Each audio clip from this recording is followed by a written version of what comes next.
Hello, hello, hello, hello. It is going to be a summer stream today. Well, it's September as I'm doing this, but I don't know. In my head, September is kind of like the true last month of summer. It's been hot as balls. And I've just been miserable all summer from the heat. But yeah, hello everyone. Hello Ematron, Scarf the Smith, that guy from somewhere, Love the Waffle, Acronos. Welcome everyone. I will be exploring summer-themed worlds today, kind of just like what we did last year. The current world that we're in is it's been my homeworld all summer. It's a really pretty world. It doesn't look like much right now, but there's a little bit more to this that like adds to the vibe that you will see. But right now, I'm just gonna talk about I don't know, just the introduction or whatever. What was I gonna say? My model, my VRChat model, I've made a few customizations to it, so I look a little different than I normally do. I no longer have my dark eyelids, unfortunately. I know that was a trait a lot of people liked, but a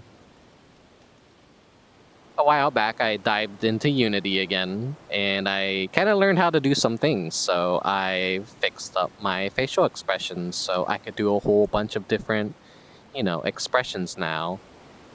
And I could mix them together too when I'm in VR. So everything like works out just fine. But we'll have to like see what this actually looks like when I'm just like randomly trying to talk to you guys, because the puppeteering and all this, I probably like made baby's first mistake in VRChat by having easily toggleable expressions and going a little bit too ham with them.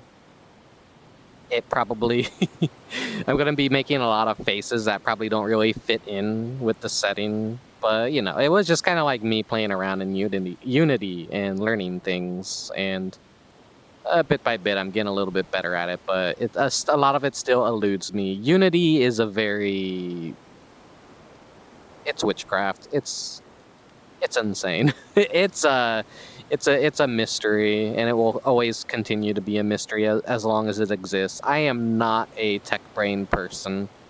Anyways, whoop. This is the porch of my humble abode. Not really, though.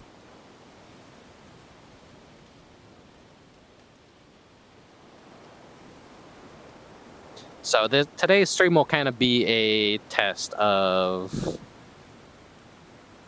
do I do I keep the emotions on the way that they are, or do I kind of like turn them off after this stream and kind of go back to being a little bit stoic, I've always I mean, stuff like this is fine if I have my eyes closed. Maybe like less intensity in the eyes, maybe more subtlety in like maybe the mouth forms, or maybe eyebrows or something. Maybe not so much like heavy changing of the eyes. Hello, Prisma. Welcome. So I don't know how long today's stream is going to be necessarily.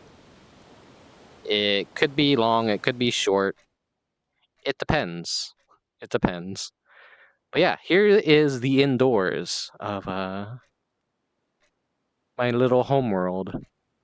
I didn't make it or anything, but in VRChat you could basically set any world as your homeworld. So when you immediately log in, this is where you will spawn.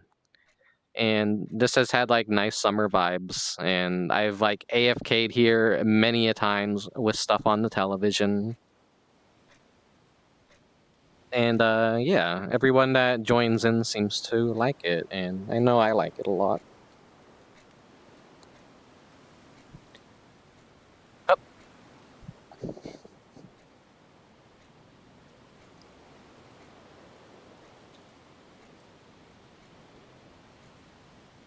Like you could hear the ambiance of the wind as the curtain to my left cascades. You can, just sit here, watch TV, sit down on the floor.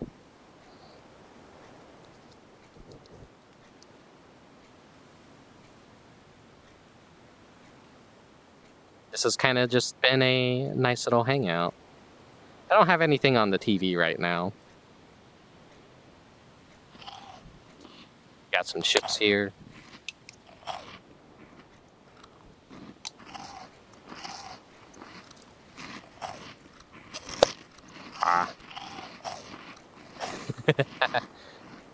Going ham on the chips.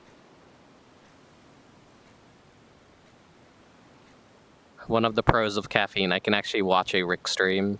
Why am I that boring that I put you to sleep, Nano? Hello, hello, hello. Welcome, welcome.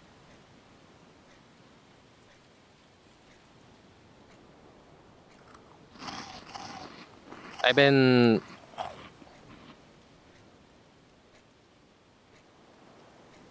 sleeping a lot lately. As like daytime naps. Because, I haven't been in the best of spirits this summer, which is why the summer streams were very, unfortunately, dry this year. Mixture of hot weather, depression, and dental trauma, which is very recent. Everything's been shitty this year, so as always, I apologize for not living up to expectations and doing the things that I want to do and being a good streamer and VTuber and everything. But what little streams I do follow through with, I hope you guys like them. I hope they're somewhat enjoyable, even though I'm a sad sack of shit most of the time.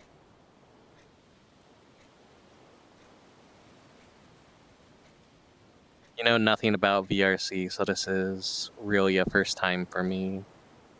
VRChat's really cool. You don't even need VR to play it. I tell people this all the time. People get the wrong idea that it's called VRChat, that you need VR in order to hop into it. You do not. You do not. In fact, if you have a webcam too, they have the selfie expression mode that desktop users can use. So, you could at least move your head around and sometimes like your arms.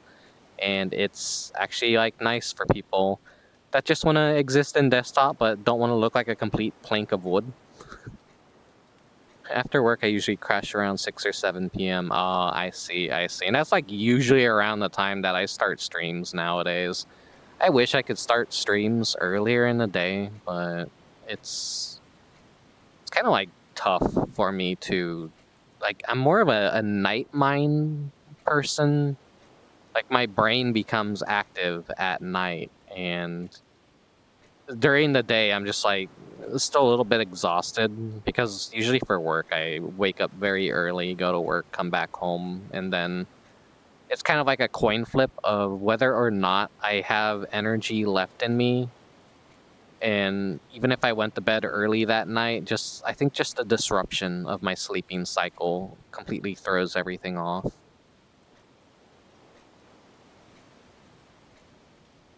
I don't know if you could like really tell here either, but when I did mess around in Unity, I also uploaded my shaders. When I'm in a dark area as well, my eyes glow.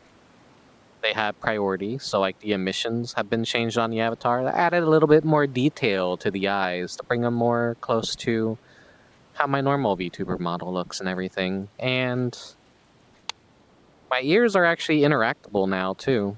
Same with my tail. If people want to, I think they can technically like grab my ears and tail and move them around, but that doesn't really happen or anything. But it's nice to have these kinds of things. Hello, Orbert. But yeah, just kind of like a night owl. And then like the past few nights, I just like I'm laying in bed.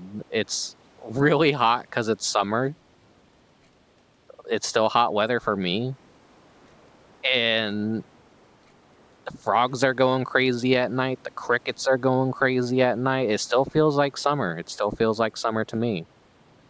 And I'm naked, laying in my bed with no blankets on, still like hot as hell. And I'm just like, God, please let me sleep. And then I've been going into work, tired. And then I come home and I just like drop in bed and die for a few hours. It's been a really stressful past 3 weeks now, I think. I had a migraine that lasted for 5 days, and that like really fucking scared me. That was really scary because I was just like nauseous the whole time, and I had like one side of my head was just hurting constantly. And no matter how much I would eat, no matter how much I would, well, if I tried to sleep, that would just make it worse. So I had to like force myself to stay awake as long as I could. And that like really sucked. That like a lot of stress and anxiety and depression just all reached to like a boiling point after the dental stuff like happened, and I got the news that I would need a new crown. Like I would need a crown on the tooth that cracked. I'm like, okay. It's yeah. When stuff like that happens to me, it's like hard to get myself into a good headspace to want to stream and talk with you guys, because I don't know. My life is just kind of, this year it's just been very, very depressing. So I haven't been in a good headspace at all this entire year. And I mean, if you kind of like, if you watch like the last Final Fantasy 14 stream, I kind of mentioned why, but yeah.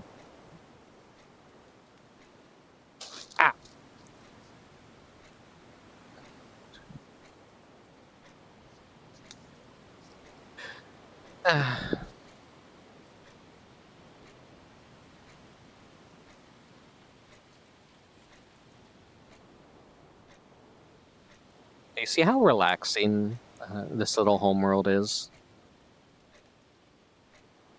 How's this year compared to last year? To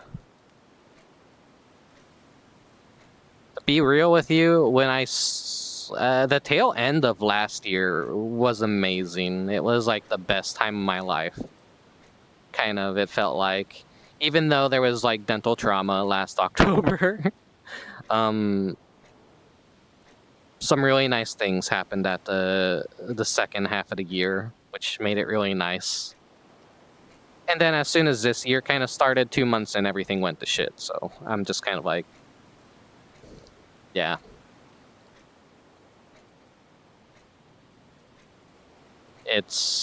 I can't say it's been a good year for like mental health and all that, but it's just been whatever. I'm still going through it. Don't know how long I'll be going through it. Don't know when I'll be able to bounce back 100%, but hopefully soon. Hopefully soon.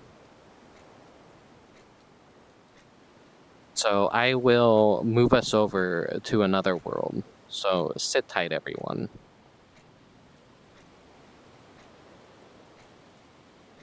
Let me find it first, actually. Setting up these VR streams is hard. I sent out the going live tweets, and then I realized I didn't even change anything on the home screen. So I had to immediately, like, edit things. And I was like, shit.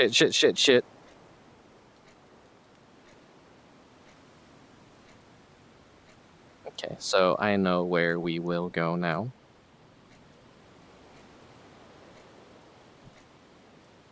That's awesome. I hope you get another lucky break like that again. I don't think it's gonna happen again, unfortunately. It felt like all the planets lined up, and then, like, everything was right in the universe, and then it all came crashing down immediately when this year started, so it was like, wow, shit.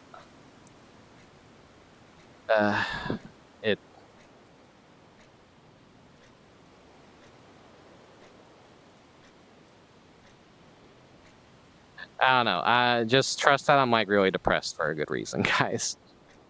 It's been a lonely, shitty year. But yeah. Anyways, not to be too much of a downer. We're gonna be going to summer worlds now, so sit tight. See you guys in just a moment.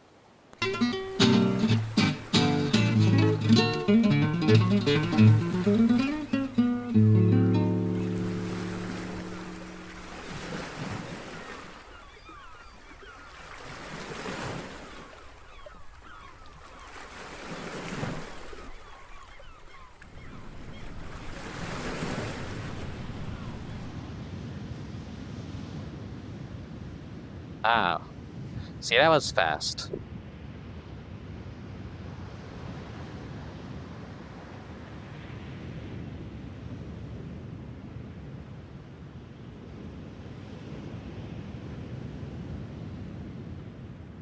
I mess with the behavior of the camera.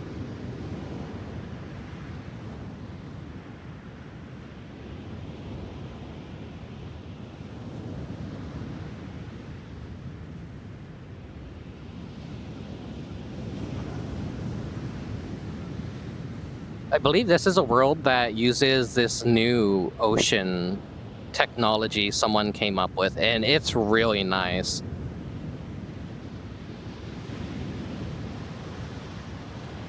Here, let's there's some inner tubes up here. I've screened a lot of these worlds before streaming them today, so I kind of know what to expect with some of the things. Ooh, photo opportunity. What? Anchor to world.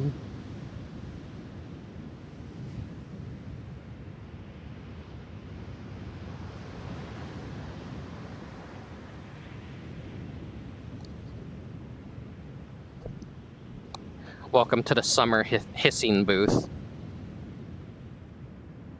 You're expecting some shaved ice. You're just gonna walk up to here, and I'm gonna hiss at you like.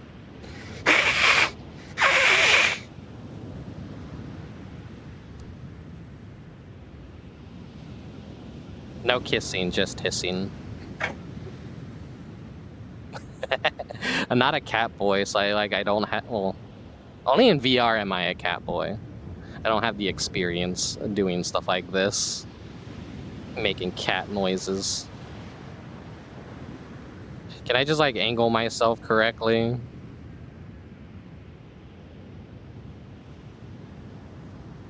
There we go.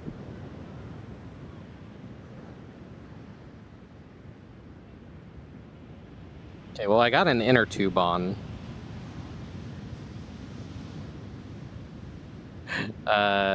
Kind of on.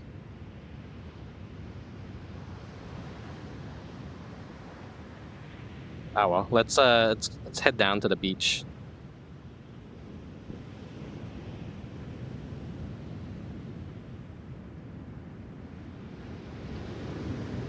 I imagine this is something that's going to make people very, very sick in VR.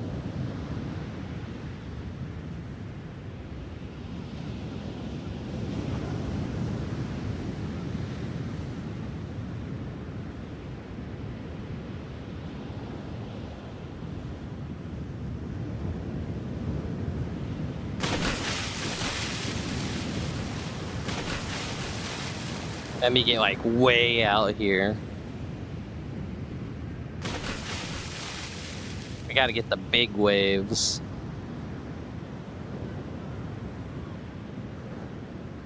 Wait, hold on.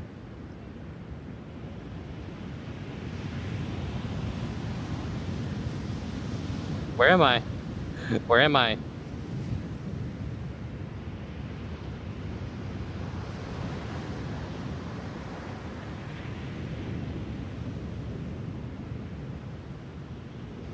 Okay.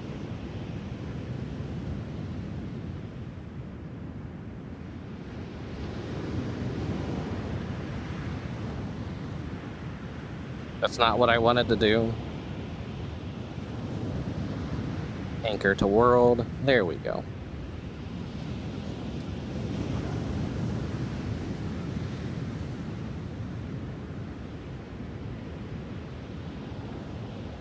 Yeah, now you could basically just get in an inner tube and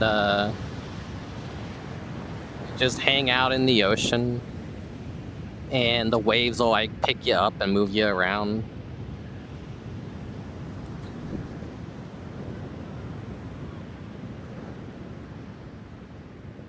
This will probably look better for the dynamic camera. Give you an idea. this is how life is meant to be. Yeah, if I actually went into a real ocean like this, I would be washed out and die. I would be terrified to do something like this IRL. I've only been to I only been in the ocean pretty much once in my life. And it was a really nice beach. It was in Sarasota, Florida. It's like, I think, one of the cleanest beaches in the entire US, so I felt like a little bit safe going out into it. Oh my god, there's some jellyfish down there. You see that?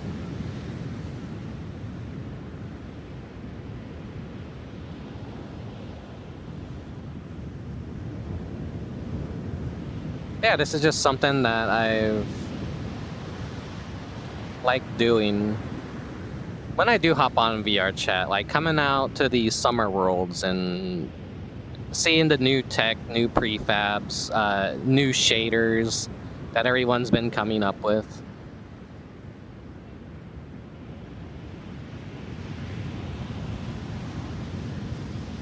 Never been to the ocean, but I used to live by the Great Lakes and used to love vibing at the beach. Beaches are nice. I wish I could go to a beach more often and just vibe. I do really like beaches. I hate summer, but I like beaches. I like being near water. I'm not really like a get in the water kind of guy unless it's like a, you know, just a, not really a deep pool or anything. But I love the smell of the sea air when you're just next to a beach and everything. Just like, I don't know, there's something very pleasant about the saltiness. Here.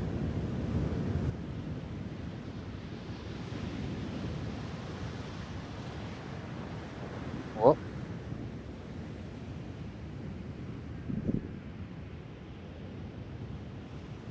I teleported out of the ocean because why not? So let's turn off look at me. Turn off flying. Wait.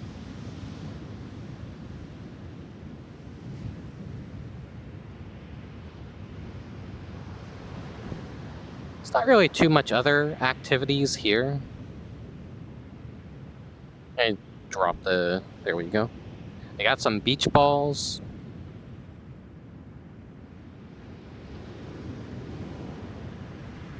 Though they don't bounce when they hit the ground. I guess that would be accurate with sand, though. This would have been a more appropriate inner tube, but it's like for the smaller avatars. It's like a donut. I have like 2 giant inflatable donut floaties that I won at my arcade a couple years back.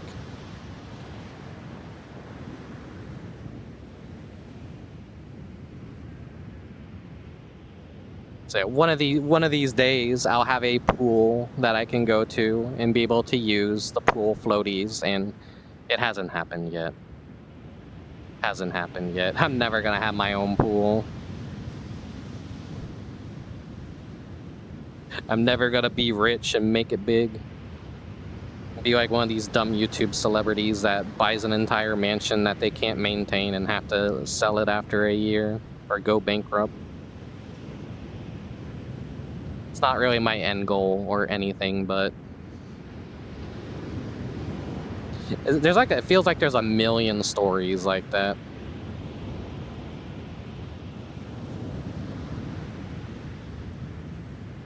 Okay, you guys want some watermelon?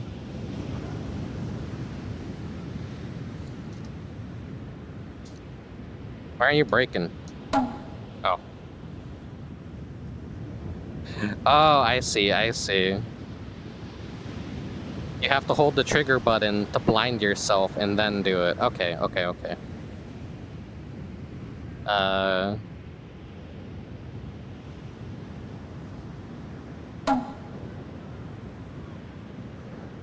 like this one. This one's my colors. Let's see, let's see.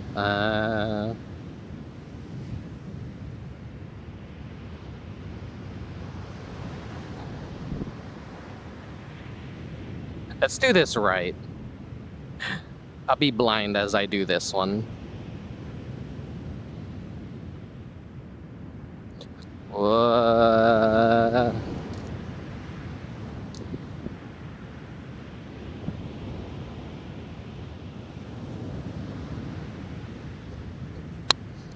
Oh, I got it. Okay. Lucky, lucky, lucky. It just turns into like normal watermelon colors. It's no longer weird or strange.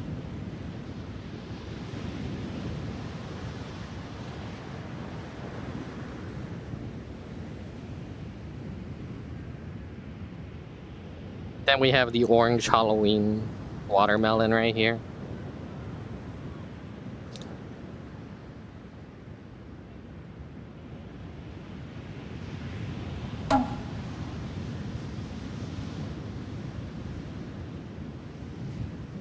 I'm so proud of myself. Calling it weird and strange when it was Rickubus colored. Yeah, I mean, I am weird and strange. That's like my entire fucking thing, is this weird social outcast that likes weird Scrimblow games. And I talk like a weirdo, I like weird things. I'm not really normal. I'll never be normal.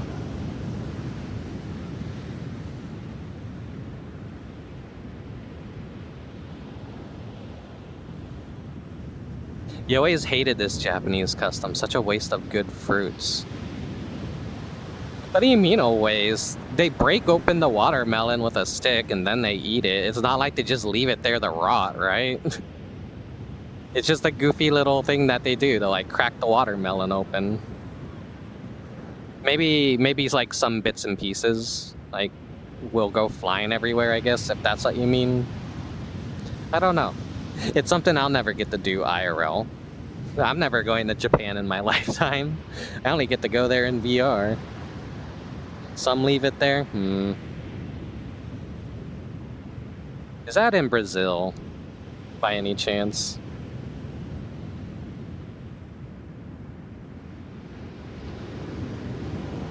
Yeah, I think that'll do it for this world. Sorry, I got my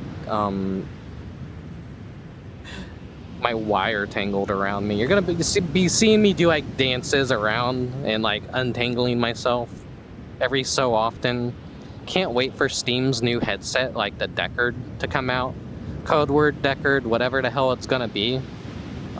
Maybe I'll just go ahead and splurge on it immediately, because I really do need a VR upgrade, and hopefully it's like a really good VR headset. Hopefully it has like actual facial tracking and a good microphone and isn't a huge disappointment. I hear it has no wire,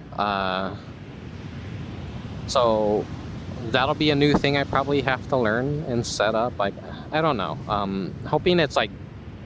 Hoping Valve puts in some really good work for a VR headset. Second time I've heard the word Scrimblow, and I have no idea what that means. It's basically kind of like a little offshoot meme thing where, when Smash Brothers was still getting new characters and everything, everyone's always either extremely happy or pissed off when a new character gets announced for the game. So people kind of like made it as an insult of saying, what the hell, why didn't my little Scrimblow character get into Sorty McPants, cool guy Scrimblow from Bimblow's Big Adventure didn't make it into fucking Smash Brothers. What the fuck, Nintendo?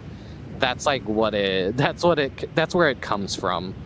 It's like a literal Who kind of character. No one thinks about this character. No one cares about this character except like maybe one person. And that's kind of like what makes a Scrimblow. They're just weird, odd characters no one would think about besides like one person, or they're so obscure that they don't really deserve any recognition beyond just being a kind of like one-shot kind of thing. And I like to stream a lot of Scrimblow games, and I myself feel like a Scrimblow, so that's just kind of actually what I am. I'm a scrimblow. That makes all you guys out there a scrimblow enjoyer. Anyways.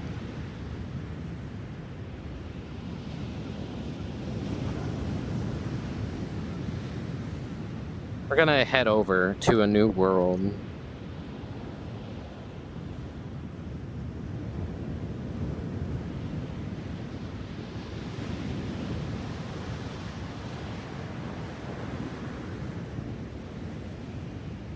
So I'll see you guys in... Oh my god, the water came up to my feet. I'll see you guys in just a moment.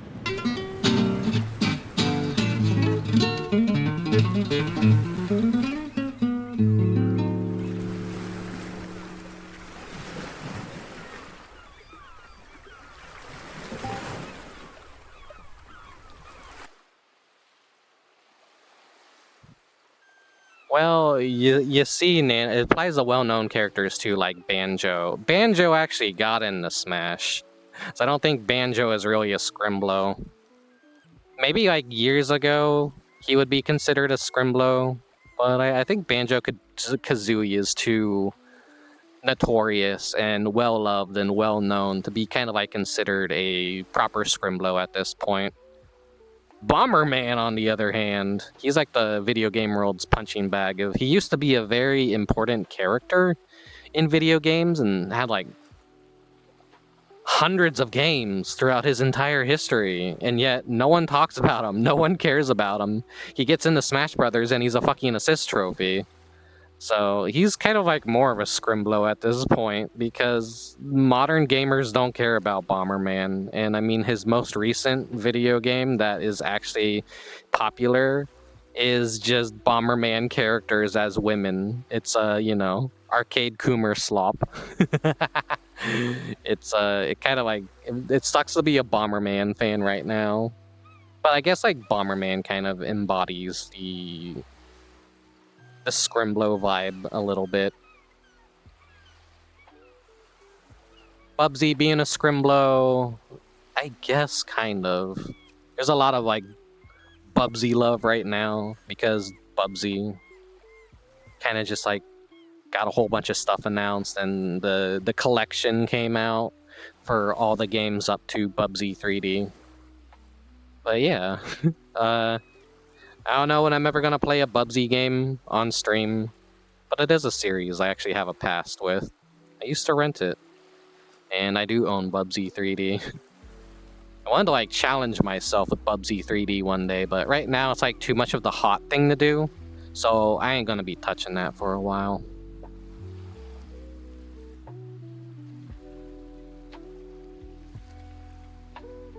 Let's see, is this AI art or is this like an actual original animation? It looks like it is like an actual real piece of art. It's just someone like live 2D or did that like After Effects animation to it. Yeah, this doesn't look like AI slop. But this is a nice little summer home.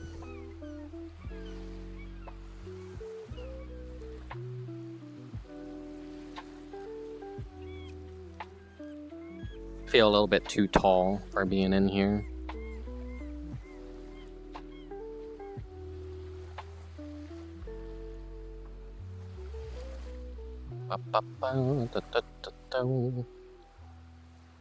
Got like a nice like bed loft area. Do they have the TV up here? Well, the instructions are not in English.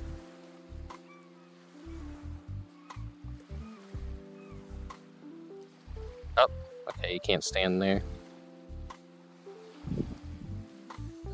Oh, it has like one of those like goofy prefabs that I kind of like this prefab. I don't actually smoke IRL.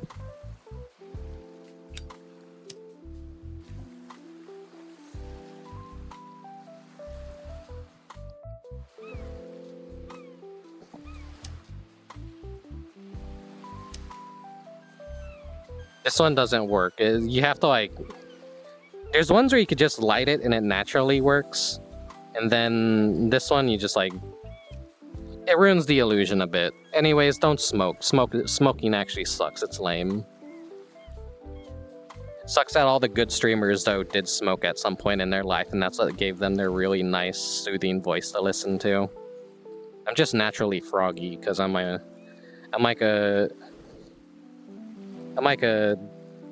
just a weird nerd. But I like playing with the lighter.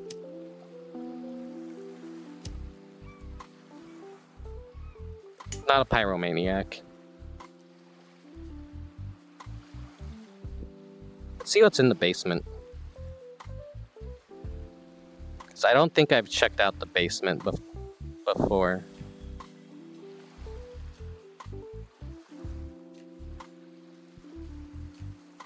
That's the wrong face to be making for this situation. This is what's in the basement, everyone.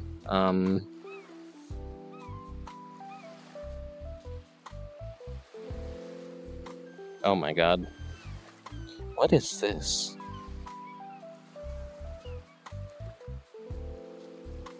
I know this is like the little 3D, the XYZ. This is just like kind of in here.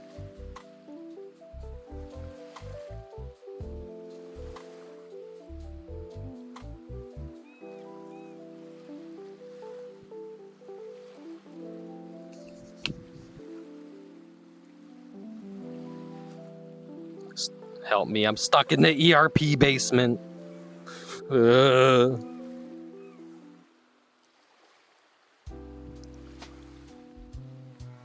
Where's my camera?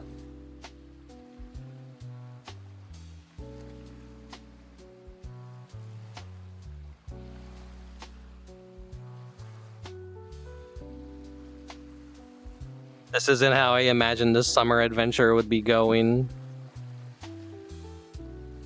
I never came down to the basement in this world. I did not know about this. People do get freaky on VRChat though. It's kind of a part of it's kind of a part of the culture at this point that it is a lot of not safe for work stuff. But there's a lot of safe for work stuff as well. Whenever I look at the VRChat category on Twitch, I can't help but feel very, very depressed. I'm like, wow, I'm surprised Twitch hasn't banned VRChat as a category now from the entirety of Twitch, just because of how it's used. It's just really depressing every time I look at the VRChat category. I'm just, oh no.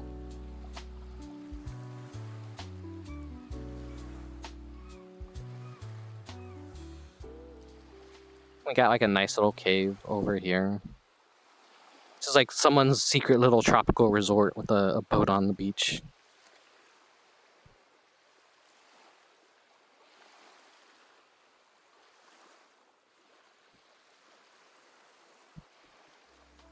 I was just chilling in this world one day, and then a bunch of friends piled in, and everyone liked it, and everyone just like wanted to hang out here.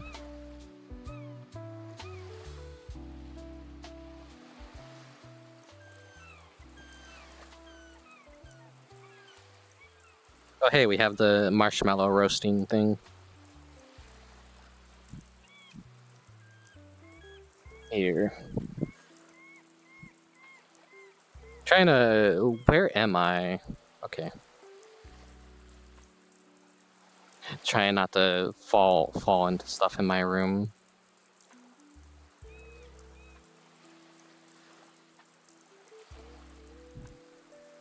What would be a good... This would be a good angle, but then like... Chat. Okay, no, this works, this works.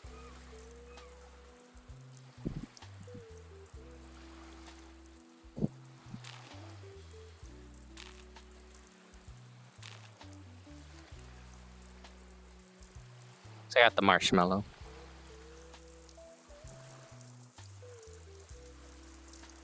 Now, it does cook after you've held it over the fire for long enough.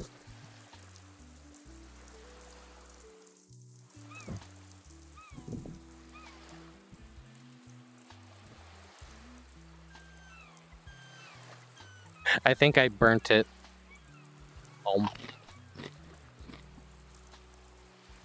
I've only ever gotten to roast marshmallows a few times in my life. I do like it when they taste all burnt, though. Does that make me weird? Or is that kind of like the point?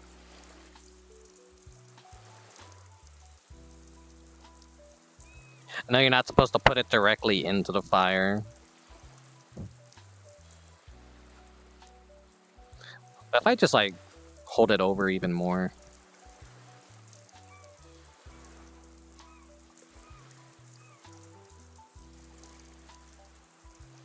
What's gonna happen if I burn this thing to ash?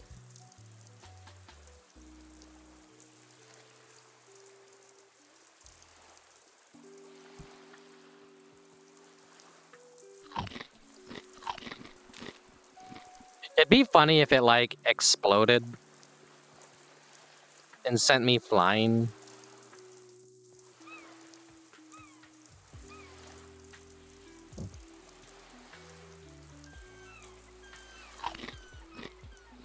Nah.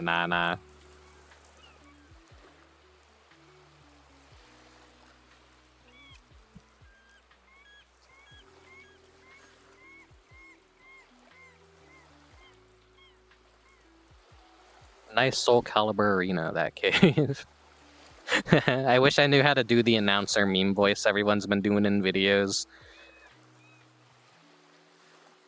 Soul Calibur games are still being made, right? I haven't fucking played one since the 6th generation of gaming, though. I don't think they were ever gonna be able to top that generation where it was Link in the GameCube exclusive.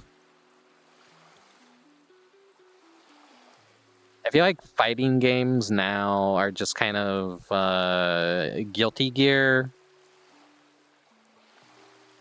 Street Fighter, and Tekken. I don't think there's like... And besides like all the old classics people still play, it doesn't really feel like a lot of series have continued onwards except for the ones that were successful.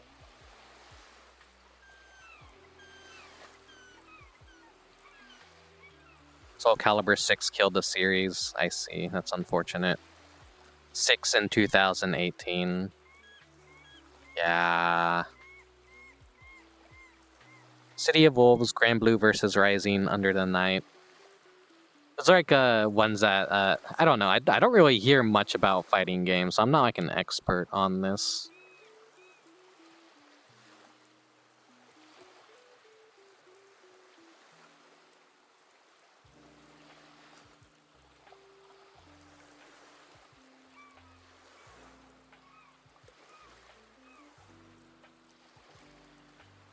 Could go on about fighting games. I see. You're a fan of fighting games. Perhaps you should look into Fightcade if you don't already know what that is, Orbert. It's a really fun way to play fighting games online with friends and arcade stuff. And side-scrolling beat-em-ups. And yeah. You ever want to play Metal Slug with a homie? There you go. Fightcade's there for you. It just takes a little bit of setting up to do, but it's worth it in the end. And does it have that like rollback netcode or something that everyone's always obsessed about when it comes to fighting games? I believe that's available through Fightcade and everything. And funny puzzle games too. Yeah. I wanna do more Fightcade streams, but I'm still thinking like how I wanna do those kinds of streams. I would love to create like an arcade overlay and have it set up so that people could like come in, drop in, and have their PNG up, and we could just, you know, randomly both play a arcade game or whatever. Maybe do viewer requests. But with doing little surprise drop-in collabs like that, it kind of generally isn't my style, and I worry a little bit. Like, I don't know. But yeah, someone teach Rick how to do an ultimate? I don't know how to do ultimates, honestly. I don't know how to do shit in fighting games. I'm very shitty at fighting games. I do want to play Rakuga Kids before summer is like officially over. So this won't be the final summer stream. Hopefully I could play Rakuga Kids. We will see. We will see. Nintendo 64 controllers and modern controllers don't mix too well. I need to look into like buying some controllers that are closer to how a Nintendo 64 layout is, how a Sega Genesis layout is, how a Sega Saturn layout is. Yeah, that's a problem of why I don't really play a whole lot of Nintendo 64 games. Not that there's really a whole lot of Nintendo 64 games out there. People always say the Nintendo 64 was the best revolutionary console ever. Oh my god, it's like, no, it wasn't, you idiots. It barely fucking had shit on it. It had some good games, but over the years, even all the good games are being ported to like PC and other consoles. So the Nintendo 64 is just losing more and more games every single day. And you know, Mario 64 is ported to everything. It's been dumped. It's been found in leaks. People have what is that called? Where they get the game and they recompile it and run it at 60 frames per second and do all this amazing fan shit with it and mod it and everything. The reason to play Nintendo 64 shrinks more and more every day, unless you're a retro purist, which I kind of am to some degree. I just see too many people have that opinion that the Nintendo 64 was the greatest console of its generation. It wasn't. Even the Sega Saturn was better than the Nintendo 64. Was it the PlayStation had like 6,000 or so games? And then the Sega Saturn failed in the United States, but it was not a failure in Japan. So it was up there in the thousands too when it came to games. And by the end of the Nintendo 64's lifespan, it was like, wait, what, like, less than 300 games total?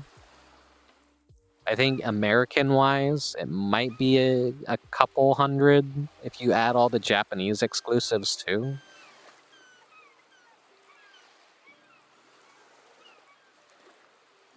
It's just like when I'm on YouTube, I see a lot of those stupid videos with titles like the greatest console. It's like, I'm a Nintendo fanboy, but even I can admit the company kind of sucks sometimes.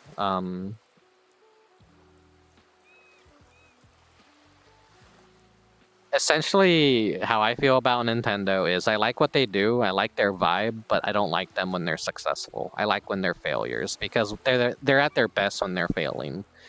And the Nintendo 64 and the GameCube were massive failures.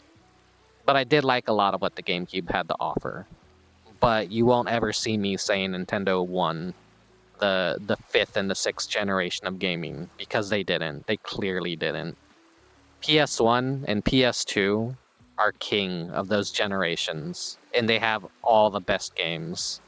GameCube and Nintendo 64 had some pretty stellar titles on them, but they did not have the experimental spirit that the PlayStation and PlayStation 2 had. Banged my head. You could probably like hear every time I bang my head.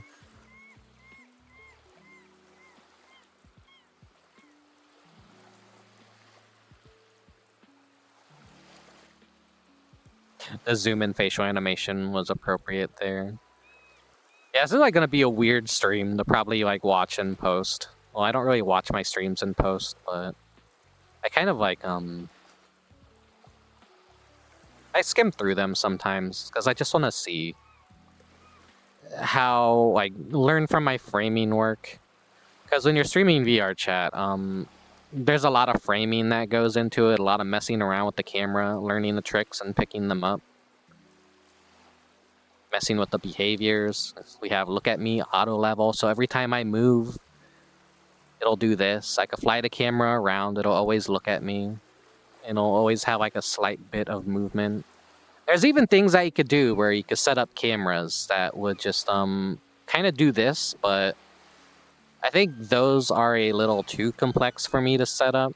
I know you can like download other people's what is it called again? What's that system called again? It is what is it? It is called a dolly. The dolly system. The dolly system is very it's hard to master. I've tried messing around with it before and I couldn't like really get an appropriate one working. Metroid Prime 2 came out at the same time as Halo. Yeah. You know how crazy it is that when the Switch 1 came out, Nintendo teased Metroid Prime 4? And like, what, 8 years later, Metroid Prime 4 is now a Switch 2 exclusive? Or maybe it's... No, it has to be an exclusive to the Switch 2 now. It is why buying a console purely for a title announcement alone generally isn't a good idea. Anyone that bought a PS3 for The Last Guardian or Kingdom Hearts 3 or Persona 5 really... they got fucked over by the PS3, essentially, because those all basically became PS4 exclusive games. Outside of maybe like Persona 4, which had a PS3 version, but let's be real, most people are just gonna like buy the PS4, and people are still optimistic about Sony products, but I think PS4 was officially when like Sony died. Disappointment of a console.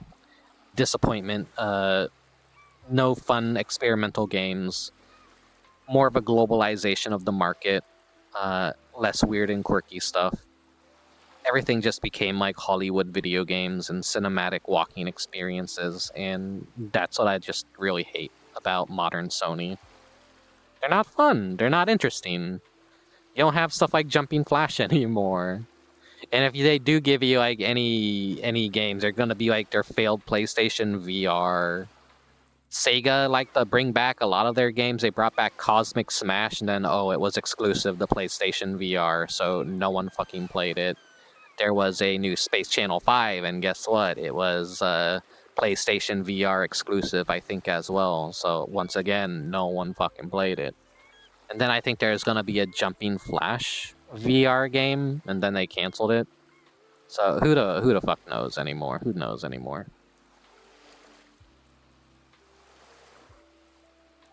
Kind of related, Silk Song was promised a Wii U version back in the Kickstarter.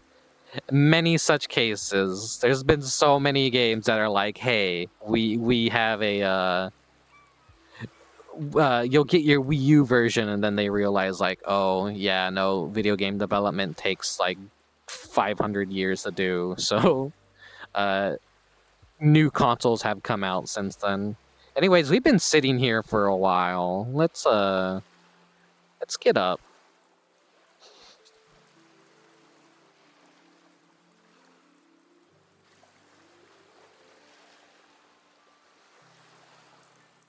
Sometimes I could just like walk into my camera and frame it the way that I want to.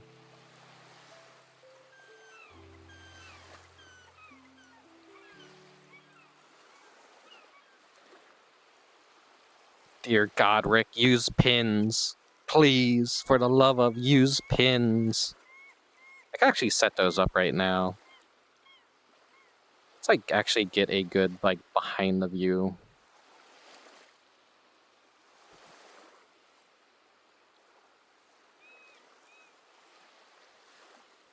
I shit on the whole Sony interactive walking experience POV, but that's kind of like what I do for VRChat, kind of. Okay, that'll be pin 1, and then for this will be pin 2. Let's put it like in front of me.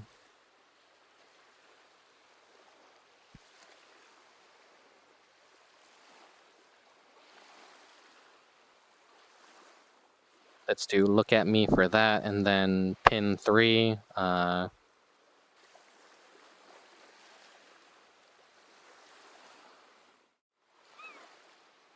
can I do for pin 3?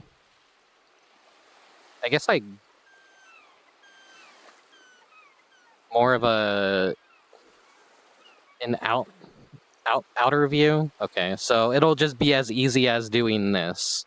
So wow, look at that. I don't need to mess with the camera every 10 or so seconds, but this is something I always forget to do when I set up VR streams. It's more work. I wish they would like save these settings between sessions so that I would just be able to log in and not have to remember to activate 500 different little things and mechanisms to get the VR streams up and running.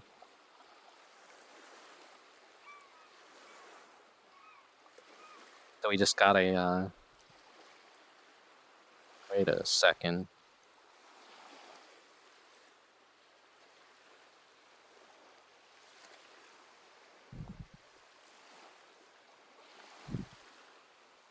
What if I were to...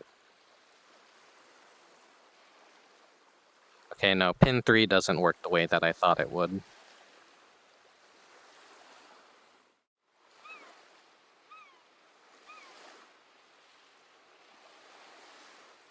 Okay, you stay there.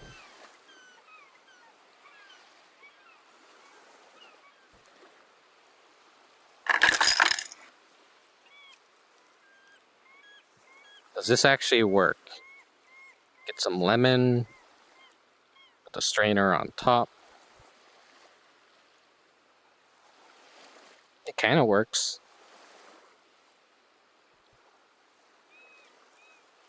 Oh, making myself a nice fancy drink. I say as I put lemonade in it.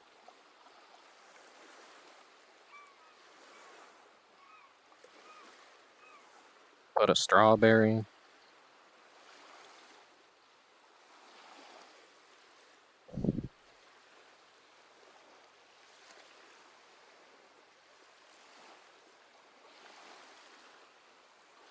Neat little prefab. No new God Hand. Yeah, we're never gonna get a new God Hand unless Capcom actually wants to be fun again, which they won't be. They won't be. They have no reason to be fun. I shit on Capcom, but they're in like major success mode, so they don't need to be experimental anymore. They're just resting everything on Monster Hunter, Resident Evil, and Street Fighter. They don't need to do anything anymore. They don't really necessarily need to try. So it really makes me sad. You're not gonna get cool games like Okami, Beautiful Joe, Under the Skin. What was that, like One Piece Mansion. I'm much more cultured in games. Trust me, I know a lot more than what I'm listing. But just Capcom at one point used to be this company that had a whole lot of interesting games coming out alongside their proven classics. But now no one can make like weird experimental games anymore. There's no point. Everything has to make money and be a success. Controversial opinion to have. Toxic gamer mentality.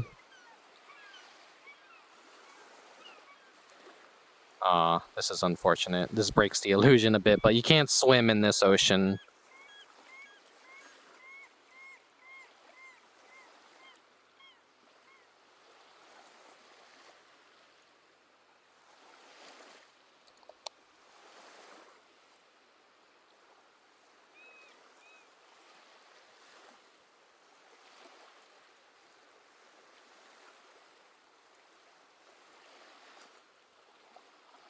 I know Okami is getting a sequel. They're kind of like bringing back the Clover Studios because they realized like, oh yeah, letting go one of our best talent was kind of really fucking stupid. But then again, Platinum Games is always living or dying by doing licensed game work to make the games that they actually wanted to make. It sucks that like Clover Studios originally shut down.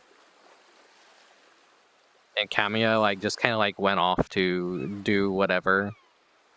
They still made plenty of great, amazing games, and like Nintendo would fund them to make games.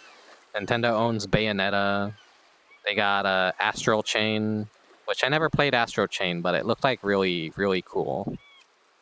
And then Wonderful 101, that got kickstarted, brought back. No one played it. No one cared. It was like, oh, okay, well, damn, that sucks. Not even Nintendo wanted to keep that one. But now he's back at Capcom, and hopefully they actually give him a budget to make the new things that he wants to make. Or maybe just maybe, God Hand 2, which I doubt that would happen, but could you imagine? But I think a lot of God Hand's charm can't really be replicated with modern graphics and modern gaming. It's too much of an old arcadey classic kind of game. And there's a lot of charm, and it's very, very visually, like, archaic look, I want to say. God Hand isn't the prettiest game ever. It basically encompasses that PS2 style to a T that I really love, though. I'm not saying that's, like, a bad thing or anything. I'm just saying I really love how God Hand looks, because I love that crusty PS2 look. I like when a lot of things are just super super simple and flat.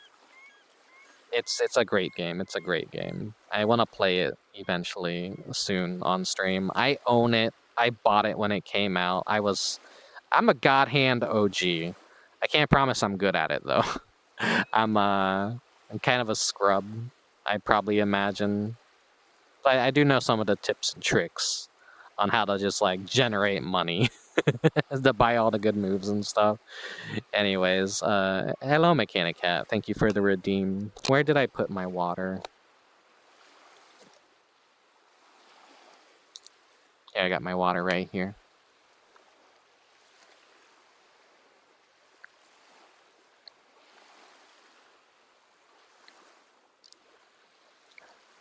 Okay.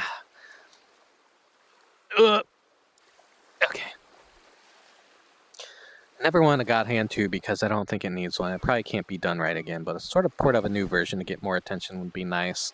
Yeah, but then I think like everyone would play God Hand, and I think maybe that would drive me a little bit insane because I'm a little bit of a hipster. I don't want God Hand to be that, you know. I don't want it to be the new Dark Souls, or it's like, oh my God, I got to beat God Hand to get my gamer cred, and then just everyone, their mother is streaming God Hand. I don't know. That's like kind of a weird kind of gatekeepy response that I have, but I typically don't like seeing things that I like becoming flavor of the month, you know?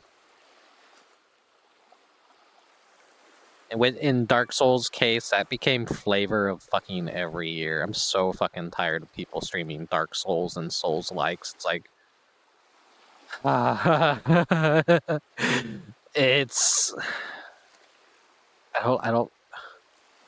It's annoying. It's annoying. Get some variety, people. Variety is the best thing you can do in streaming. I hate when everyone plays the same exact shit all at once, back to back. I don't know. I'm being toxic.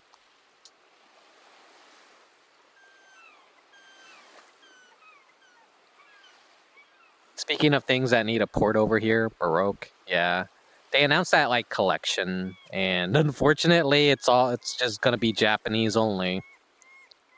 And the visual novel is included, as well as Baroque Shooting, which is a what are they called? Danmaku? A scrolling upwards shoot 'em game. And then we have Baroque Become Meta Being, which is the iOS game, which is kind of Crossy Roads mixed with Frogger with the grooves. But they didn't include Baroque Typing, so it's an incomplete collection. And also they don't have the PS2 Wii version as a part of it either, which is a shame. But I guess it's only like, what, $30 or whatever, so it's not too bad. It's not too bad. And at least like the iOS game will be preserved in a way where once the servers or whatever goes down, no longer supports on iOS devices, that won't be lost. Anyways, we've been at this world for a while. Let's head on over to someplace new, guys. We kind of need a change of scenery here.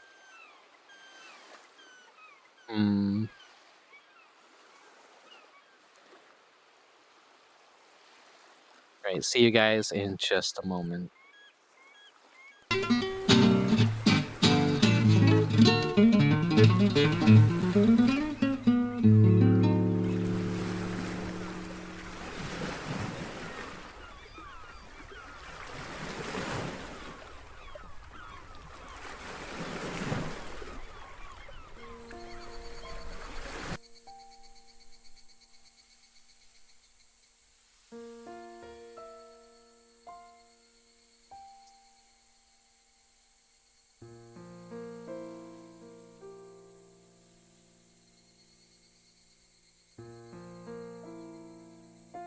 This is just a little nice, relaxing summer world with all these little glass wind chimes. I want to get one of these things. Does that make me a weeaboo? I want to like own one of these things. I just find them relaxing. Maybe not a whole bunch of them at once, but just a single one is kind of really nice. This world has a little secret to it. That when you find all the red chimes and touch them, you can do something.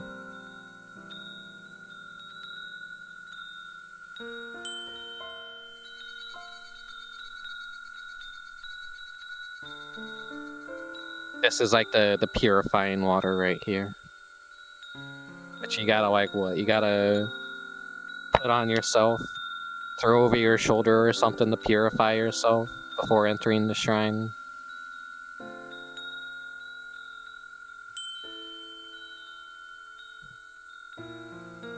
Just gotta look around over here.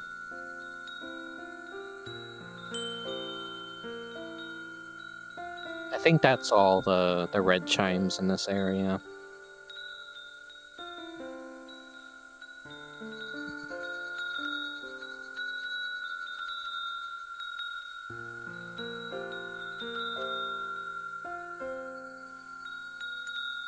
Got a cool nine-tailed statue.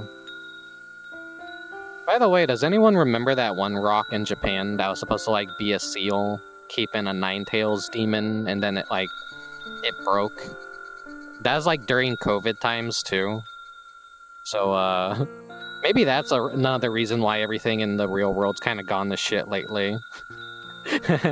we got like an evil angry nine-tails out there just kind of fucking shit up.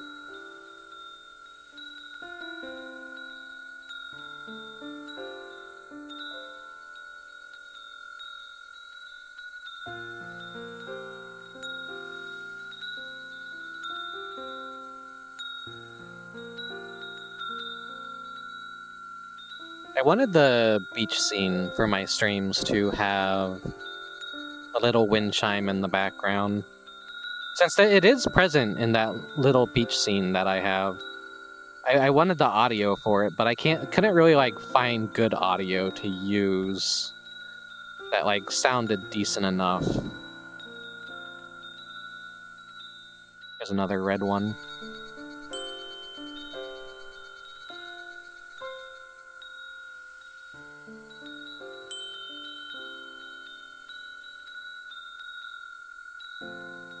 I spy this one over here.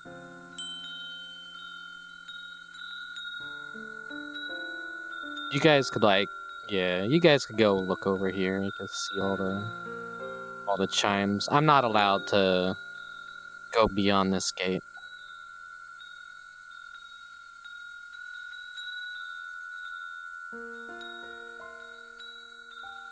Hello, Luria.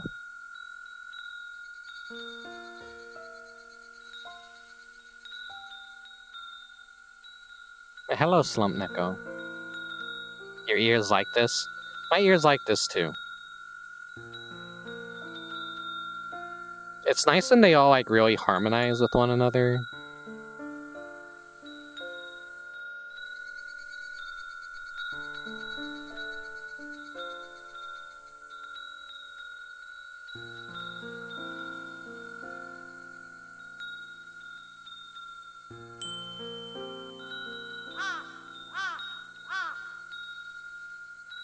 Caw.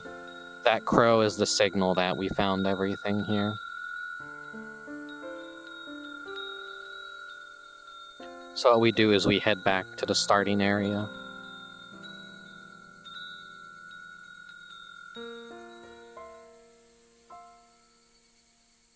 Let's unleash the evil.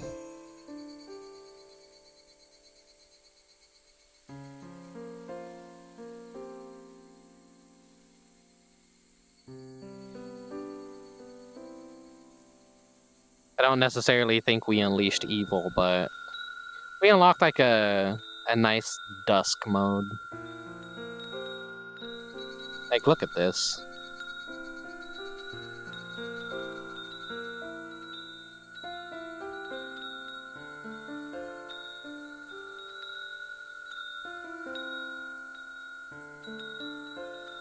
Nice pretty colors.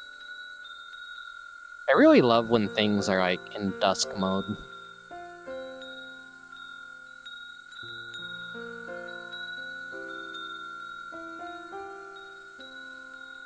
If there's any other secrets, I'm not necessarily sure about them.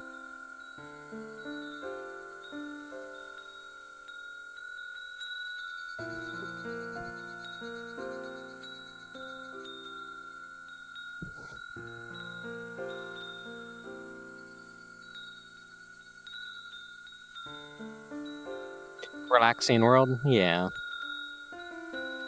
I like to have a mixture of like relaxing, funny, interesting worlds when I do VRChat streams. It takes me a while to set up a playlist that I'm like happy with. But I'm kind of today's stream was a little bit rushed. And I am taking a little bit too long to talk, so we probably won't get through every world that I have today. But I figured it'd be nice to have a VRChat summer stream this year again as well, since the last time I had a VRChat summer stream was when I put this avatar together and customized it, so... And a year later, it's had some new changes, new shaders, new eyes, emissions, interactable ears, interactable tail, rebalancing of the colors in the face. Unfortunately, I lost the dark eyelids, but those wouldn't work with facial expressions, given that they would only work if I would ever always have a static face, given the way I painted the texture. So it's yeah, it's unfortunate that we lost my bedroom eyes, I guess you would say.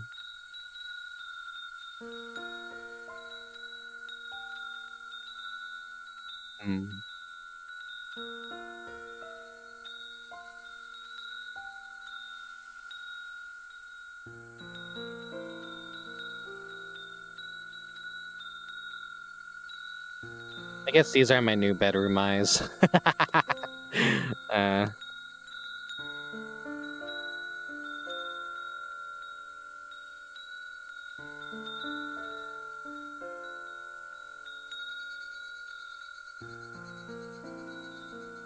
For anyone interested in visiting these worlds, once I get the upload for this up on YouTube, I'll have the names and the creators and all the timestamps and everything. So you'll be able to come visit these worlds and check them out yourself, if you would be so inclined to.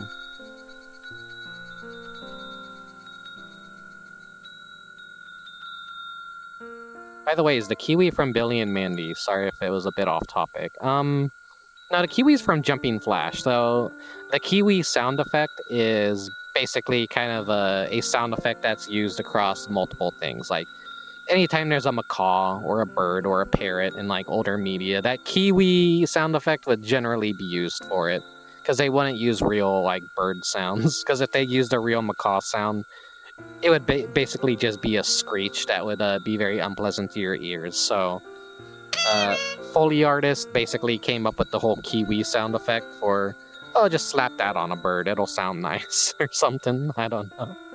But it's a very iconic little sound, and I like it a lot. And I like the Kiwis from Jumping Flash, so that's why I have the Kiwi sound effect.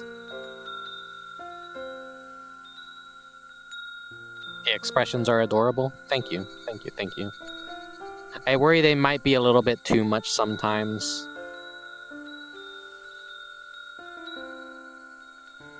I'm able to like mix and match the emotions since when I'm in VR, I can mix and match them.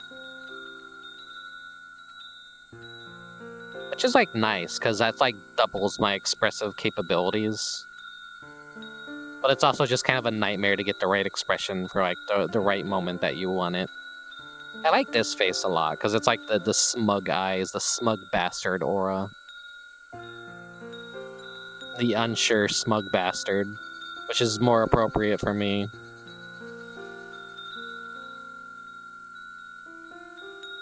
Wah.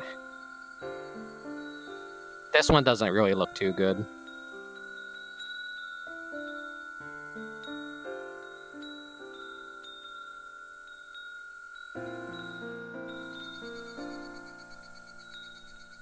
Next thing I want to teach myself in VRChat is contact points. So say if I were to touch the top of my head, I would make a certain expression. If I were to put my fingertips together, it would have a different expression. One of my older avatars, basically a public version, had those on it and they looked really good. So I gotta figure out contact points, and one thing at a time. I'm not 3D brained. I don't know how to do Unity well at all. I'm still learning.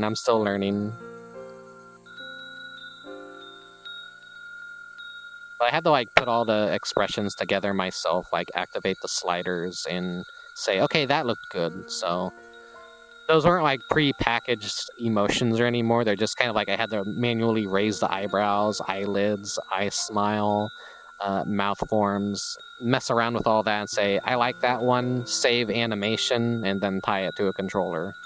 So, yeah.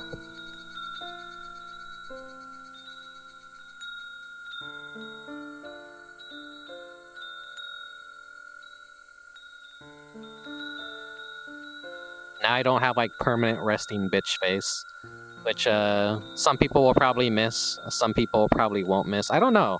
A lot of people really seem to get attached to the old VRChat avatar where I had the eyes, but I don't have a backup of that version anymore, so sorry.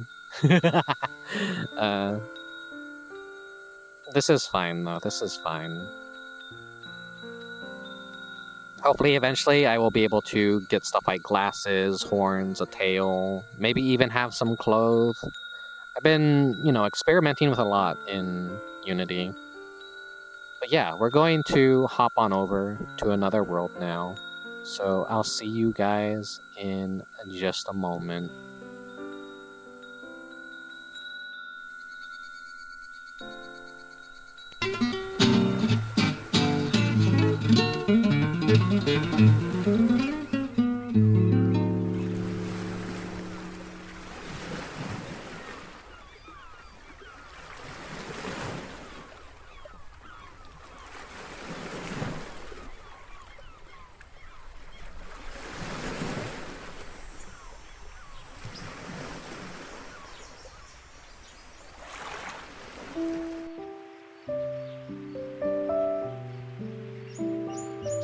Sorry for the weird view immediately.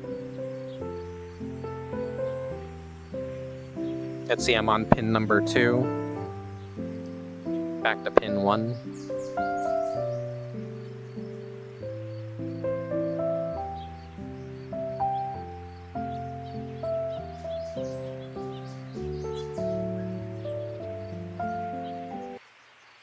I'm sorry if you like the music, but it's probably going to get me a content claim. I'm trying to avoid as many content claims as possible when I stream. But this is a really beautiful, pretty world. I came across this a few nights ago. I saw someone like post it, and I was like, I gotta go check this out. And I was not disappointed. This is like one of the fucking prettiest worlds I've probably seen in quite a while. It's got that like really weird fantasy lived-in vibe to it, where it's 100% fantasy, but it's like realistic enough that it kind of like blends.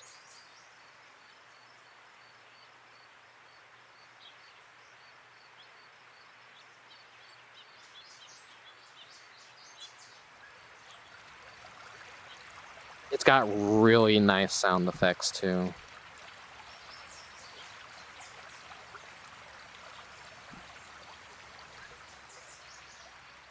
You could go under the water and everything. Unfortunately, like, I turn off the locomotion for my avatar when I'm in VR. So you just like always see me sliding everywhere, but like if I were better at acting, yeah, I can't really match the speed of like moving around.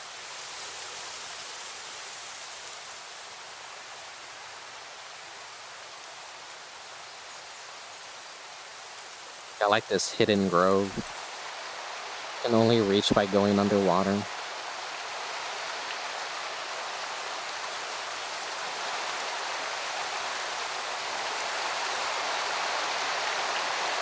There's no secret behind the waterfall, unfortunately. The world's actually better without music, in my honest opinion. You get to hear all the nature-y noises. It's reminding you of Vanillaware for some reason. I don't know why that would be. Maybe it's just like a very good painterly aesthetic.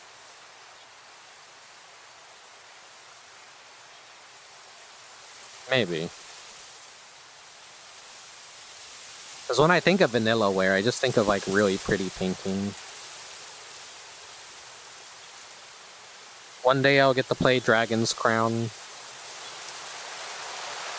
It really sucks they haven't brought that to modern consoles with a port.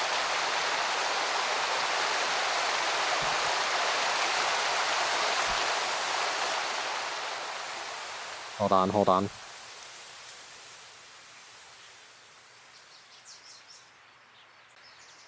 I always love seeing like abandoned trains and train tracks. It's kind of like a pretty post-apocalyptic thing to see things flooded and covered in vine and moss. I don't think the water would be this clear, but in fantasy it would be.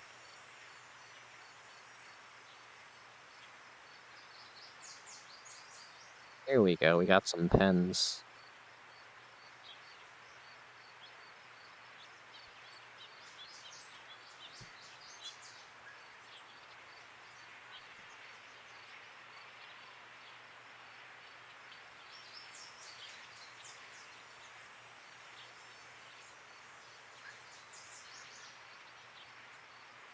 Hold on.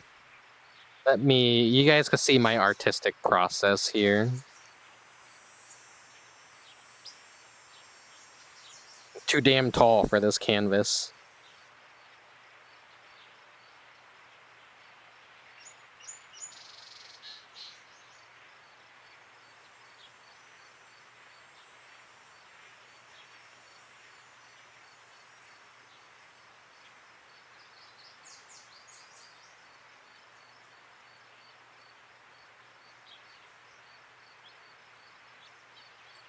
Not how my horns are necessarily shaped, but it'll do.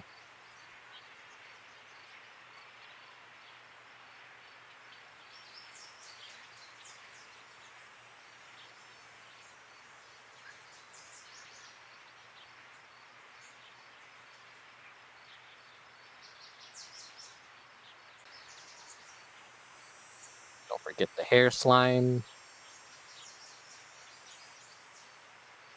The slime that lives in my hair. It looks fucked up from that angle, but it looks decent from mine. You guys will see. You guys will see. This is like how it's supposed to look. You kind of gotta look at it from above like I'm looking at it. Forgot his mouth.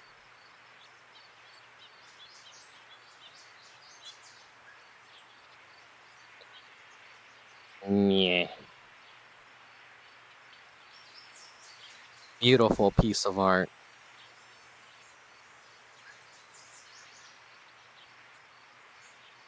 World reminds you of Fragile Dreams.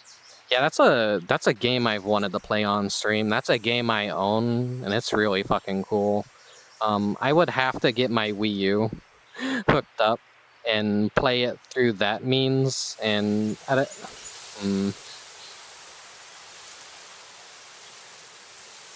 didn't really like appreciate the underground tunnel too much. There's not really much down here underwater.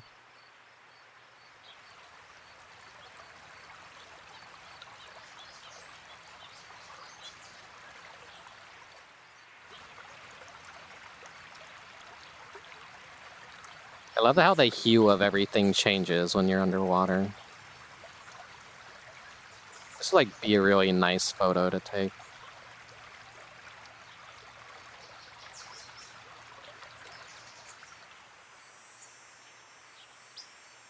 This is just kind of a dead end up here. I don't think we could climb anything to get back up.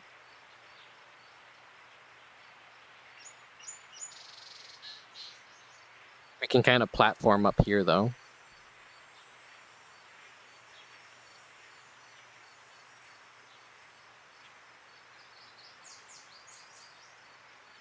We have access to the vending machine now, which looks to be just about as abandoned since it's so blurry you could barely make out anything in there. Let's respawn, because this world has a very nice gimmick. Now I always like go into worlds and complain that, man, this night mode fucking sucks. Because it just darkens the entire world to the point you can't even really see anything. But something special about this world is they actually made alternate versions of it. You click on this little diamond flower rose right here, and they made a dusk version of it. It just radically changes the entire lighting system in here. And I think the sound effects also kind of slightly change based on the time of day that it is.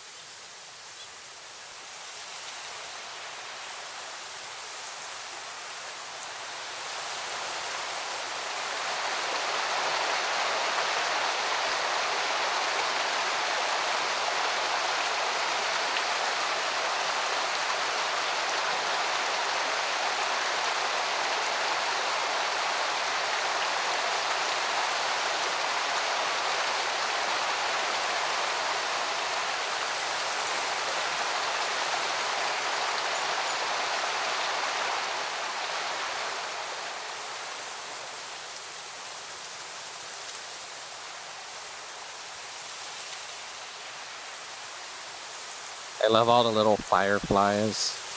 Like, this is definitely a Fragile Dreams kind of vibe to it.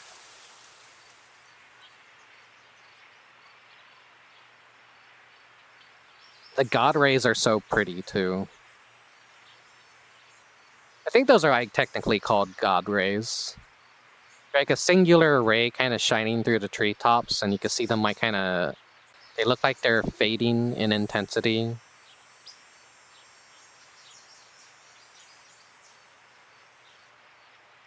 Yeah, I can see some like right here, right here, right here.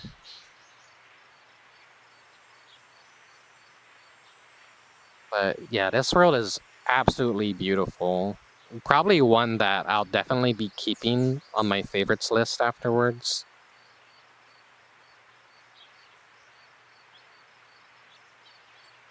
And for the final mode, oh, here, let's center myself so you guys can see. This is the nighttime mode, which it's not like super dark or anything, but it is just the moonlight vibe that it has is really pretty.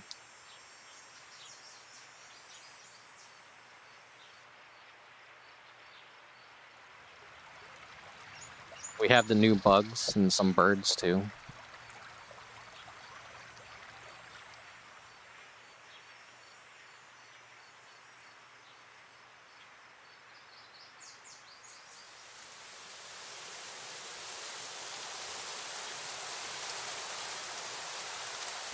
See how much lighting can like drastically change something?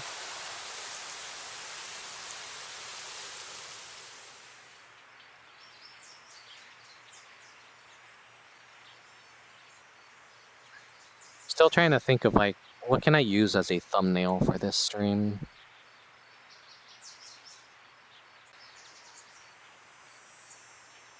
It's anchored to the world temporarily.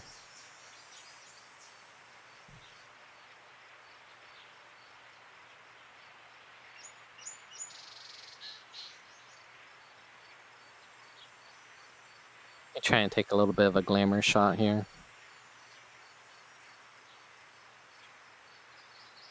I don't know how that looked or anything.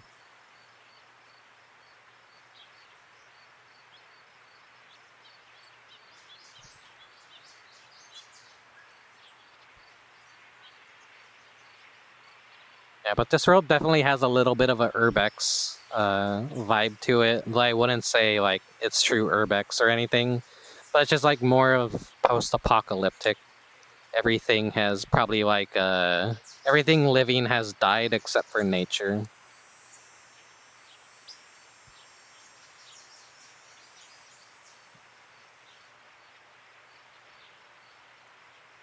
I do the shuffle. Make sure I'm where I need to be.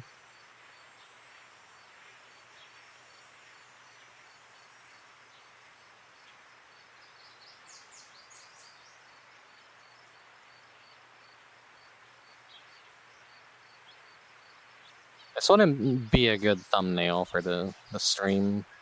I have to think of like something in post, I think. Yeah, that's pretty much like it for this world, but I do want to hang out here just a little bit more and talk, I guess. Let's see if I could like manage to do this in a nice looking way.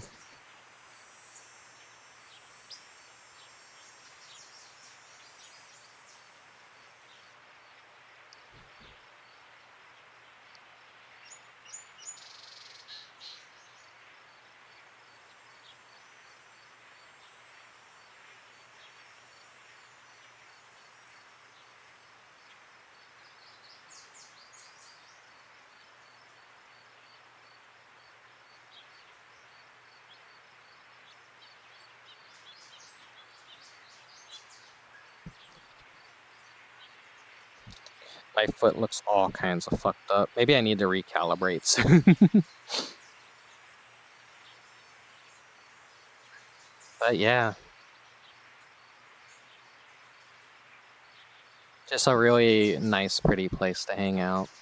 I like this world a lot. Glad I came across it.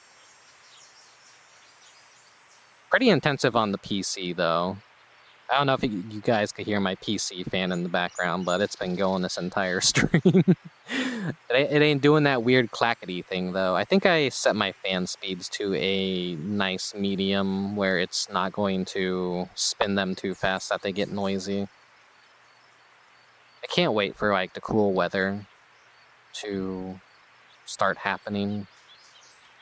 Something crazy was right before I started the stream, I had my window open, and I thought it was like really windy outside at first, but I looked outside and it was actually raining. I was like, whoa, holy shit, it's raining? So here I am about to start the summer stream, and it's raining outside, and I'm like, wow, crazy weather. Kind of wish I took a nap instead of streaming, but whatever. I need to do more streams. Listening to the Fragile Dreams OST during this. There is a video player here, so you could technically come here and plug the Fragile Dreams OST into the video player if you would like. I just turned off the music because I need to get as little content claims as I possibly can. Not that like I don't know. I'm always like these VRChat streams are always they're always they're gonna get claimed to shit and back. I know, like, my entire channel is basically empty if you turn restricted mode on. I curse too much, and I say too many bad words, and I'm too vulgar. So YouTube basically decides that I don't get to exist on their platform. Which sucks, but hey. Everything's kind of just, you know, gone to shit anyways on the internet.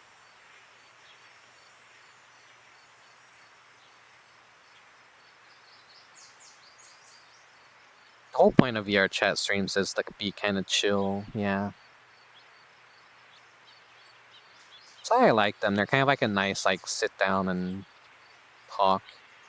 Sometimes I worry too much about, oh, I have to do this, do that, be there, be here, action, keep showing stuff. But I just like to frame stuff and have a nice chat and slow down and not go too crazy, you know.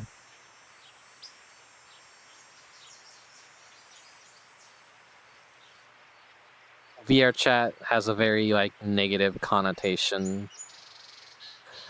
When you look at, like, all the other streamers out there and what they're typically doing on VRChat, it kind of does suck. Whenever, like, I accidentally, like, I'm looking at my clips, like, what can I put on YouTube? What can I put on YouTube? And then, like, I accidentally click the VRChat part, so it sends me to the VRChat category. And it's just, like, all these, like, bimbo avatars shaking their boobs, and it's, you scroll down to the very bottom, and it's just all the same shit. No one's actually doing cool world exploration streams. It just seems like it's the cam girl app at this point. I'm like, damn. I can only imagine how relaxing it must be on your end being here. Very, very relaxing. Here.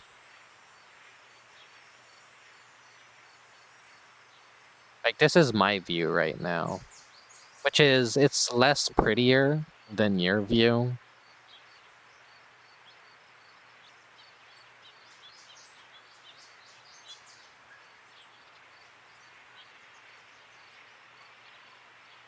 But yeah, I like VRChat a lot. That's why I always, like, want to showcase the best of it when I can do streams of VRChat. I need to do more VRChat streams, but they always do leave me, like, very exhausted. It is a physical activity. You see me sitting down a lot. That's kind of like a result of, I can't be on my feet the entire time. I can't be active the entire time. I'm out of shape. And it's a hot summer day, so...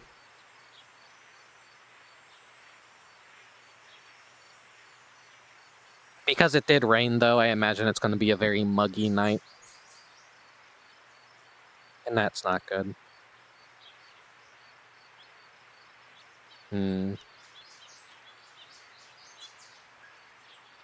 Speaking of comfy little worlds, I got a little nice comfy one to show you guys. It'll be a short one.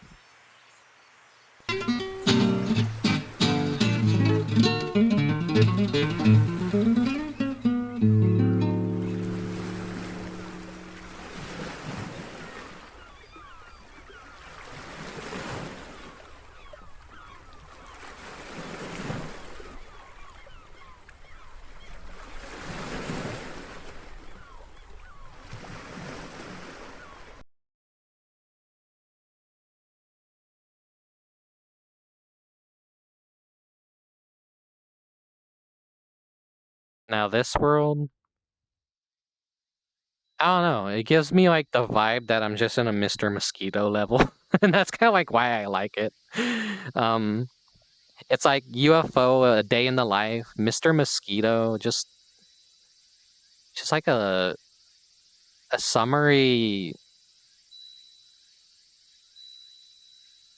It's a summer vibes kind of, the Tommy summer room. I guess maybe Boku-like in a way as well. It's, like, lightly raining outside too. Here. You got the glass chime in the window as well. We got a TV. We got a mosquito coil.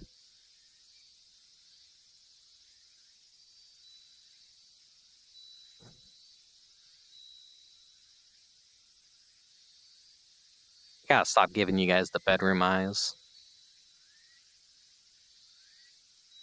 It's just a very nice, simple little map. You got the AC unit up there. It just really does feel like a Mr. Mosquito level. This is like where you would play as a little mosquito and suck my blood.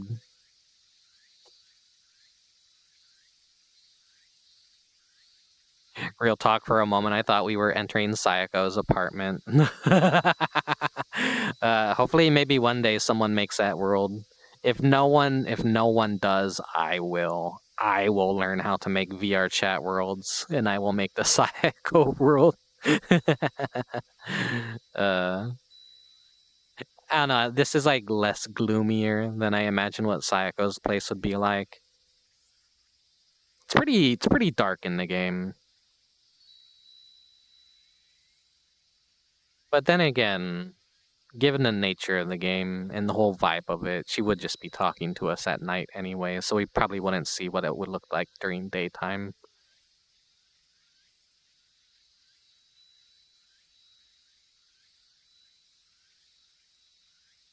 There might be more content for Sayako. Maybe like an extra bonus scenario or something in the works. Last I heard. It could be something that happens, it could be something that doesn't happen, but, you know, if it does happen, you bet your sweet ass I'll be streaming it. No matter how short it is or whatever.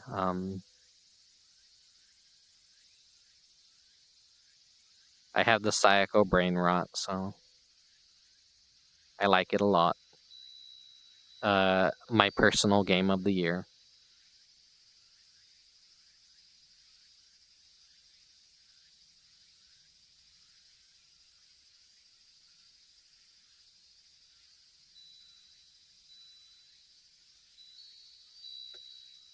Let me move over a bit.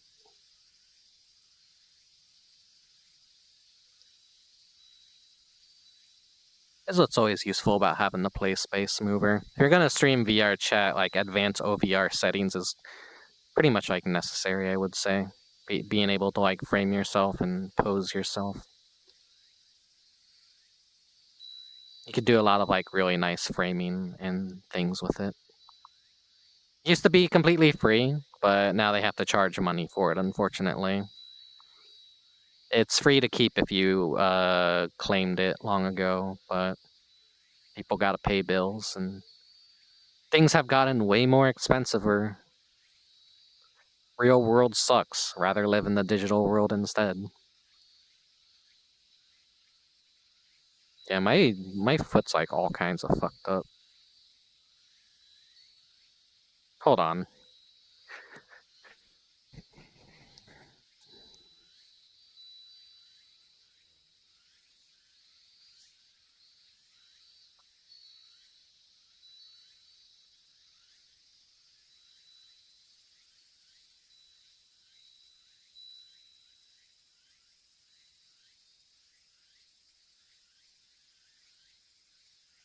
Oh damn it, did I reset my camera so you could see me like T-posing? I guess I did.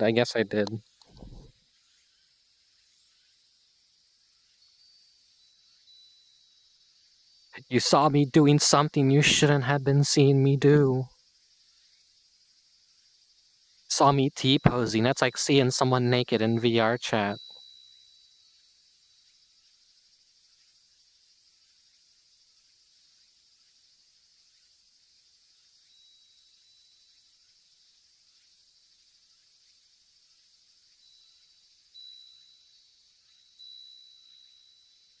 It's still free?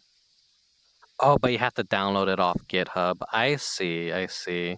Maybe that's like an offshoot of Advanced OVR, though. I don't know.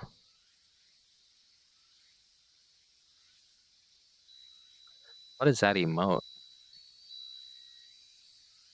Oh, it's a Toho dog. I think that's a Toho. It's hard to see in my VR because like my resolution isn't 100% the best. Man, I love mosquito coils. I don't know why. I just like them.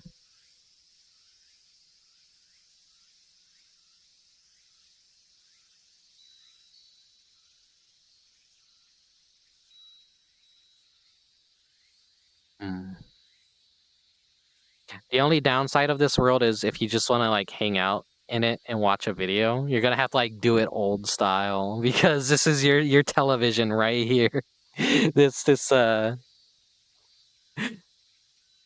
shit. This baby right here. This is your television screen. You can't make it any bigger. You gotta watch it on the little CRT.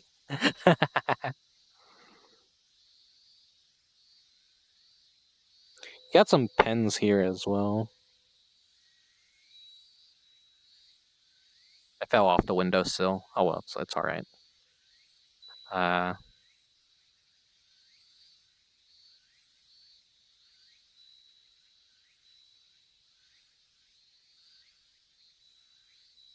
Up.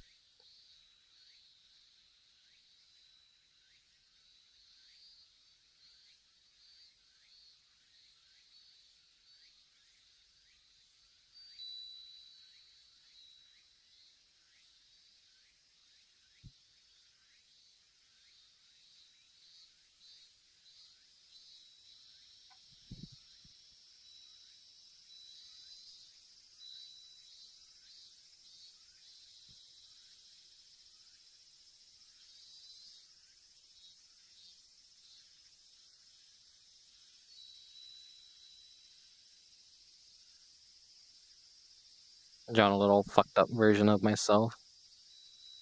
Yeah.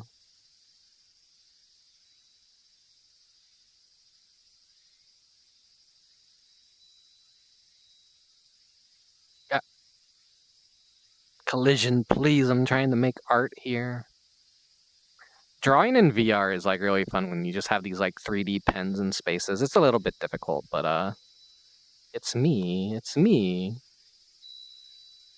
I look like this.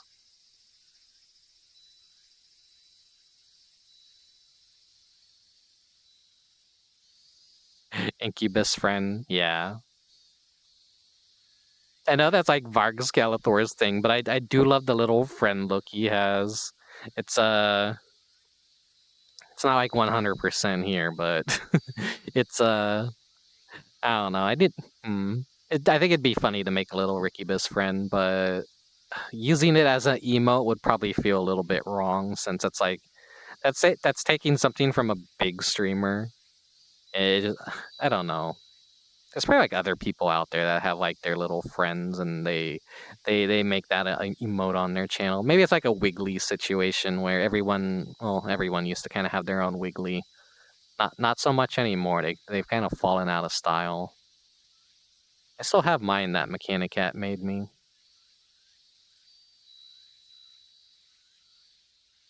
There's gonna be a 2.0 one, but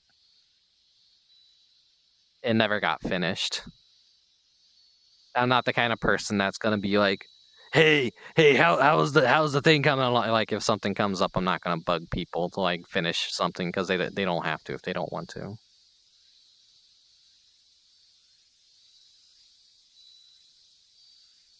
But yeah,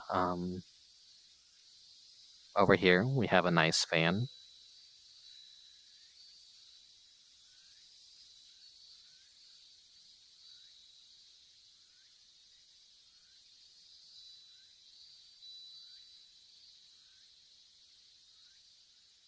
I'm waiting for someone to like make a fan that actually has physics applied to it, so that whatever direction it's facing, it'll activate your fizz bones and start like blowing in your face.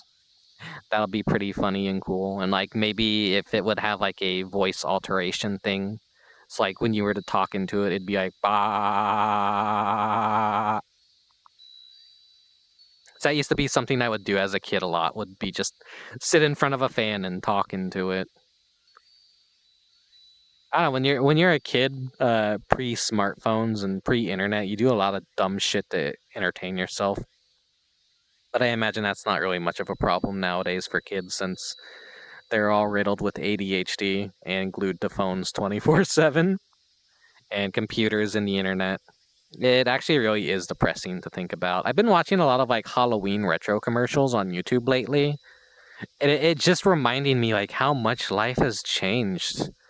That there's like no like for kids it's I don't know, this is like boomer old fat incubus talk, but it's really a downer how much shit has changed that there's just no more wonder or whimsy in the world anymore. It's all just YouTube and TikTok and Instagram shorts and Coco Melon baby sensory videos and awful mobile phone games. If I were growing up today as a kid, I definitely would like just I don't think I'd be myself. We'll see how everyone turns out like 10 years from now.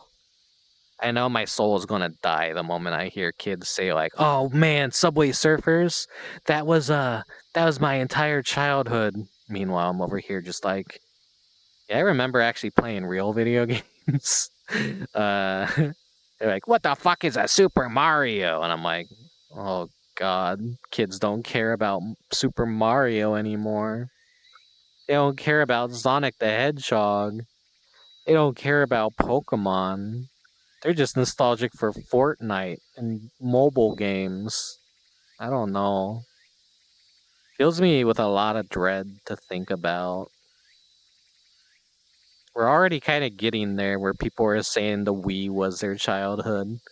And the Wii had good games, but it wasn't like the best console ever or anything, but it's kind of just depressing to think about. I guess that's why I like a world like this in VRChat is it feels nostalgic. It feels like a place that was kind of based on something or a memory of someone's past. They didn't like probably have the most amazing room or whatever. For all I know, this could have been like a summer home. Got some little paper cranes on the table.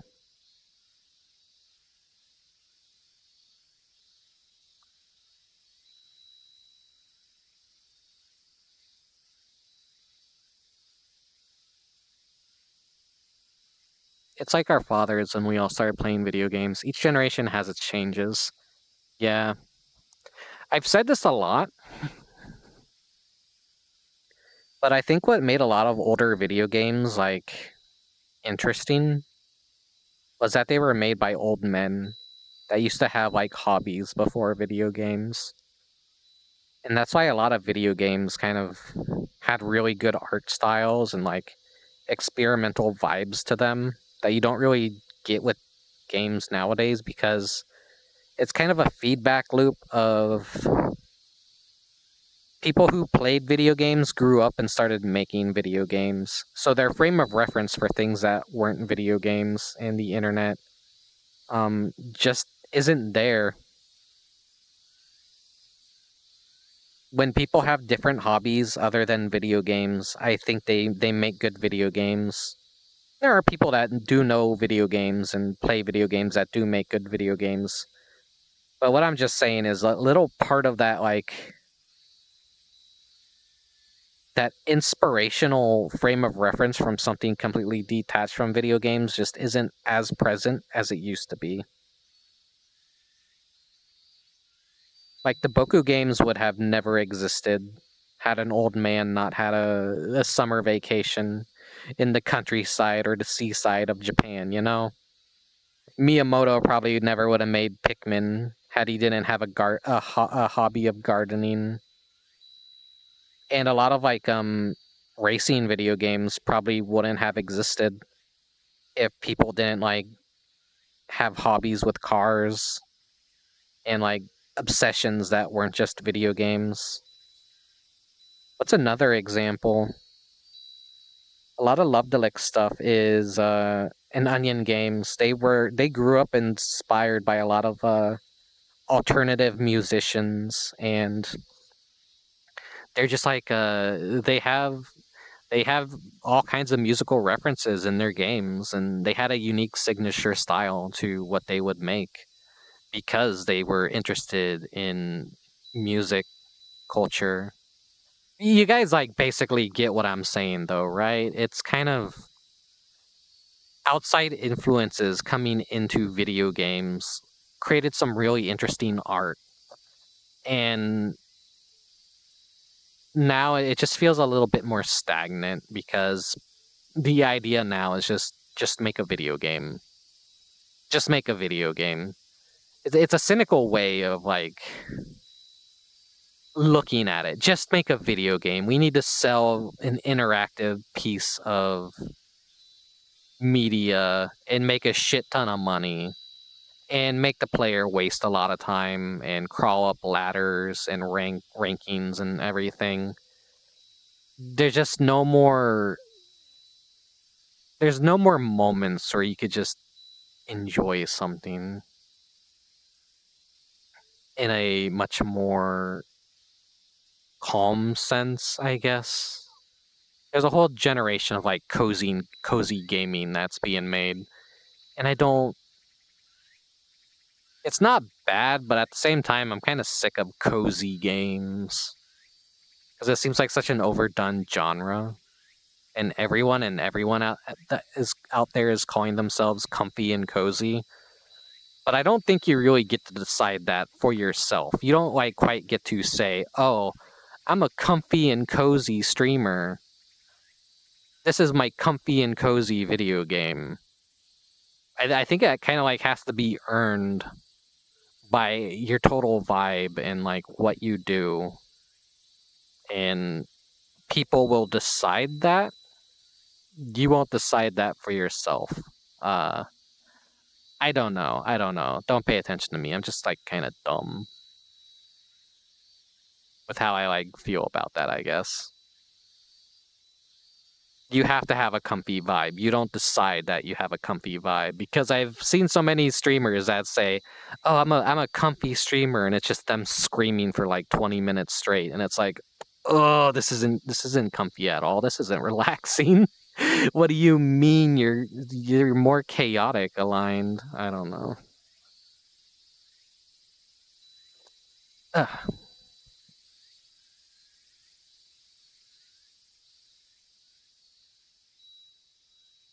I had the music for today just in case I need to whip it out, but I don't know. Just kind of hanging out in some of these worlds with the silence and just the sounds. I figure that's like kind of like all we really need. Depends on the world. But yeah, speaking of nostalgia, let's go to like another nostalgic place. So I'll see you guys in just a moment.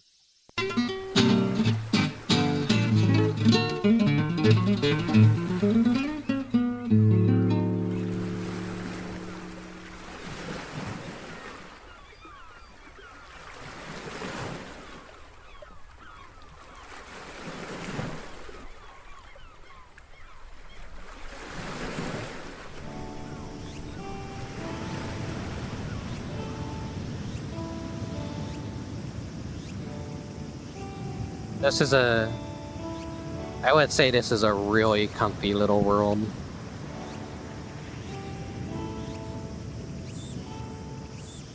Let's anchor this back down to me.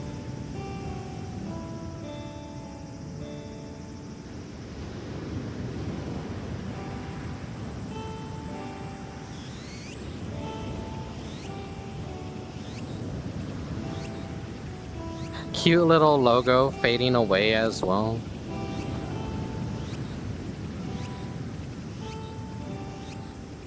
That beautiful ocean shader too.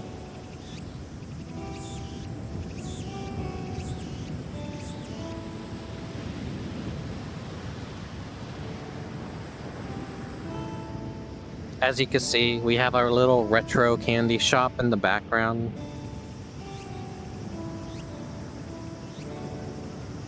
Let's see what you were saying in chat. That guy from somewhere says, I heard a similar take on music. A friend of mine who is a musician complains whenever some person says, my style mixes two genres. He says that this is not something that the musician determines, but the listeners.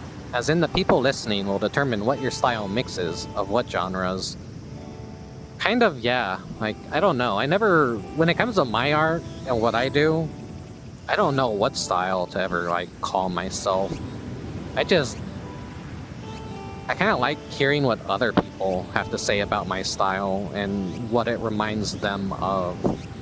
Sometimes it's like, it feels like they get it. Sometimes it feels like they don't get it at all. But that's like what makes it interesting, is everyone has like a different frame of reference for what they think a style is.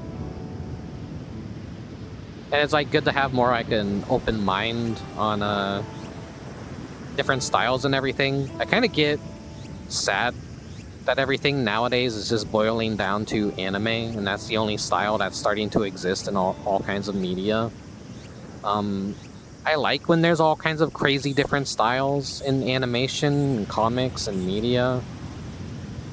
But now, like, anime is just kind of dominating everything, and it's making me a little bit sad.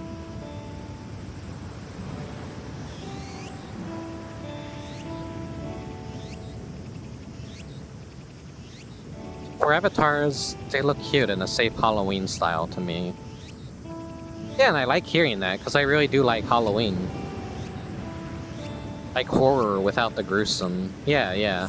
That's like one of my favorite aesthetics, is just Halloween, but, you know.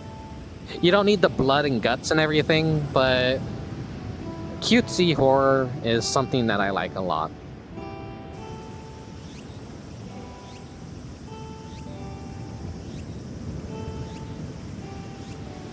You can see my updated shaders in this world, kind of, how the light bounces off my head.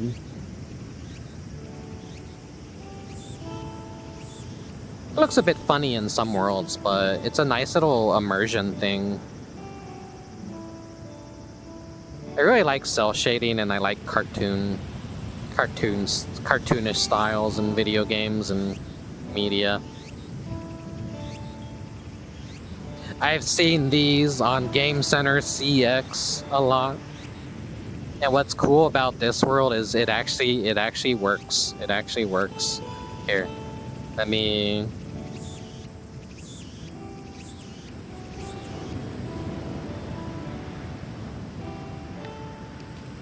Damn it, already failed. That's too weak. There we go.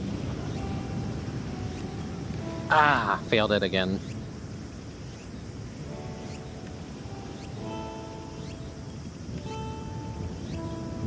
Oh, that's a good one. That's a good one.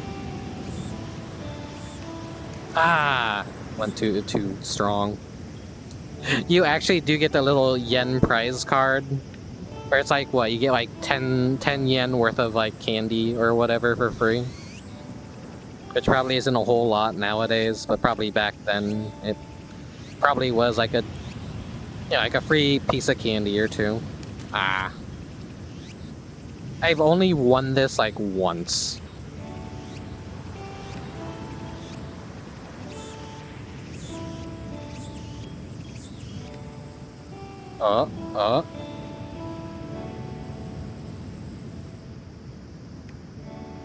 Okay, moment of truth, moment of truth.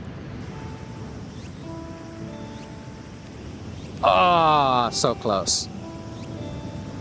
You have to get it down in the middle. It's not enough to make it down to the bottom. You gotta get it in the middle to win. But I don't want to be sitting here for like 10 hours trying to get a win.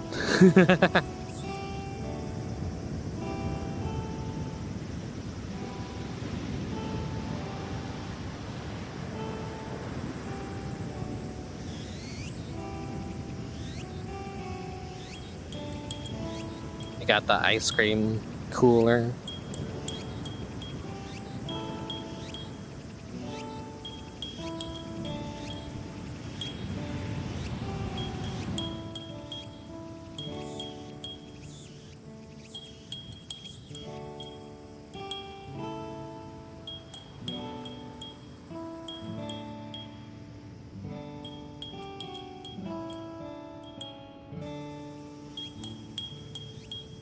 Gonna get yourself a pack of dried squid. Not really a seafood kind of person. I know that's like a Game Center CX reference because Arno loves his dried squid. He always has the containers of it sitting on his desk.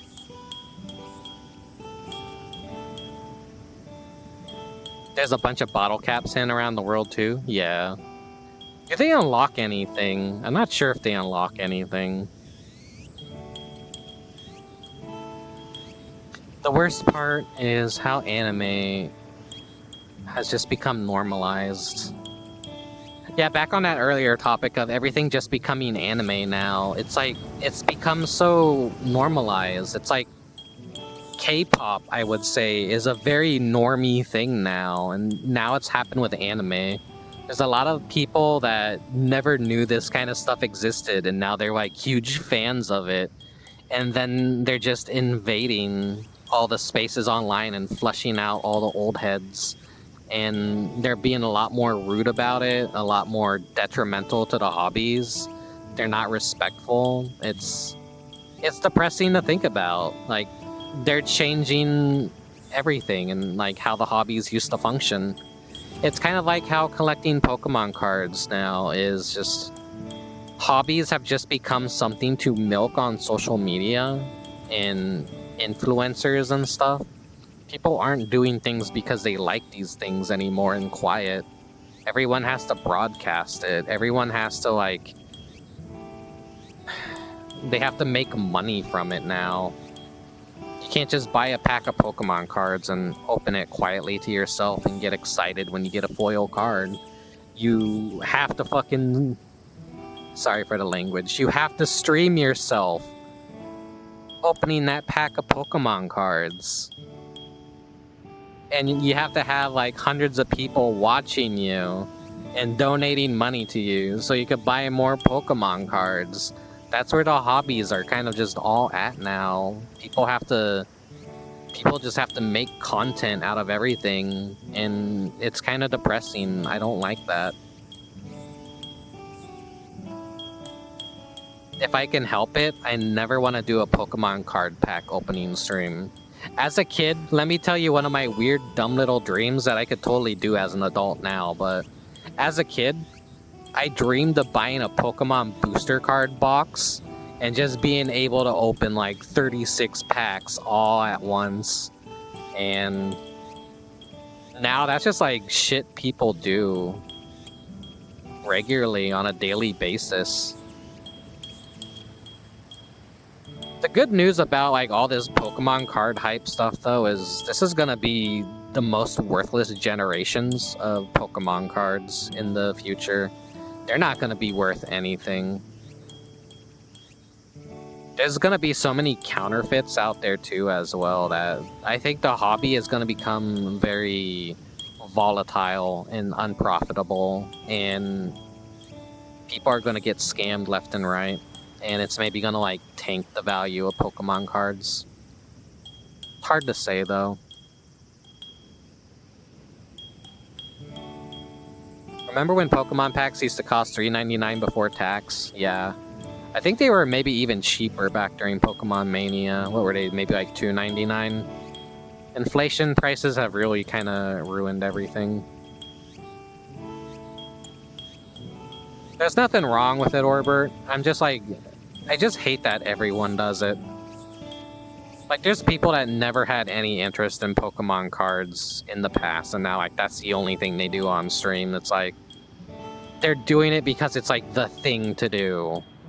I would love to do an Pokemon card pack opening stream, but you wouldn't see me going, oh my god, I got the Rainbow Charizard!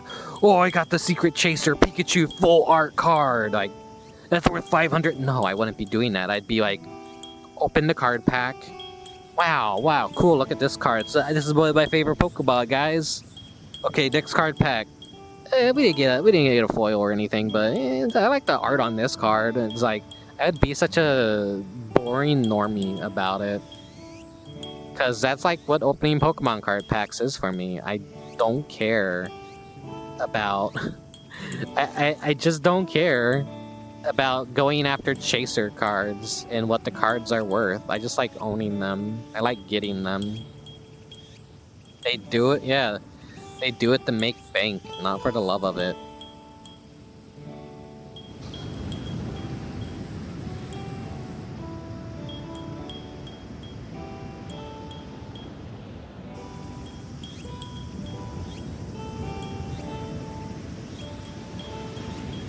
There's my camera all the way up there.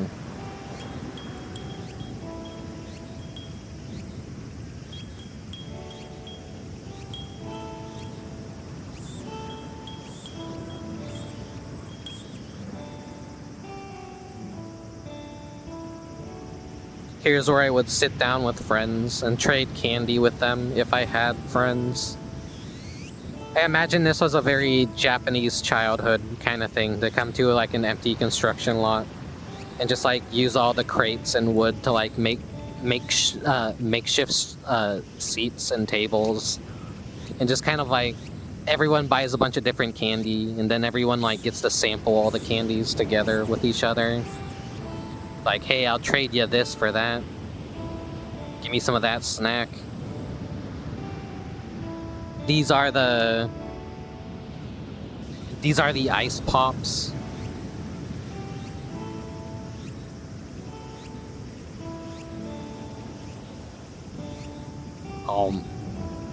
Just rip the top off and nom.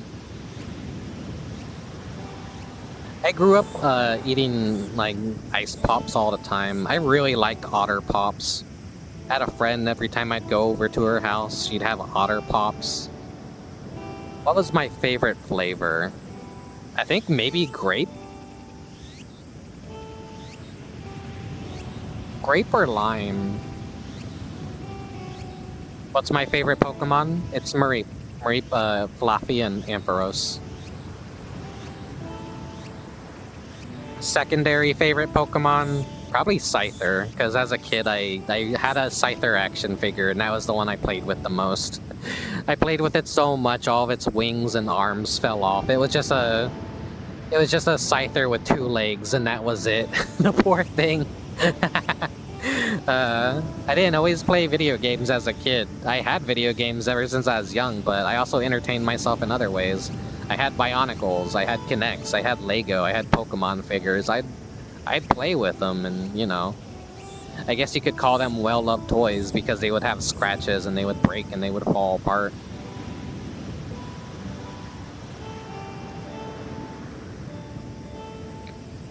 Gotta hop off for now and lie down. See you in Discord, Rick. And thanks for dropping by, Orbert. Have a good night.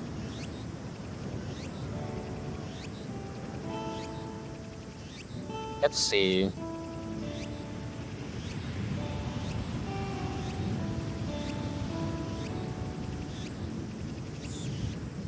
Got some little cakes, the crackers.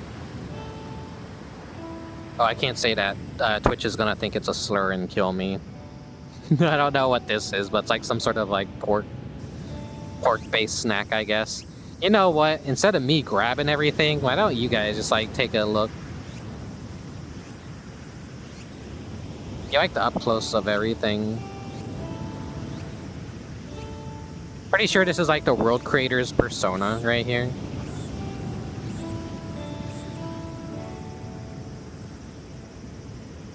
I'm trying my best not to eat candy or drink soda anymore.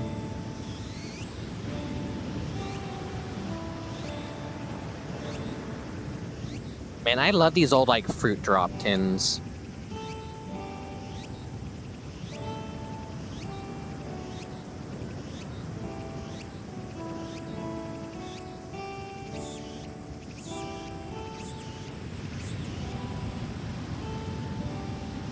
Yeah, let's head inside the candy store.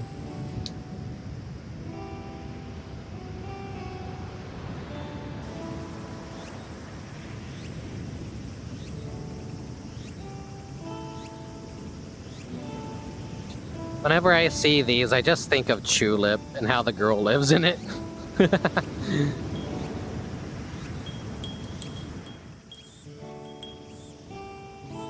Here, let me give you a guided little flying tour of the place. You're just gonna see all the snacks here. I'm so tall. I'm so tall compared to this place. I'm like a giant.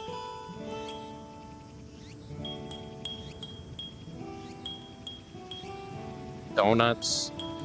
Or these like the corn sticks, I think. I'd like always get these when I would order things from Japan. The sellers would often just like toss one in with my order. So I'd get to try them. Got the candies.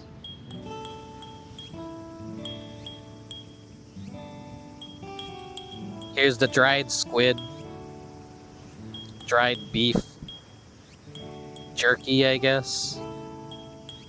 You got bouncy rubber balls. And this is the coolest one right here. As a kid, if I could ever get something that was like an eyeball, I would always prefer the eyeball as like the main thing. The eyeballs are just cool. Then we have like cool yokai trading card things right here.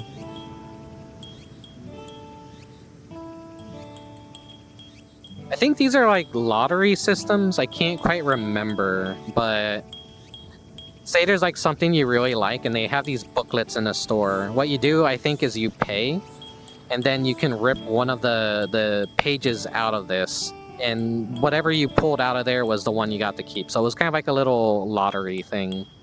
You could get the card of the idol you were going for, or you could get another card for a completely different idol that you didn't necessarily want. And then you'd have to pay more to rip another sheet out and hope you got the thing that you wanted. Cool little fun random systems like that. These old Japanese candy stores. Probably... Oh, these are like jelly packets, I think, for hunting beetles. Or just eating too, maybe. But I know, like... Yeah, the jelly packets for beetles. I like the little retro candy toy shops whenever they appear in Game Center CX. I think those are some of the most comfiest segments in Game Center CX. And it probably breaks my heart that a lot of them have maybe closed down after COVID.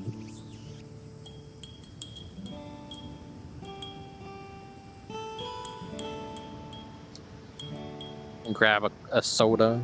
The little ice pack. We got some pens on the wall down here. Some model kits for like paper airplanes.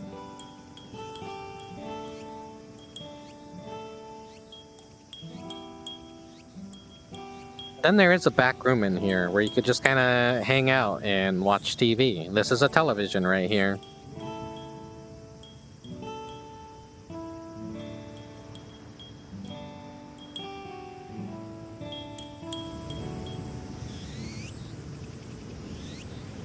You know what? I just had an idea.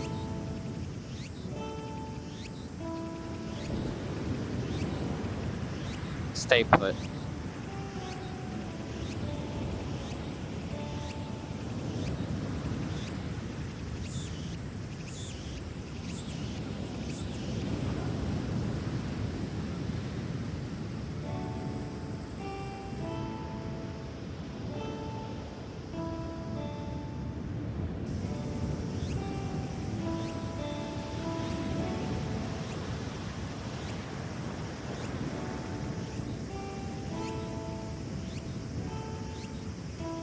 It's been a while since you guys probably seen this avatar.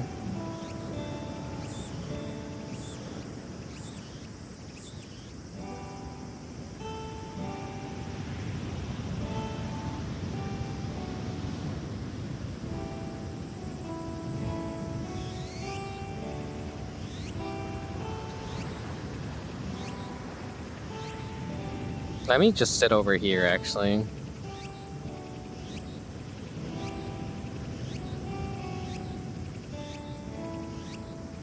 Yeah, it's the little Rick avatar from my April Fool's stream that I did in 2023.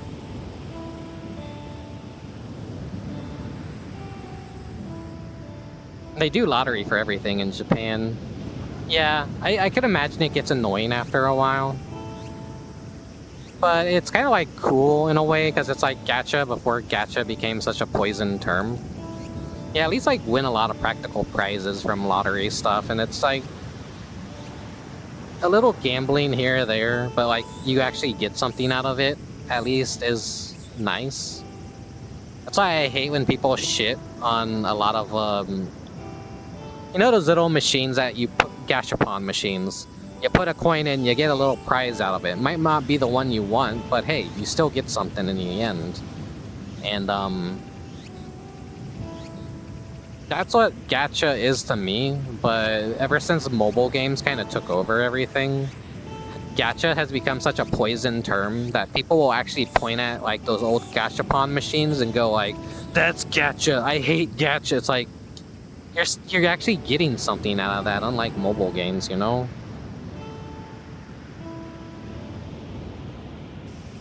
You remember seeing this one?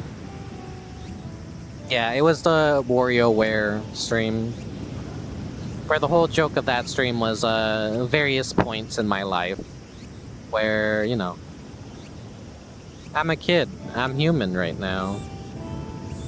Then you got to see me as a teenager, and then as my older demon self.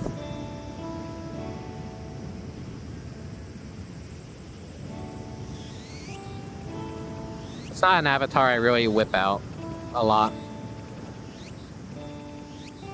It's not something I made at all. It's just like a public avatar. It's from the maker of a lot of the original avatars I used to use, which were they were femboy avatars, of course, because if you're gonna be a male in VRChat, there's either soldier, very clunky video game import avatar, stormtrooper,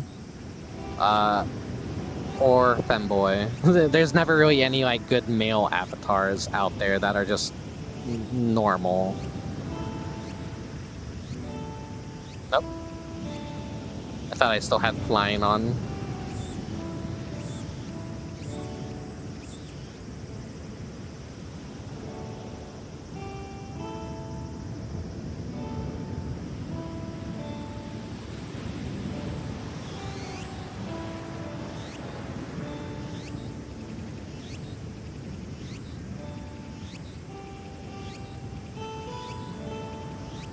It'd probably be funny to have a younger version of myself for streaming.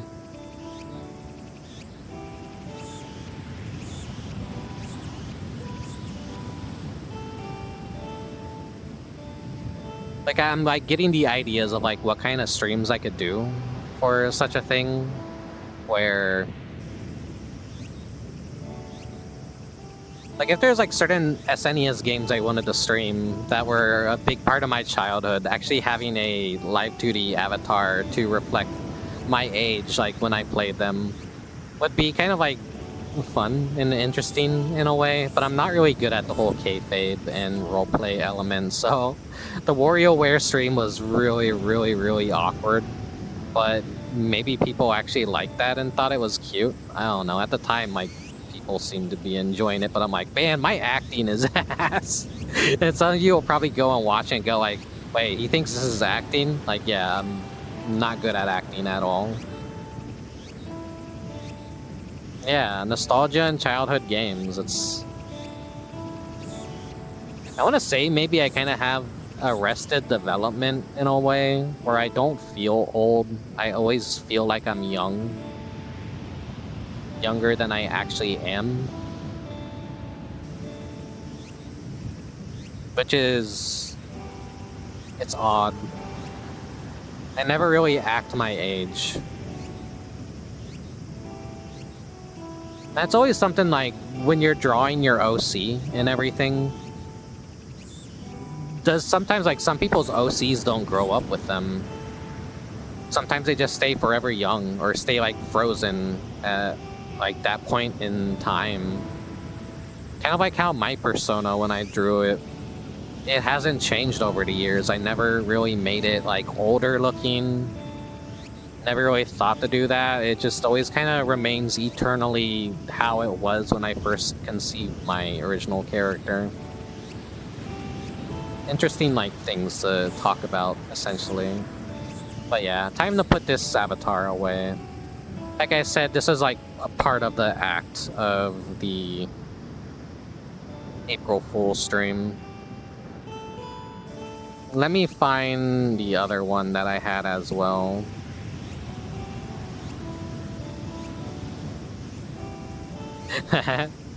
This is the adulthood one, where the demon transition did happen.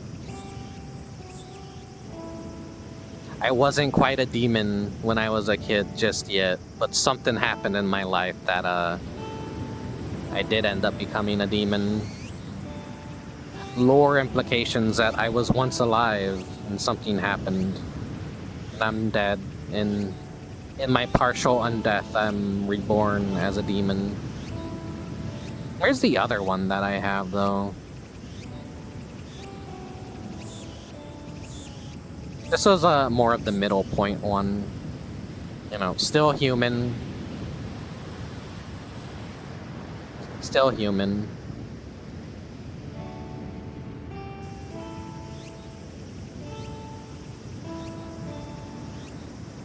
This is closer to how I would look if I were alive and not a demon. Brown hair, glasses, green eyes. Pretty normal, pretty plain.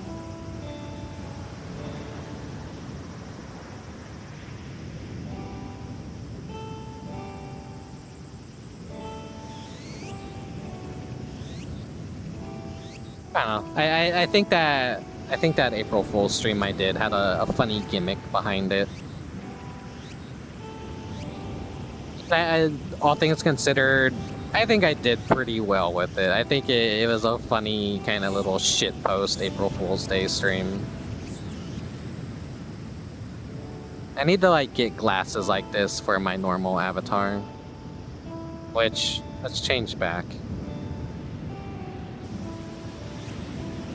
And then immediately, like, I'm a lot more cartoony now, and it's kind of hard to look at, isn't it? Like, it's a weird transition of what's with this cartoon cat boy in a hyper-realistic world? Who's this cel-shaded goon over here?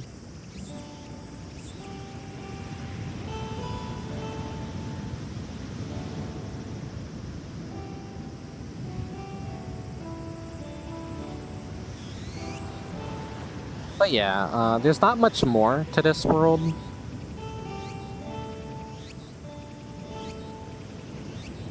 There's the secret little bottle caps hidden around everywhere. There's a little back alley.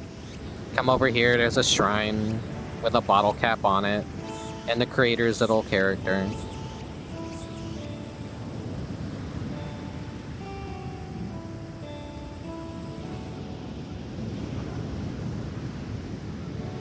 You have the arcade cabinet back here.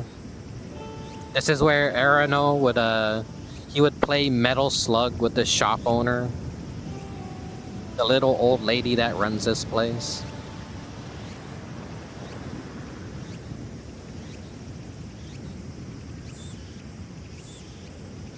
Here you go, if you read Japanese or want to translate this.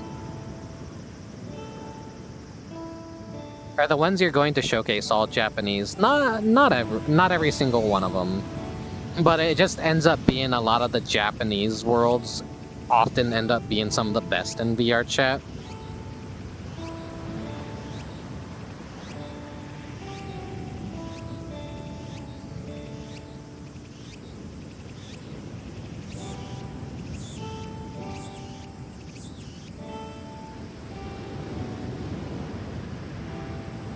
But yeah, I think it's time to go somewhere new now.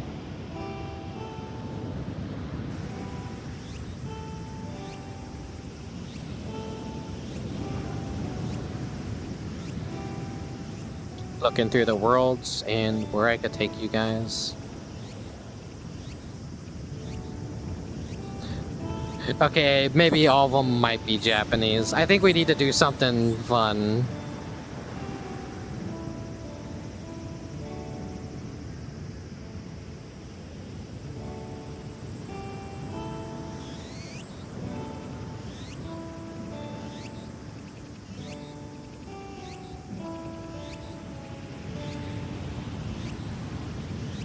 Most VRChat players will know this next world that I'm taking you guys to, so sit tight.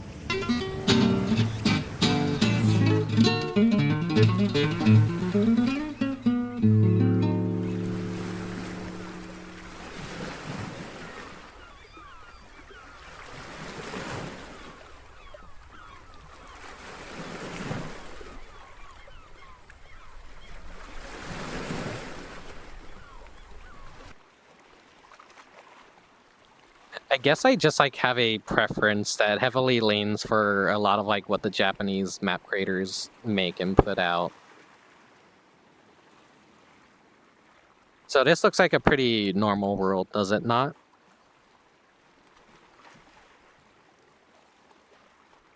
Well, there's something more to it.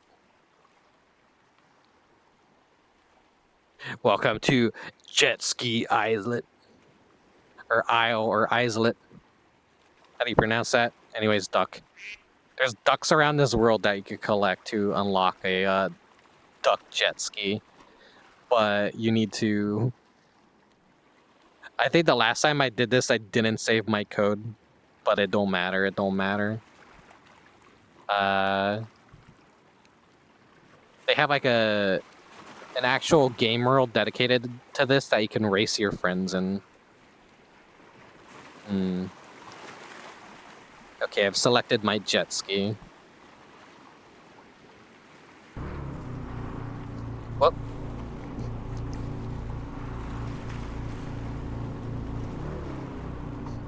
Okay, hold on, I gotta...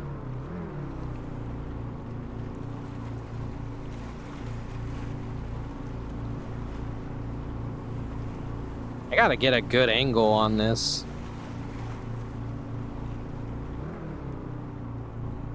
Okay, this might be good. Alright, guys. Are you ready?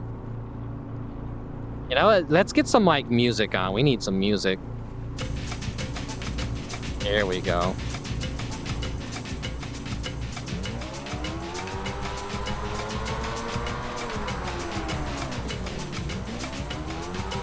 Got some of that Nappletail OST.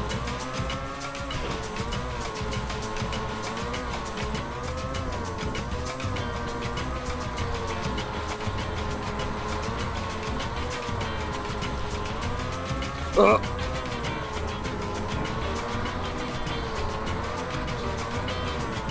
I'm losing control. I gotta brake.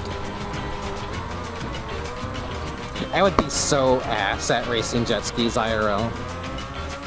I would topside easy.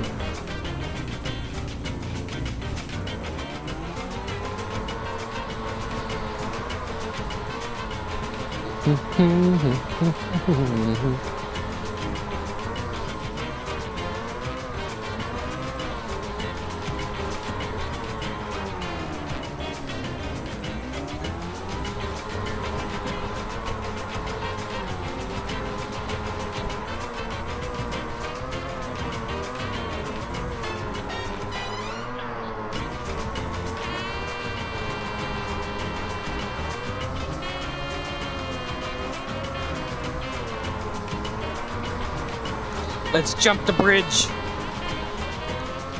Ooh! I failed. I failed.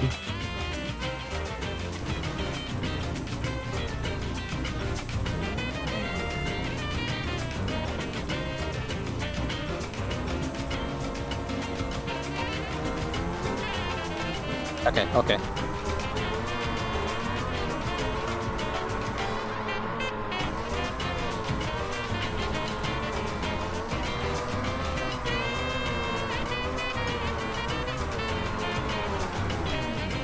I'm crashing into everything. I'm so ass at this.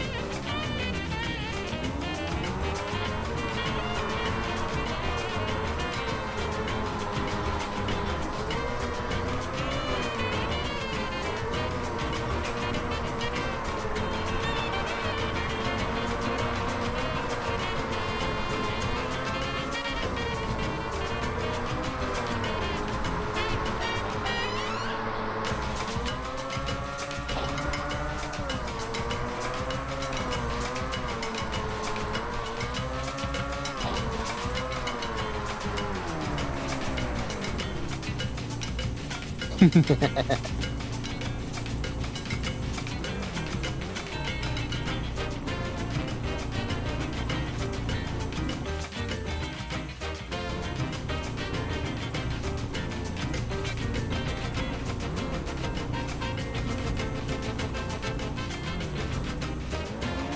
get some like different views of this.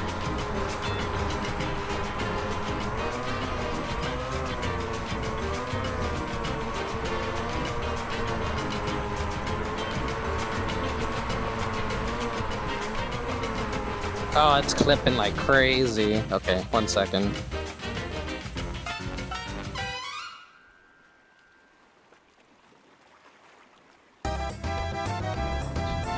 Okay, this bootleg ass SpongeBob song.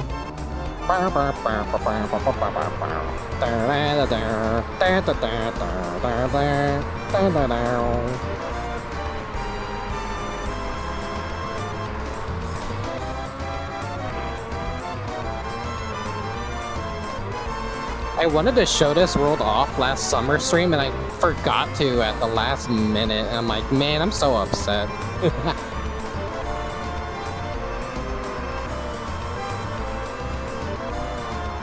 Yeah, you want to ride a jet ski in VR? Here you go. You can do that.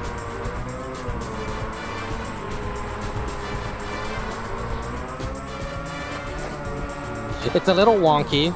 It's a little wonky. But it's a fun time, I promise. But if you get easily motion sick, I don't recommend it. You're gonna get like really sick if you're not used to VR.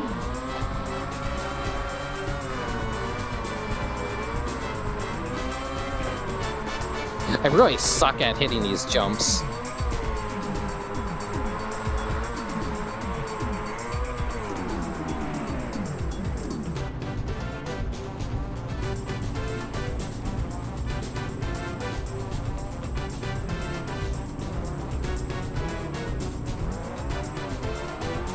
You do have to grab both handlebars and like move it appropriately to like steer yourself. I'm all gas, no brakes. Which is why I'm so like haphazard.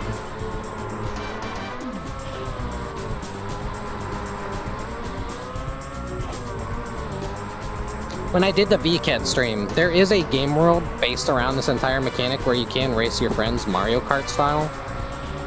And VRChat had like a little code. It has world permanence now, so once you unlock a vehicle in that world, you have it forever.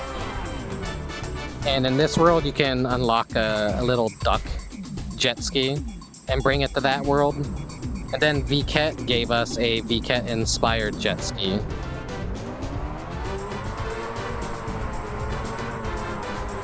Oh!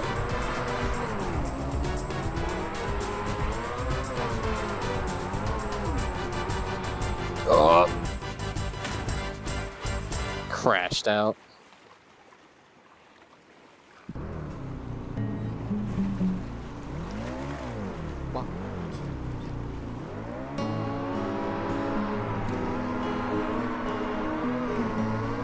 God, I love Doshin the Giant music so much.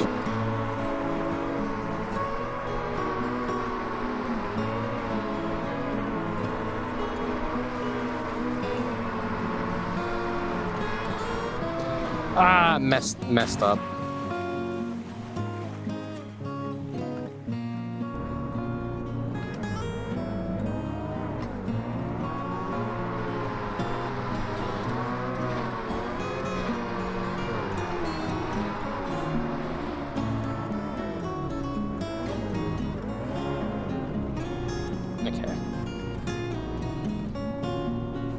Whoa, Rickubus jet skiing. Yeah.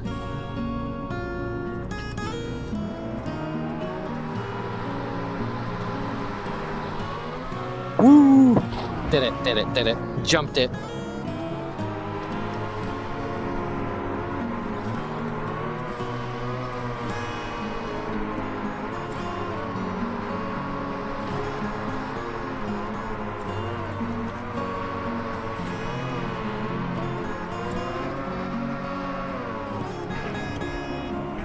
You guys want to get sick?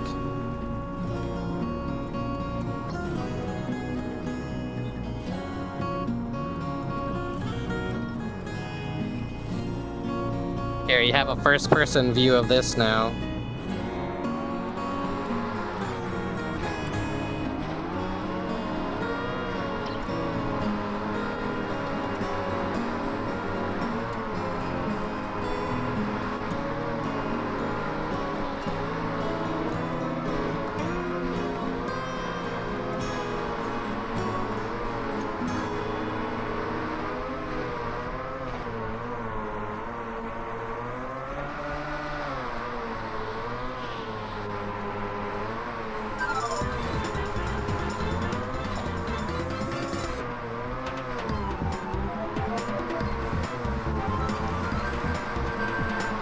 Very appropriate music for this. Yeah, it's really just fun to like jet ski around in this world. They do have some challenges that you can do as well. Courses. We're in free roam, so let's do the shipwreck hideaway.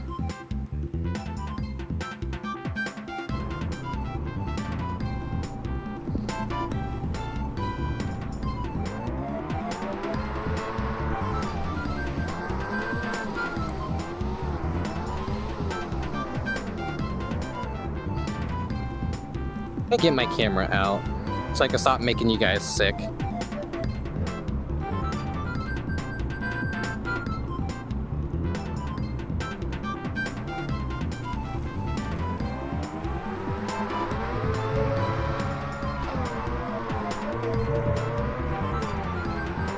Already fucked up.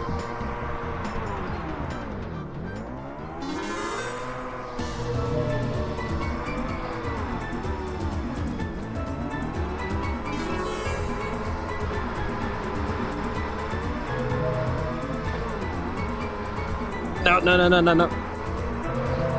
I ain't winning this. I ain't breaking any records. There's my abandoned jet ski.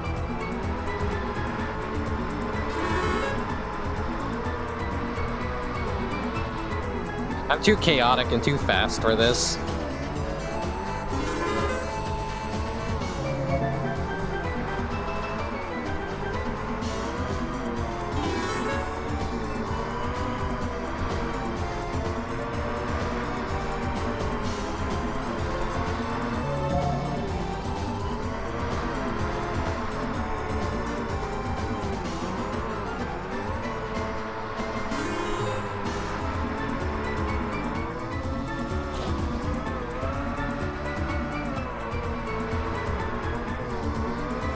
I don't think I'm doing this right.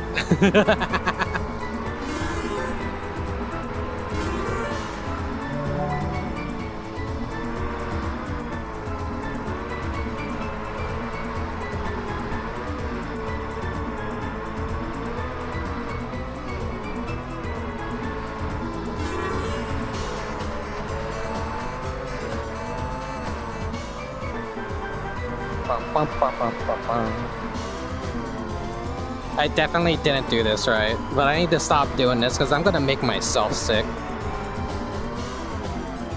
Ooh. Oh, okay. Oh. Ooh. The arrows are kind of confusing. Yeah, this is like the first world that had the jet skis and everything, so it's gotten better since. When they made Jetski Rush, which is this is the game version of the world. This is much better. This is the more fully realized thing. Yeah, other than that, it's got little hangout spots. If your friends don't feel like jet skiing, you could they could just sit here and watch you be a fool out on the open ocean in free roam. Bum ba da da da bum bum. Bum, ba, da, da, dum. Bow, bow, bow. Bow, bow, bow. This is really good music for beaches from Poiney's Point. Bum bum bum bum bum bum bum bum bum bum bum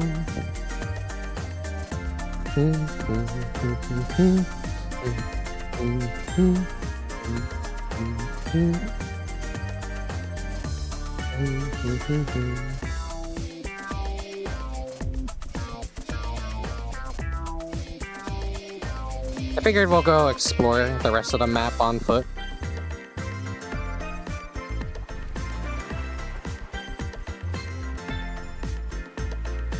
I think it might have a day and night cycle. I'm not sure though. I can't remember. Here's one of the ducks.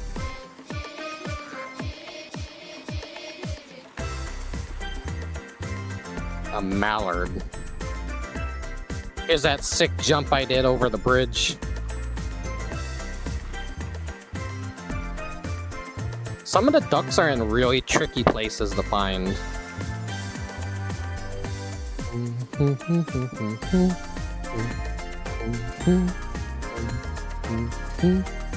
It's not that bad of a looking map either, all things considered.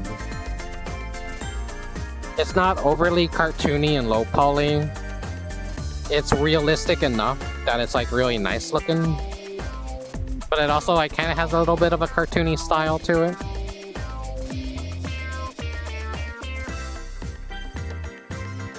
Michigan Report from Hell vibes. We don't have Briscoe here with us, so we have nothing to worry about. Lighthouses just always make me think of like Silent Hill or Michigan Report from Hell. Here's another duck.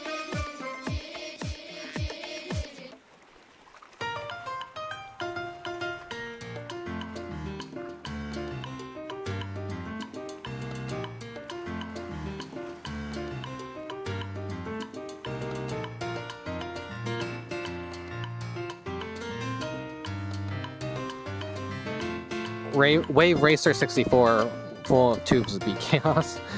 Yeah, I need to play Wave Racer on stream one day.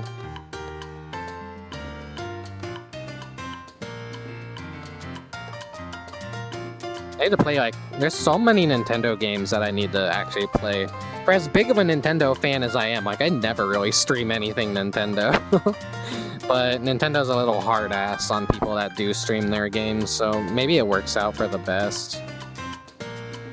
But yeah, this has been Jetski Islet. Hello, Ziona. Trying to think of where I could take you guys next. Oh, I know exactly where to take you guys next. It's gonna be a good one. Let me find it real quick, because I don't have it in my favorites list.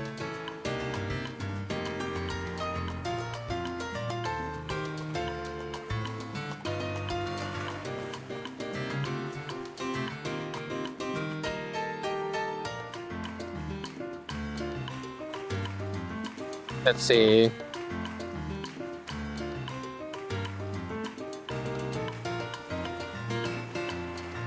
I'm looking. Yeah, hello Ziona. Try not to get too sick. Well, you came at a good time, because I just pretty much made everyone nauseous with some jet skiing in VR. Is this the world?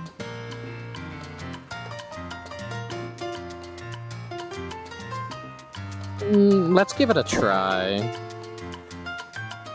Be back in just a moment.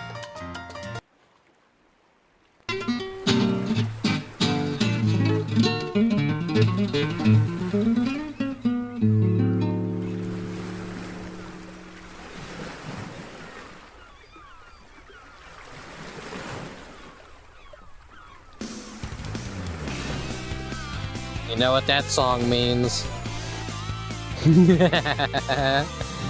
Alright.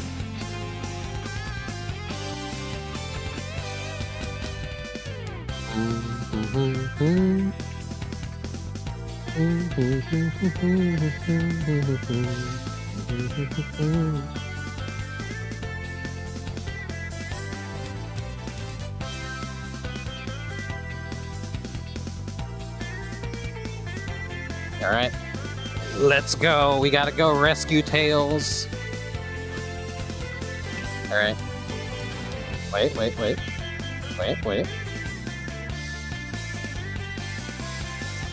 Let's go.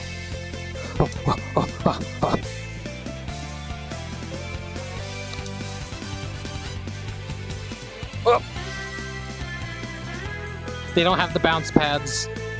They just kind of teleport you.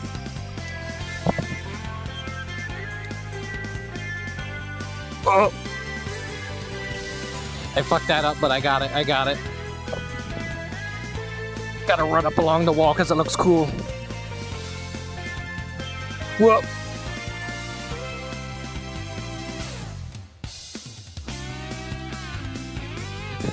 This is so jank. Just like real Sonic Adventure. Oh shit, the killer whale part. But no whales are gonna jump out and try and kill me. Wait, I'm doing this all wrong. I'm doing this all wrong.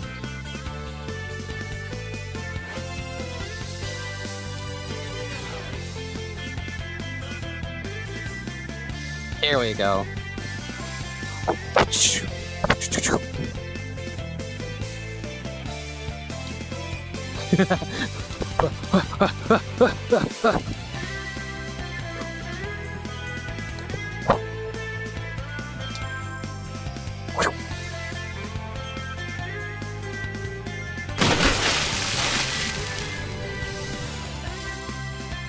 Now, if I were actually Sonic, I would have died right there because I touched water. You always gotta remember that camera angle right there. Because whenever I used to go to my old rental store, they had the Dreamcast station set up, and I would just always use it to play Sonic Adventure and play this first stage over and over again.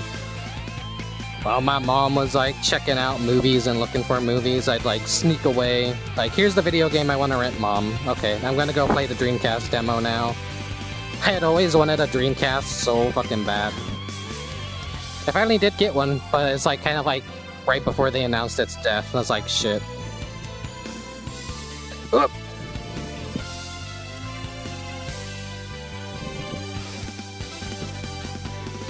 Up.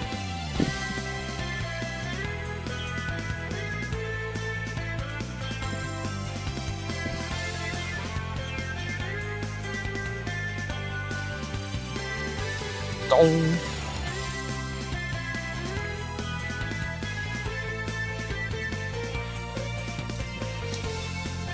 Yeah.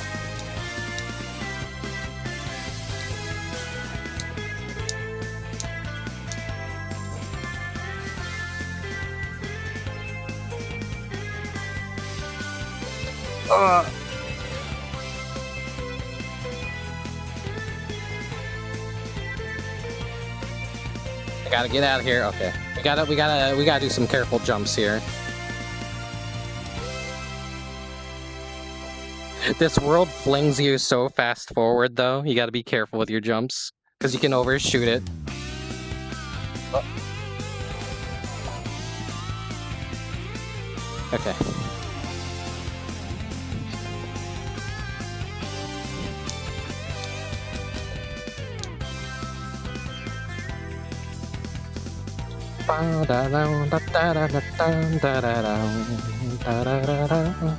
This is such a first magical stage for Sonic. Such a good one.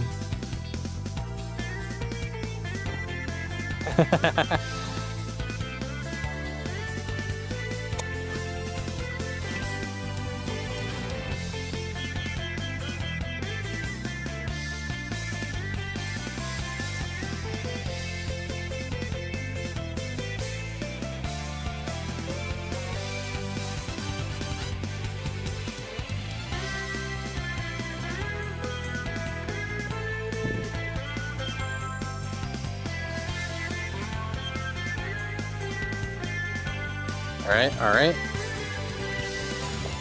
I can't go through the loops naturally, so I have to cheat.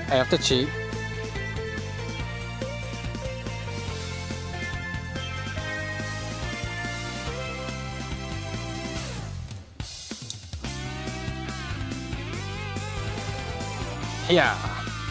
Wait. It's tricky to get up on. Yeah, there you go.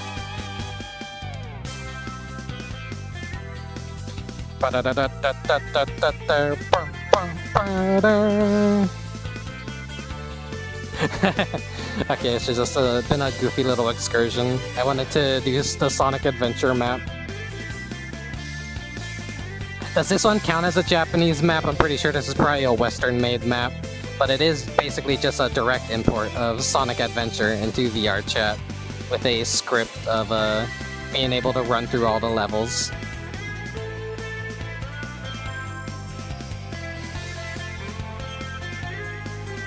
Yeah, VRChat is a really cool thing if you like video game imports. Sorry, I got a burp. There's like all kinds of stuff like this in VRChat, but it's kind of don't really let too many people know about it. Otherwise, you know, some companies are okay with it, others aren't. But cool shit like this can exist, and you could go to some of your favorite video game worlds in VRChat, and highly recommend it. I highly recommend it. Let me take us to a more relaxing world now after that.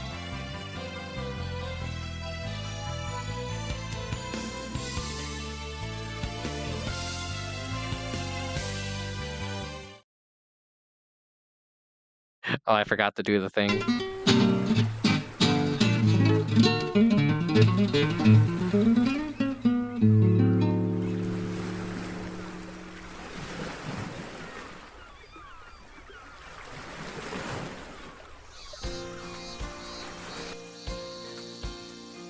Am I in the girls' locker room? Maybe.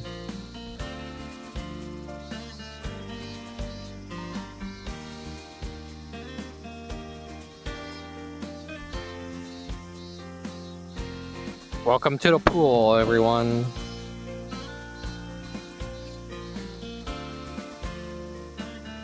That ain't how that's supposed to look.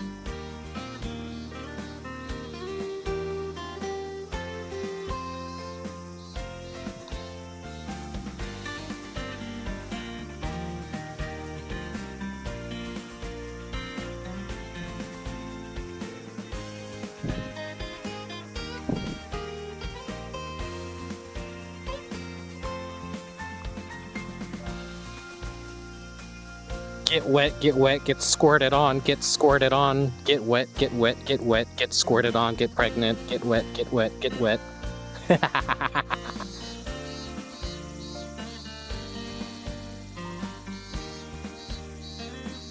Hell yeah, Ramune.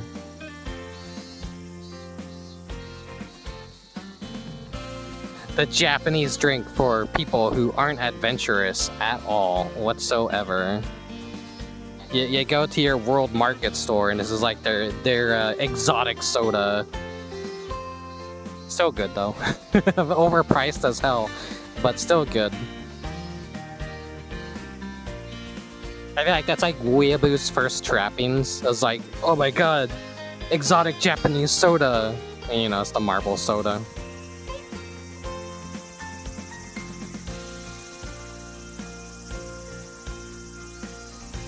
Alright, come here, guys.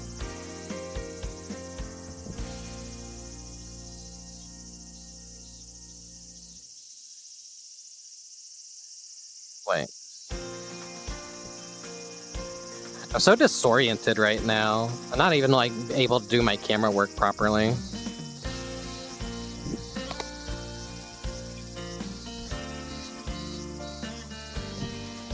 Get splashed on, get splashed on.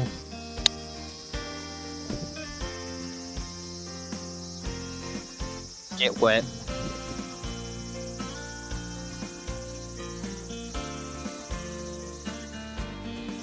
You don't see this used too often in Worlds, but it's a neat little thing. It's a neat little system of just being able to, like, splash. Make a fuss in the water. Splash your friends.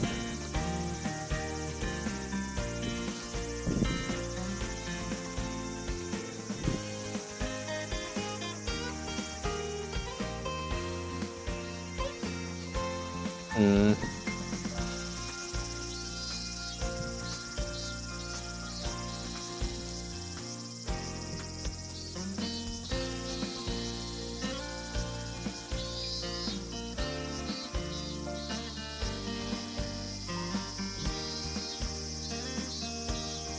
Not really too big of a fan of this framing. Here we go. I think this is more of a better balance right here.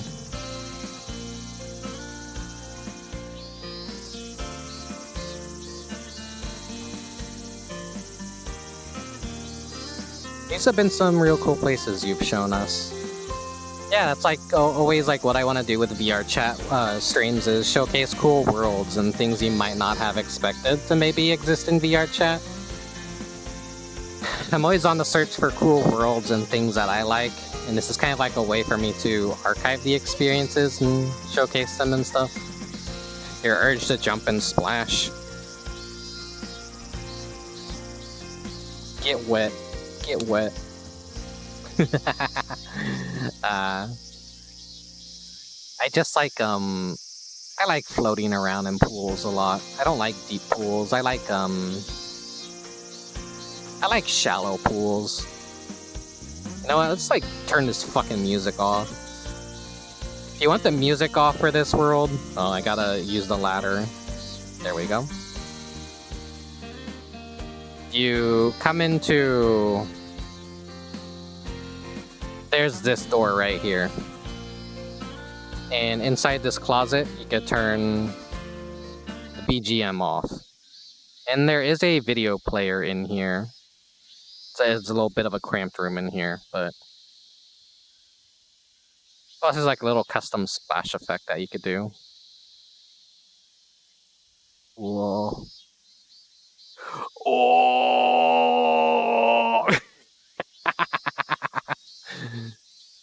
No. What are these?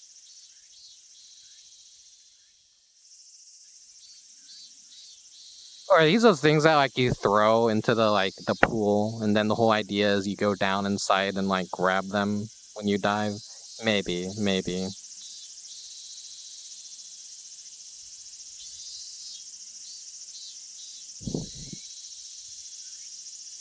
But yeah, it's hard to believe it's already been like 3 hours in VR. What the hell? I'm not gonna get to be able to go through all the maps I wanted to show you guys in this stream. I'll try and we'll see how long I can last. I'll go until like one of my controllers starts to die, to be honest. It's been a lot more of a slow burn kind of stream, I guess.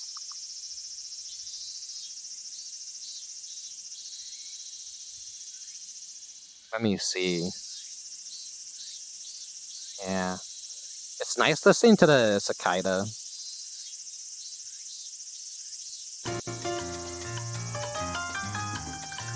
There we go, we got the beach music back. What's next? Oh.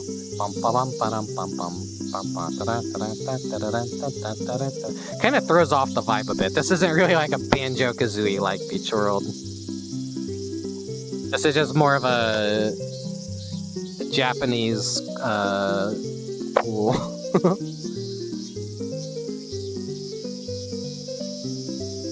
But I really dig the vibe of this one because, I mean, look. You got like the beautiful blues, and then to balance that all out, you're just surrounded by nothing but green trees. The complementary red roof of that building over there, just the color theory in this world, it just screams summer. It's really good. It's really good.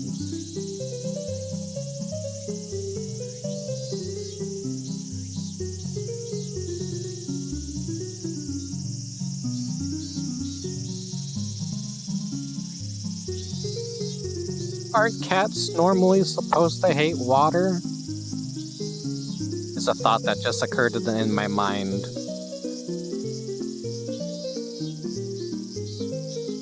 This cat is weird. This cat likes water. But not deep water. If I did a cannonball jump in VR, it would probably break a leg or break something in my room, so I'm not gonna do a cannonball. Unfortunate. Sorry. Sorry to disappoint.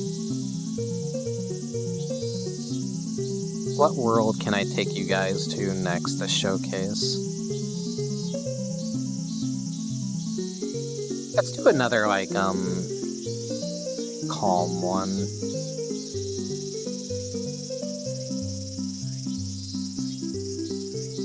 So some of these smaller ones might be easier to just, like, hang out on a bit and then leave. There's, like, a whole bunch of, like, other little prefabs in this world, like squirt guns and inner tubes and stuff, but, you know, it's a pretty... There's no water physics in this world, just like the splashing thing, water guns, and I think like beach balls that float on top of the water and stuff, so yeah. But I will see you guys in just a moment.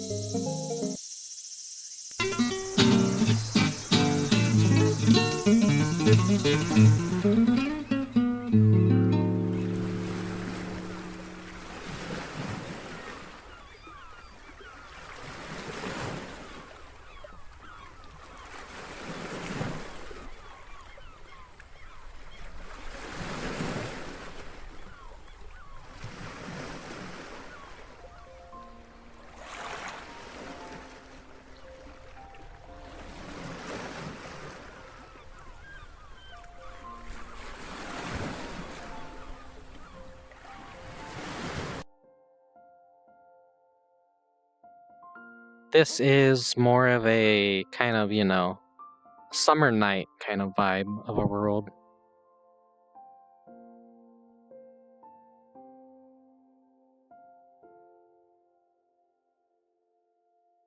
There's not much to this world, but it's a nice, really pretty one to look at.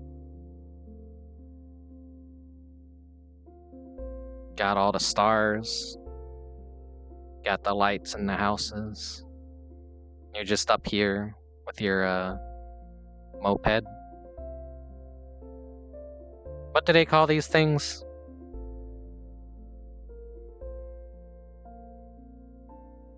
Trying to remember. But they're the kinds of bikes everyone wanted for a long time because Fooly Cooly. And it's like, you know, every weeaboo growing up in the early 2000s wanted a corgi because of Cowboy Beep Boop.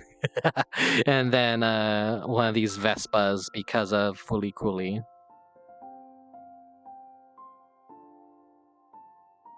Like, it came back to me suddenly, like, what they were called. I'm like, yeah, Vespa.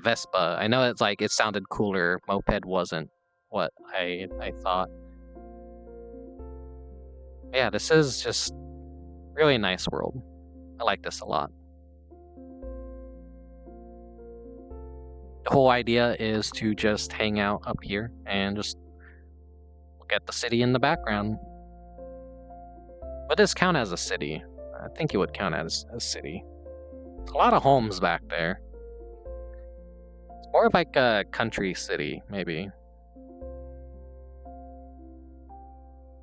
All calm until the white car comes and Eurobeat starts playing. That happened to me on in a world during it was a Christmas VRChat stream. I was like distracted, and there's a little Easter egg in the world where that exact thing did happen. The initial D car just randomly has a chance to speed across the street, and it's blasting Eurobeat.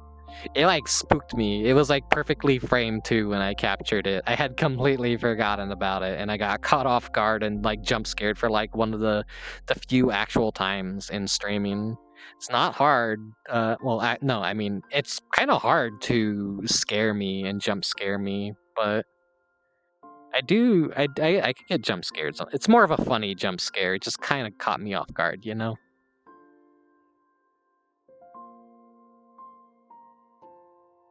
But yeah, it's a nice, soothing, just kind of hang out, turn your brain off kind of world. It's very pretty.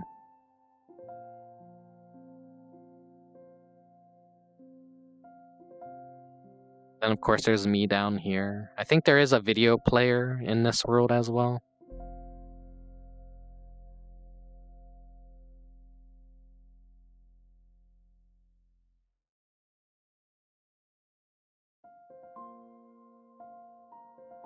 I pretty much like showcased all there is to showcase in this world, honestly.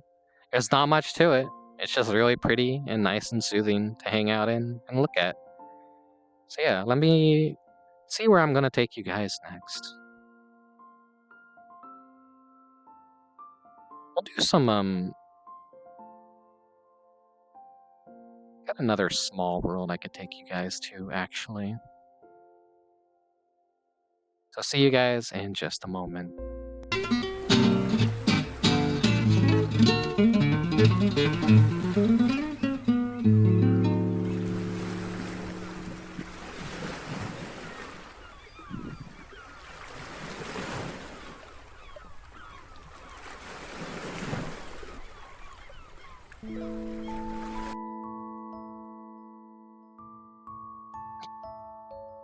It wouldn't be a Rickubus VRChat stream without the flying sky whale. They're always present. They're in every single Japanese world like this. Not that I'm complaining, I just always find it funny that sky whales are just universally loved across like fantasy VRChat worlds. The magic of a giant flying whale in the sky. Other than that, there's not much to this world either. It's you just like want to hang out at a fantasy train stop in the middle of an ocean, surrounded by clouds, watching a giant sky whale and shooting stars. Here you go. This is the world for you. It makes for good photography as well. Oh, there's my PC. I don't know if you can hear that. Why is it this world that's causing my PC to suddenly like not be happy?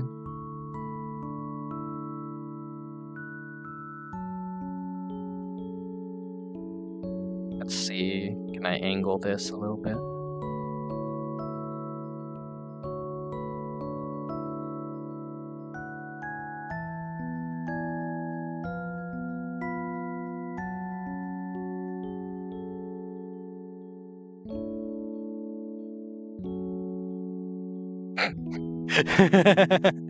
the turnaround looks so goofy. No. It's better if I like, whoa.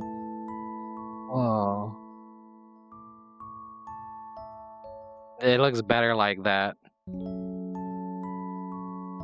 I haven't been taking too many photos this stream. Where'd my camera go? Where are you guys? Oh, did I turn the stream camera off? I did. Not intentionally. That is like completely accidental.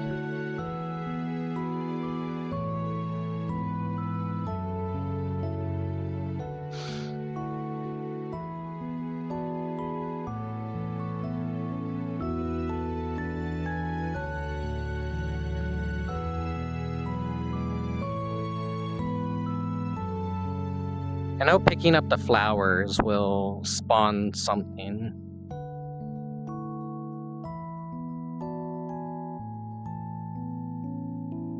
Oh yeah, here's the... If you touch the one of the flowers, it makes all this appear. So you'll have a mirror.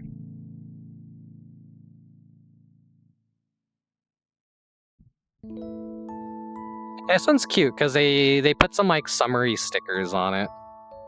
You know, this is like something I never really see other worlds do, is they just like decorate the mirrors. They kind of just like keep it simple. I don't know, it's just a cute little touch. There's some witch brooms over here if you want to go flying through the sky and make yourself sick. I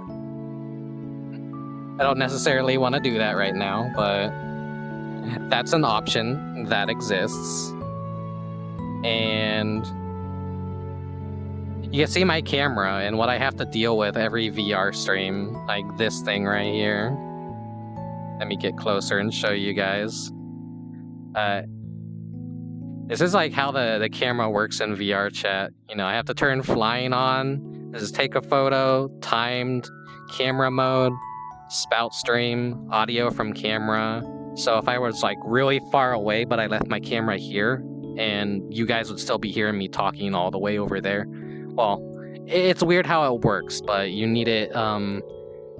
If you're separated from your friends in VRChat, you could drop your camera and have your audio come out from your camera. That way they can still hear you even though they can't see you. Here's the anchor function, default, local, world, behavior, smooth, look at me, auto level pitch, roll while flying, trigger, takes photos. You have the focus right here with all the settings. You have the pins, which you get 3, which that's like doing this, and doing this. You have the masking mode, where you could turn off the world, you could turn off items, you could turn on a green screen. You could even use VRChat to stream in YouTube or VTube if you wanted to. Here's the dolly function right here. Sorry, I accidentally grabbed the camera lens.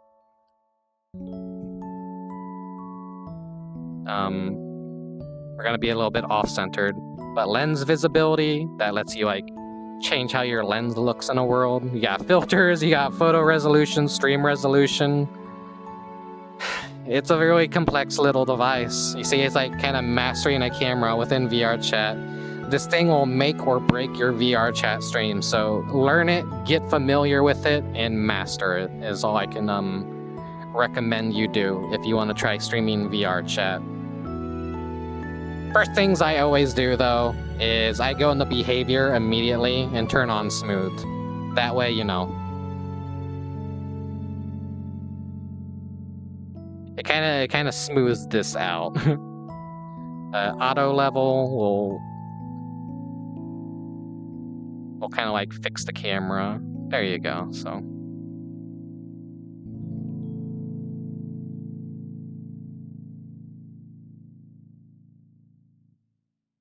Making you a professional without realizing it? Maybe. I wouldn't be good with a real camera IRL, but it's essentially learning. I'm not someone that ever takes selfies or anything, but VRChat's kind of like a window into that, I guess. I mean, we even have a what is it? That's a flip. This is the most evil. They had to add this because people wanted a fucking 16:9 resolution for, TikTok shit and shorts format, which is ew. It doesn't reflect on stream, I don't think, but that's an option now, is streaming in 16:9 within VRChat. I like when they added that feature in VRChat. The patch notes was yeah, we're all crying too as we do this. It's they really didn't want people to have 16:9 portrait mode, Landscape is where it's at. Landscape will always be king. 4:3 will always be the best resolution though for framing and artistic stuff. But yeah. 16:9 is a fucking abomination and shouldn't have never existed. Anyways. Come here. Where are you guys? Got some more pens over here if you're so inclined to draw.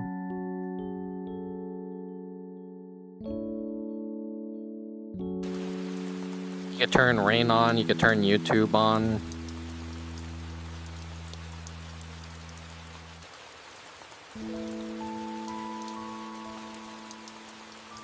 I always love when worlds have little toggles like this.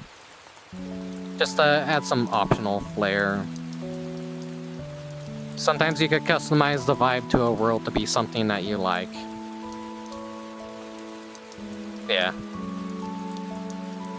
This is where you would just plug in a YouTube video or a stream and watch it in VRChat if you wanted to.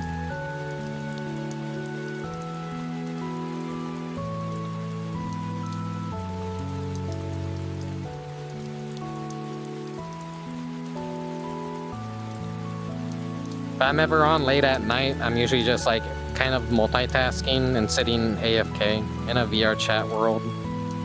And, People are free to drop by.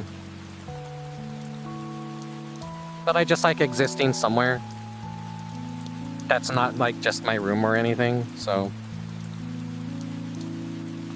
yeah.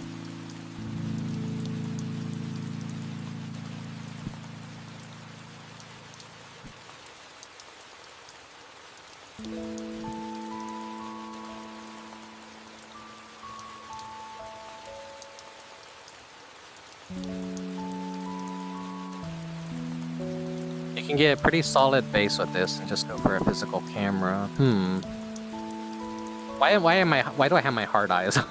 See, this is like what having all the eye utility is gonna be kind of annoying.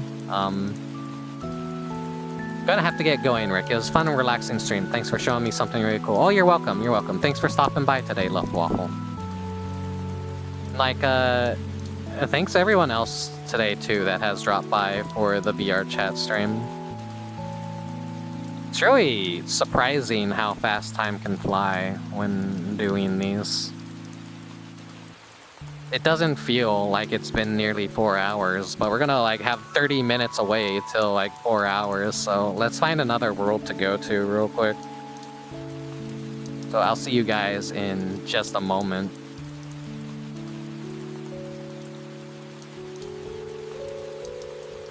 Let me set the world up first. I'm like looking and selecting, and I'm not thinking.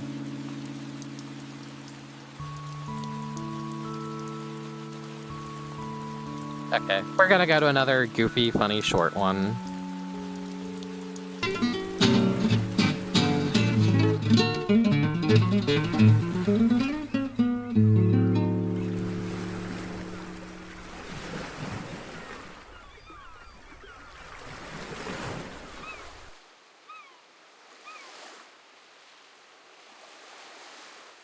You guys like melon sodas?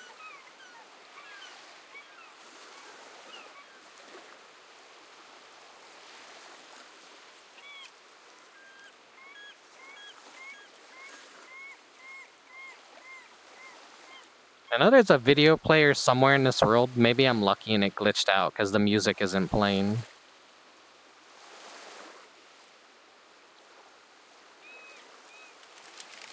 Let's see. Player error. Okay, good. You have a little beach hut, bed, sofa, or whatever in here, and you could like watch TV if you wanted to.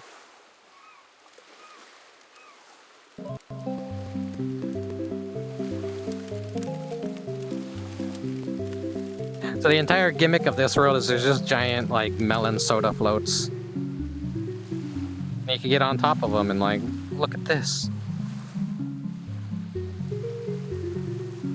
Oh my god, guys, it's just like Sayako, Giantess dating stream, but summer edition. You know what happens, right? Well, no, this never actually happens in the game, but still, you know.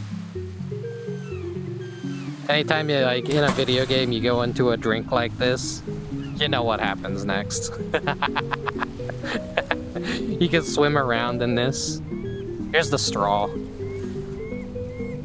I wouldn't fit up the straw, would I? This is kind of a little bit of a freak map, so sorry, guys.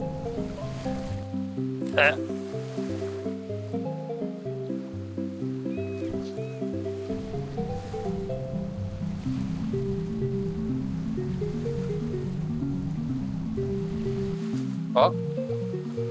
Okay, that's how you get out. You like click the little things at the bottom and it spawns you back at the top.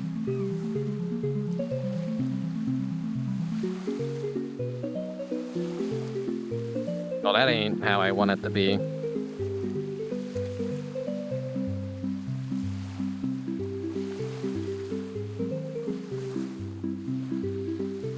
Sorry for the awful camera work this stream. I'm a little bit rusty.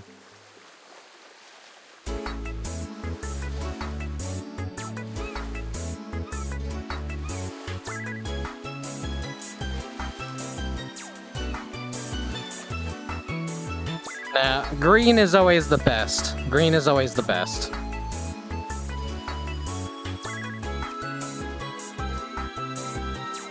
The melon soda float.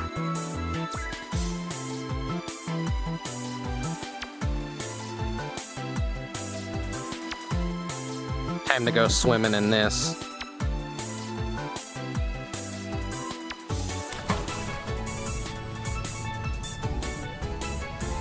Hell yeah. Can you even see me in here? Or is it like too cloudy?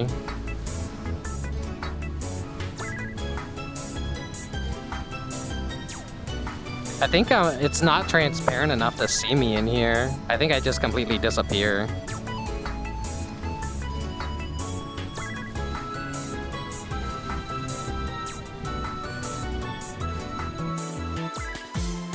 You can kind of see the illusion of how it blanks out your vision and respawns you up top.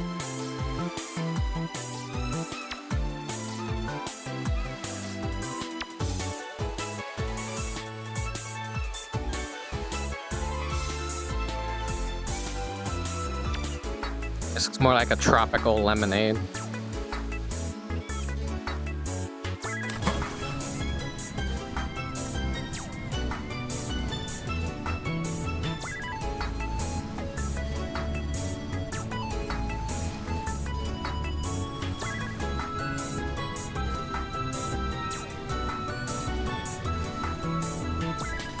Can I get like a, This is where a landscape photo would come in handy. Doesn't quite work with the screen cap camera though. Or the stream camera.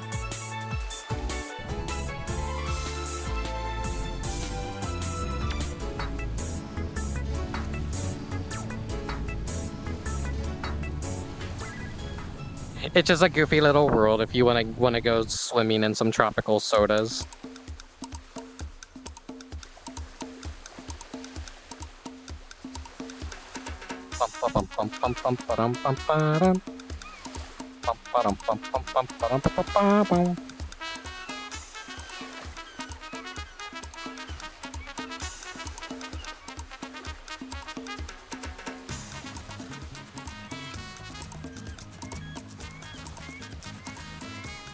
Hop in, babe, we're going for a summer drive.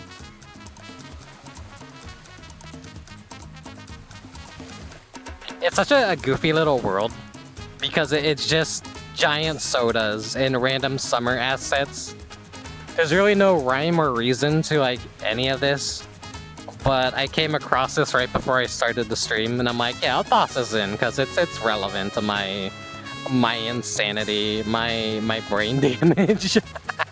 If you had the chance to probably go swimming in a giant soda, you'd probably do it. Besides the part where it would probably be really acidic and burn your eyes. And then, yeah, you would just actually just drown in it, and it wouldn't be as fun as it would be in VR.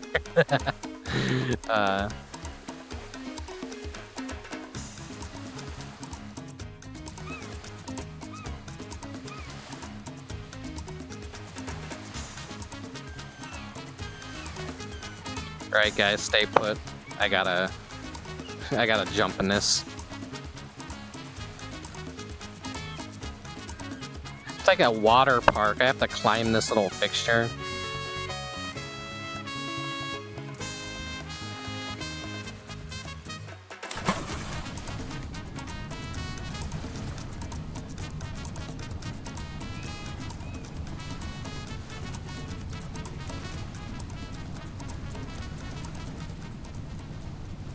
This is like my other kind of favorite color of cola float.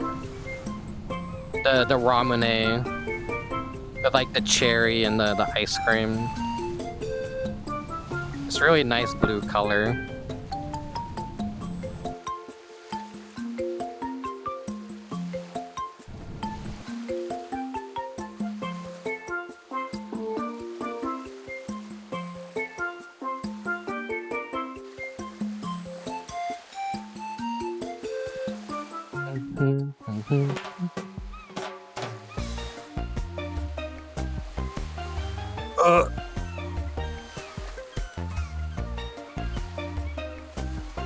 Camera, please. I could grab it now.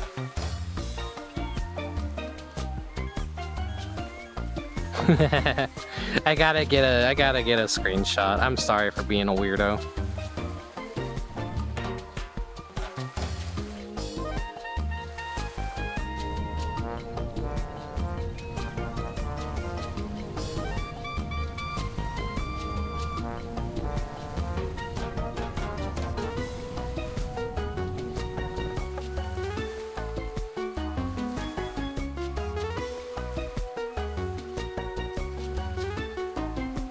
Where's my stream camera? There it is.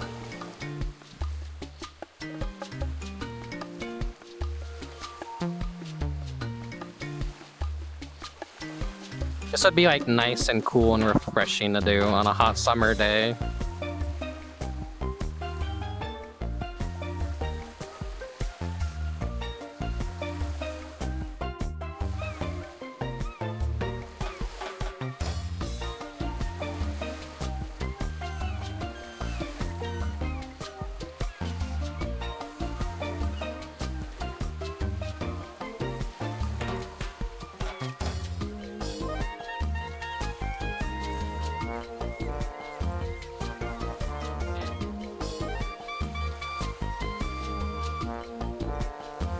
It is close to 11 p.m. now. Man, I shouldn't have started stream so late today. Ice cream all day? Yeah. Haven't been eating too much ice cream this summer. I should be remedying that. I kind of feel like getting some ice cream after stream. Yeah, like my mouth has been sore for like an entire week, and now it's kind of like starting to finally feel normal again, which means I can actually kind of chew solid food again, because like getting dental crown work really sucks. It leaves you sore for like a week, and it's not fun. But my mouth is kind of like pretty much back to normal. I finally get the crown, pretty, like, on, like, less than a week, I think, I get the crown, so yeah. So, more dentist stuff, and then hopefully it'll be over for a while. Not happy that it had to happen, but, hey. When you're depressed, you don't take care of yourself in some ways that you should. So I'm gonna try and get better about that.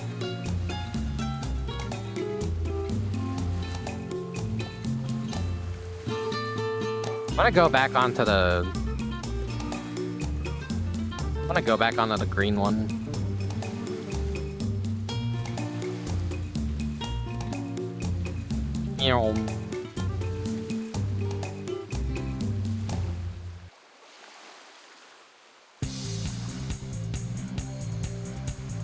Bum, bum, da-da-da, ba-ba-ba-ba-da-da, bum, ba-da-da, bum, ba-dum, bum, ba-bum.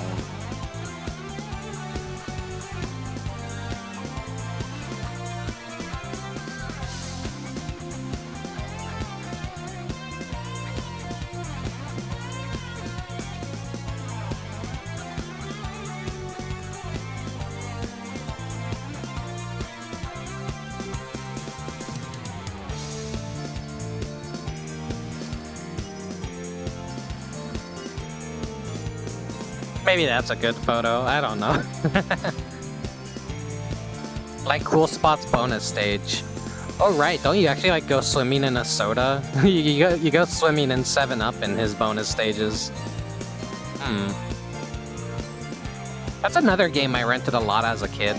It's like a good game, I guess. It still holds up to this day.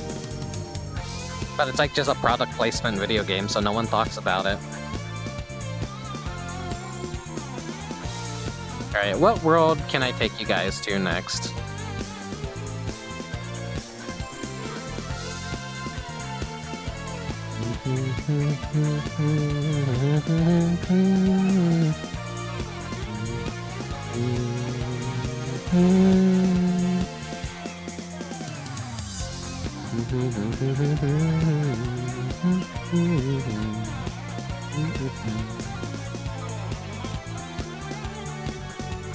Okay, next map spotted.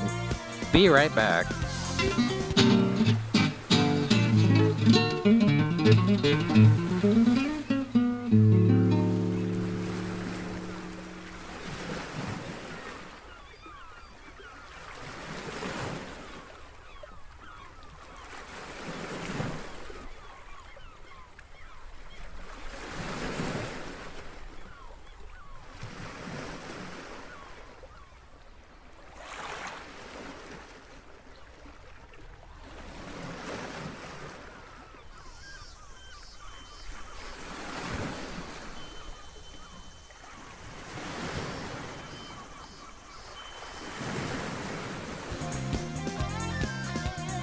Mute the music.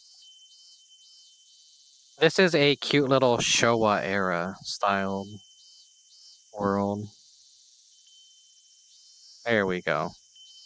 Frame rates might be a little iffy here.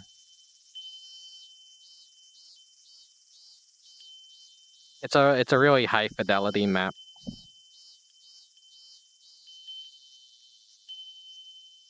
A lot of detail, a lot of moving parts. Nice shaders and everything.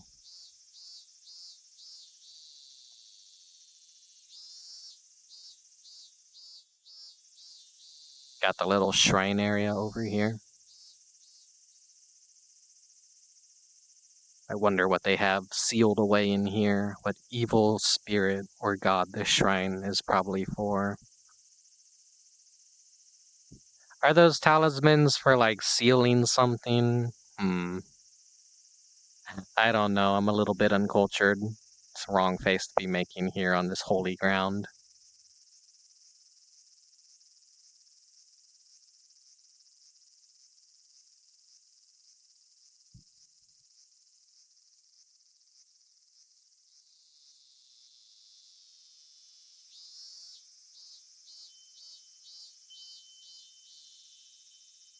We have a bunch of options over here.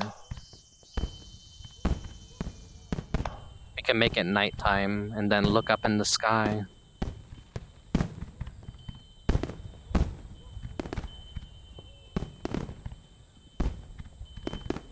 You want to hang out in a little Showa era Japanese style map, watch fireworks at night? There you go. This is also another good showcase of, like, what my eyes do now and my mouth is they glow in the dark, essentially.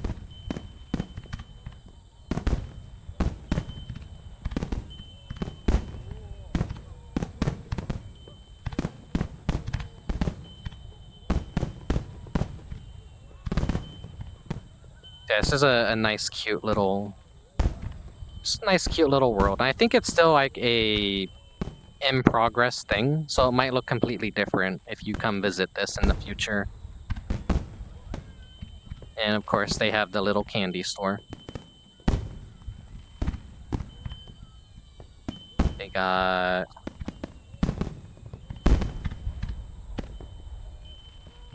They got some ice creams in here you can grab.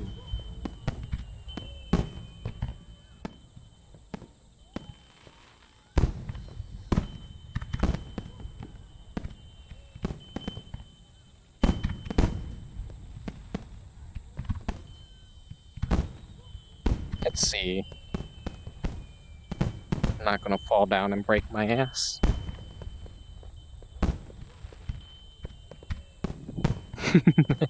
You see me jumping up from the corner to grab my camera? Okay, sorry. Clipping made the world void out for a moment.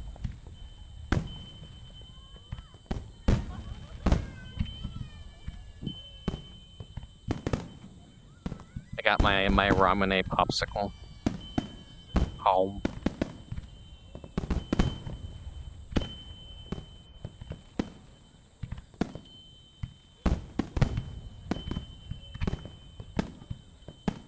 Home.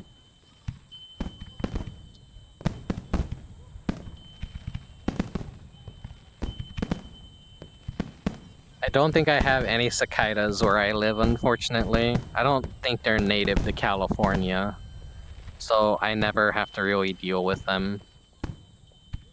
Just kind of sad, because they're kind of a essential summer sound everywhere else, it seems like.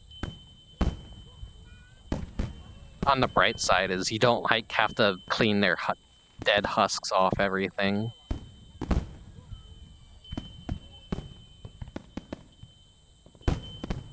But they are really cool looking bugs in the way that they function with their noises. Like, they're cool. I like them. I think cicadas are cute. Yeah, this is really nice. It's pretty much like all there is to this world so far.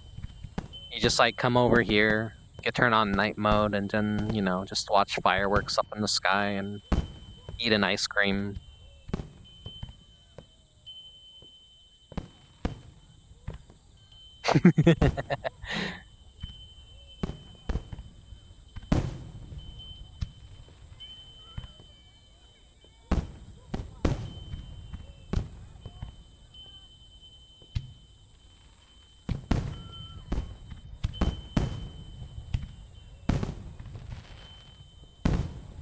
Just turns around, looks extremely pissed. Getting used to like having expressions on this avatar is it's tough. It's it either adds charm or removes charm from maybe doing VRChat streams if I'm not like always static faced. I don't know. But this is like POV, we're on a romantic date watching the fireworks.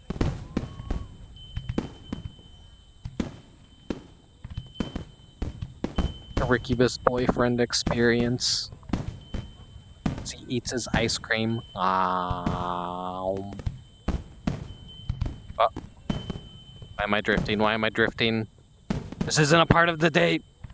This isn't a part of the date. Why am I drifting? Wow.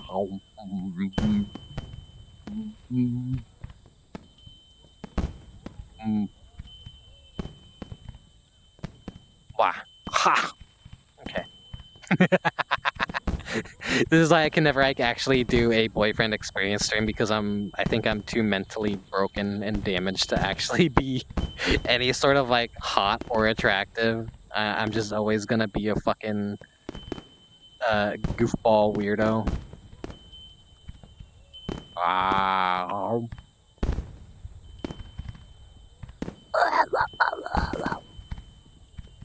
Haunted.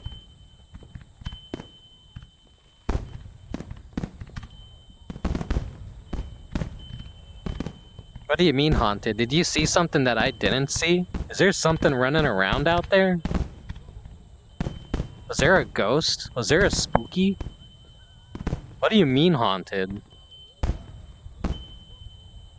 Or do you hear the voices in the distance? Those are just people watching the fireworks. Or maybe you mean the drift that happened. Oh, my floating ice cream. No, that's normal in VR. Your things float. Imagine a world where like your ice cream actually floated and you would never have to worry about dropping your ice cream ever. That would be the best world to live in. Okay, I'm gonna find a new world that we can go to.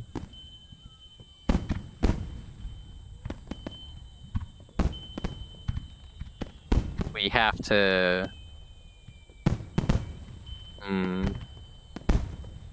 We gotta go to a festival.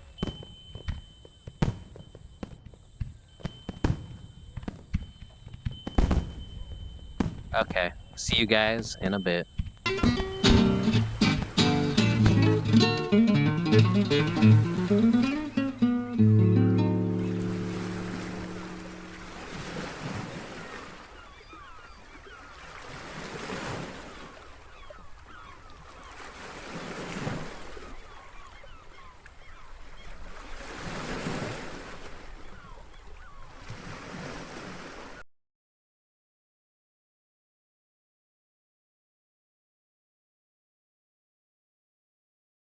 This is just a disclaimer for the world.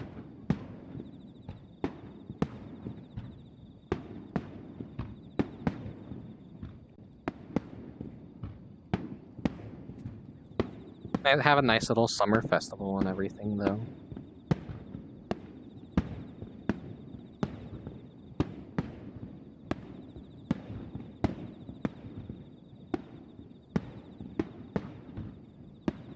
So as far as I could tell, this is actually a map that was put together for a community's, where several communities come together to like make their own little VRChat Hanabi.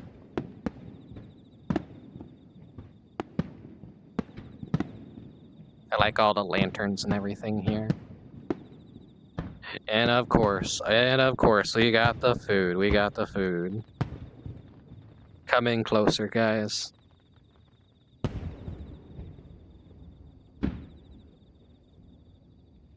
Here's some shaved ice for you. It's green flavor.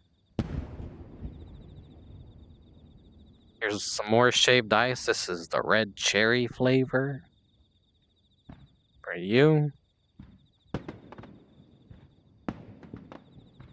This is the lemon flavor. It's not pea. It's yellow, but it's not pea. And the blue turquoise flavor for me.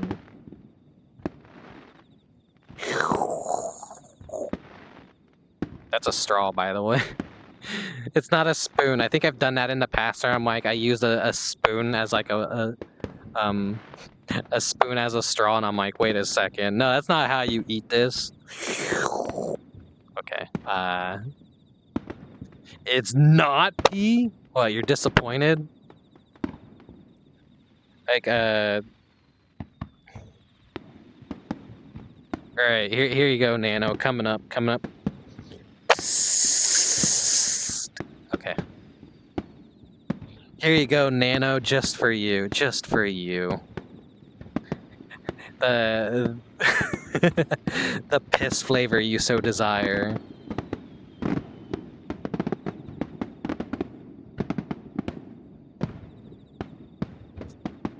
You guys want a water yo-yo?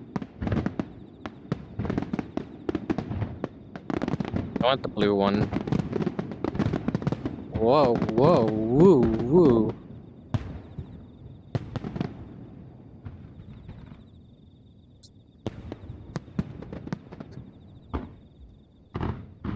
This is like funner than it should be. Where's my camera? Oh, I gotta like fix it.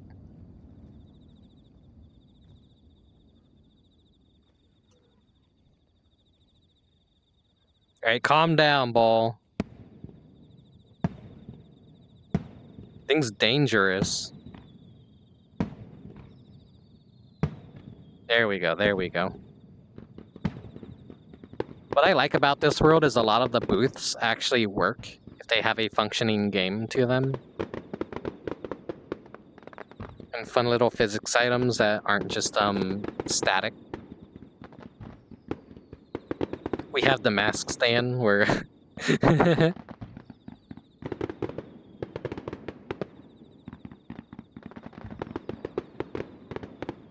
Hey everyone, it's me, Mark Zuckerberg.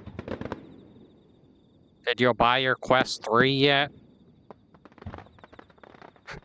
Why am I doing hard eyes? I would... No, that's gross. Wait, no.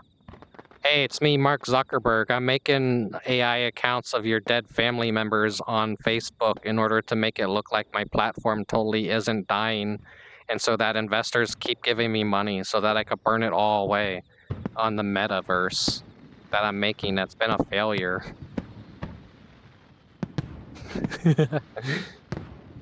This is the best mask right here, though.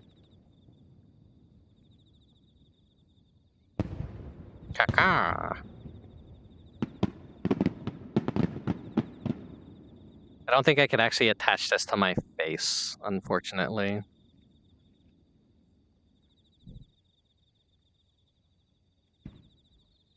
Here's another good one. No face. Wait. Where's the camera?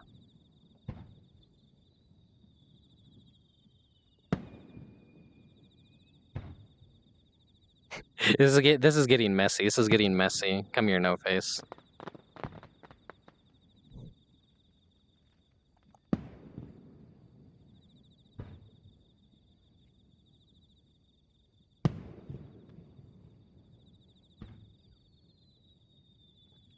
This would, if not the Plague Doctor mask, this one would probably be the secondary that I would wear and walk around with. Though I do also like this one.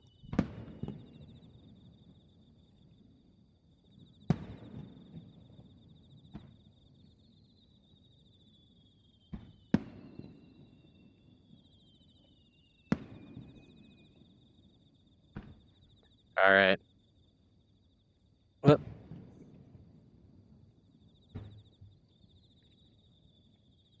Let me fix myself. There we go. Alright, who wants the takoyaki? Any takers? Any takers? Was that really Mark Zuckerberg, or is this a coincidental likeness? No, everyone memes on Mark Zuckerberg in VRChat, because VRChat is way better than his stupid fucking meta shit that he tried pulling off. So he's kind of a punching bag, and you'll see tons of worlds that like make fun of him and his shitty, uncanny avatar and shit.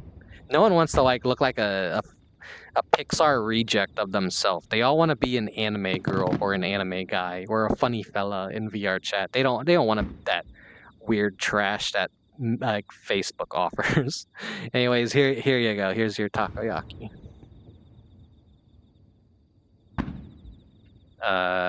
Cotton candy. Ooh. Wait. Hell yeah, hell yeah. Ow.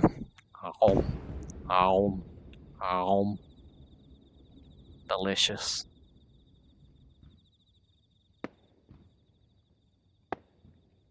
And the stands kind of just start repeating themselves a little bit. On this side, though, we have some candied apples. Here you go. Enjoy. And then, I'm a cat. I'm good at catching fish. Does this actually work? I don't think I've ever tried this, actually.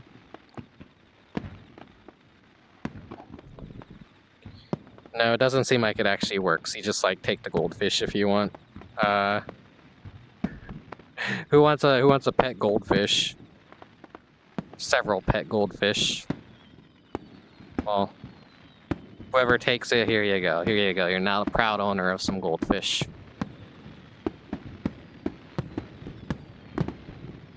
Now, I always go to these little festival worlds, and this stand never works. But the good news with this one is, it actually works.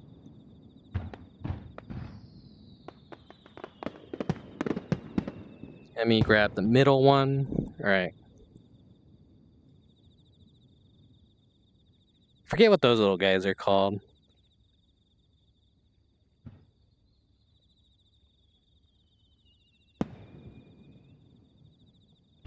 Come on. They make the anime girl the hardest one to get. Okay. I could get a giant stack of money. Gotta hit it just right. I'd be going bankrupt if I was actually doing this with real money. I forget what they call those things right there, but the funny face block.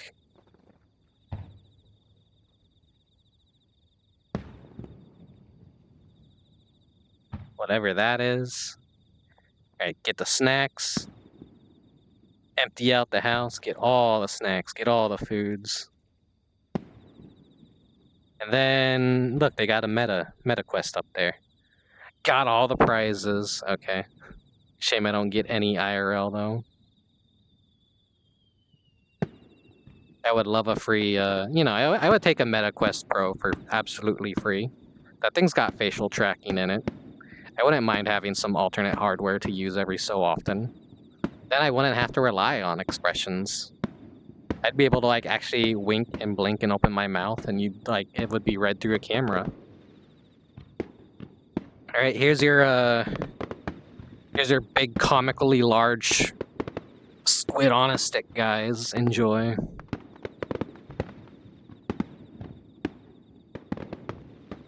Anyone want to creep?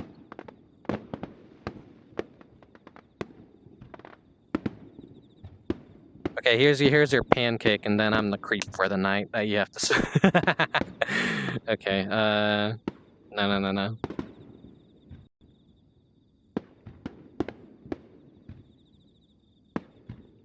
I got the fucking another mask saw with the fucking Mark Zuckerberg.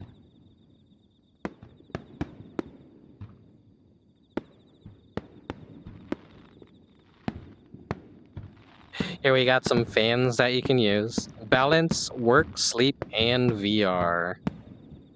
There's some nice drinks.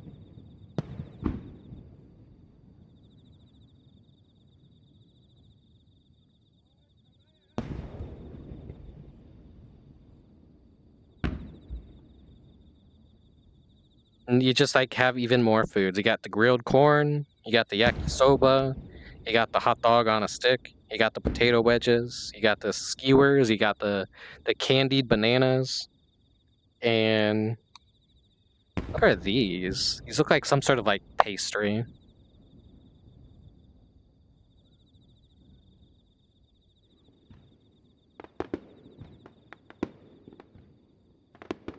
It's really cool too that you just like have this overpass above you and there's like buses and cars going around up there.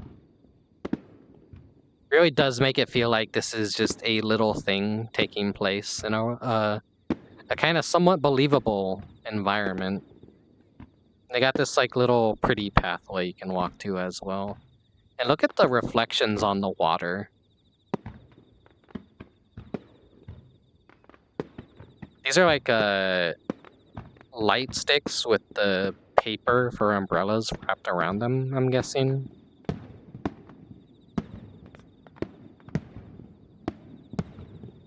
Very decorative.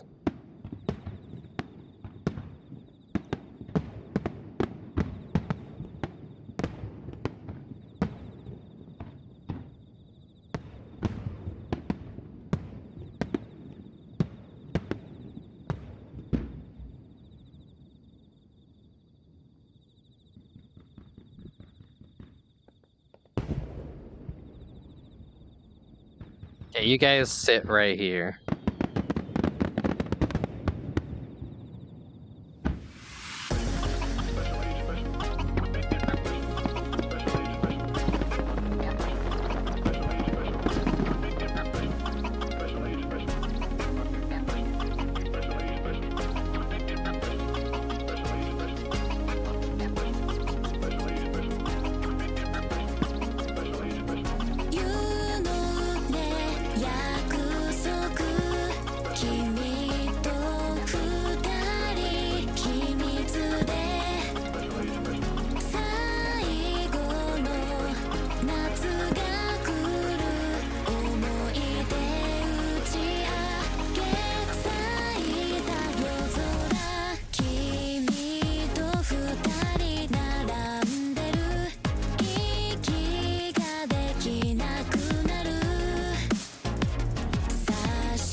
Wow, I'm an idol. Wasn't that singing amazing? Wasn't my dancing great?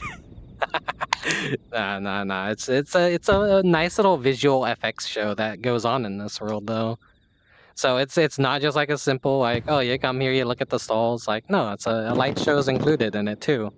And they just have a nice view with fireworks and the reflections in the lake that you could just watch everything. Yeah.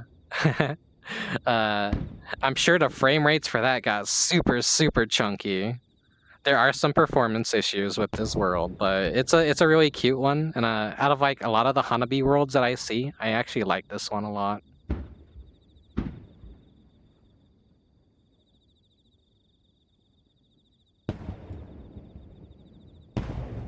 And then, you know, this is like how you activate it down here. And I guess this is like the world credits of all the people that participated in this when it happened in like, what was it, 2024? And the people who probably also like put together the light show and everything as well. Like live performances and singing probably also happened on this stage. Because around the back there's like a little queue area that they would put the talents. And they probably like had a secret control panel somewhere. Yeah.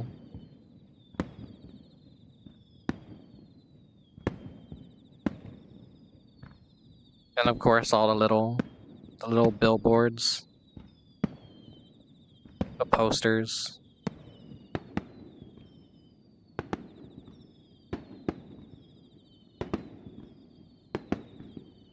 Some are like 3D it looks like, and some aren't.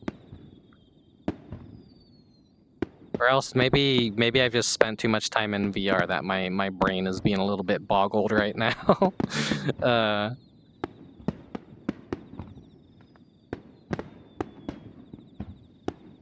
But anyways, cute little Hanabi world. I like it a lot. Come check it out if you need a, you know, little summer fair, summer festival, a little summer celebration, I guess. I bet you recorded that song yourself. Oh, yeah. I'm so talented and so amazing. I'm so funny and I'm so hot and attractive. Oh God, no. I can't even lie correctly. Anyways, what world can I take you guys to next?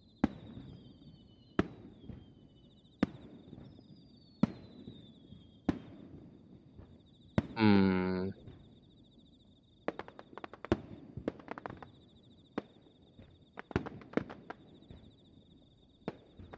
finally kind of starting to run out of worlds. There's some that I had on the playlist that I wanted to go to, but we're not going to get around to them this stream. Oh. Whoops.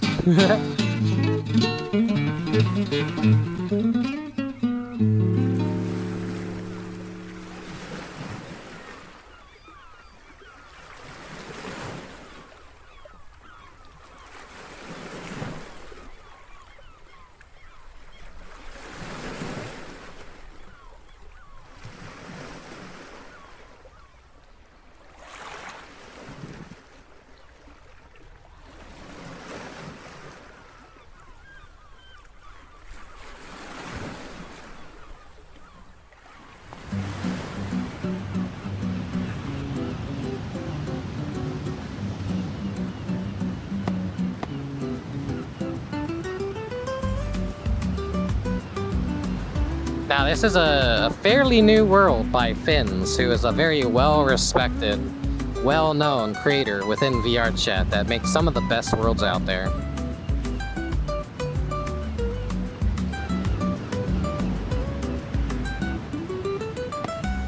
This one's a lot more intensive on VR though, so my frame rates might drop a bit here.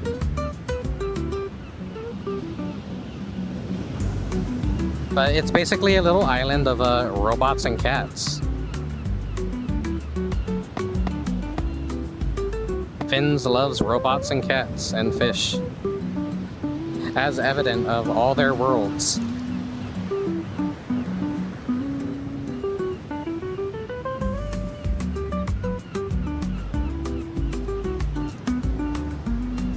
There apparently is going to be a night version of this world at some point, and I'm excited to see what that one's gonna look like.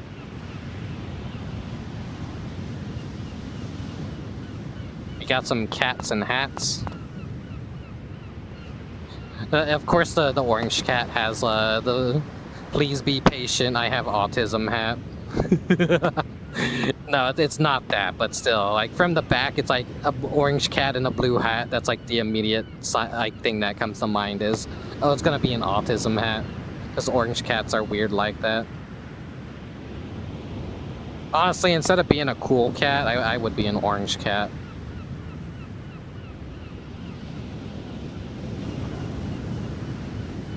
Notorious for being the dumbest kind of cat.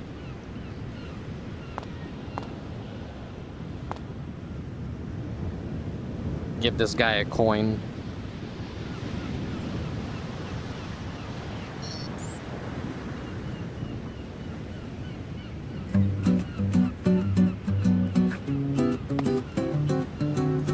He's where the music's coming from. He's got a little bird on his shoulder too. That's how you can tell he's based. That's how you can tell he's cool. He's chill. Birds like him.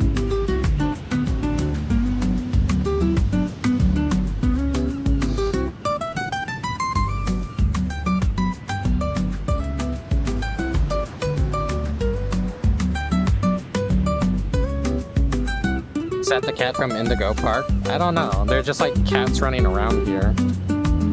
They're walking around down here.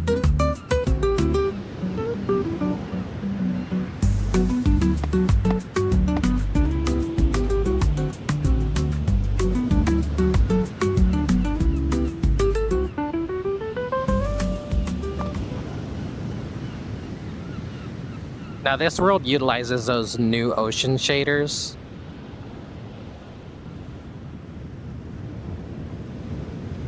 The wave mechanics too. They do have inner tubes or something in here that you could like ride around on. Got this little guy. Some of these characters have dialogue to them.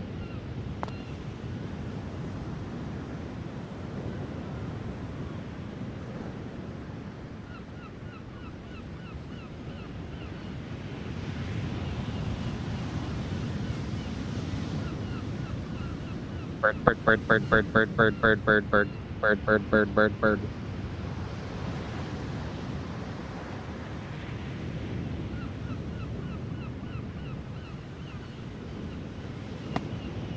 Bird.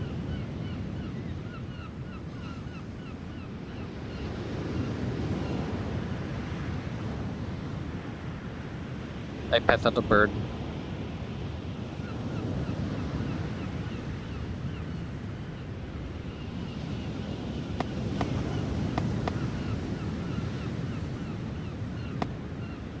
I assume these cats are just so used to eating fish that like they don't even care about birds anymore. But that's the perfect world where cats had no interest in killing birds. Then I would like cats a lot more.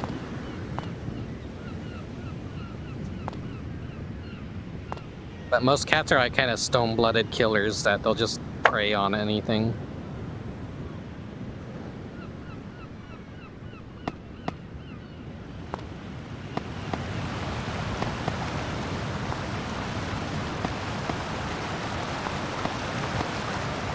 We have to see what secrets lie beyond the video game waterfall. If you ever see a waterfall in anything ever, you have to check behind it. Those are the universal rules to waterfalls everywhere.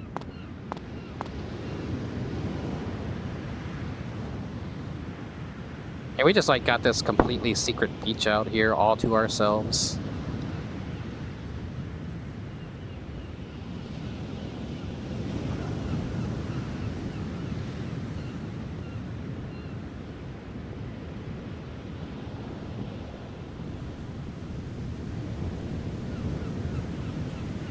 This wave effect is just really insanely pretty and well done.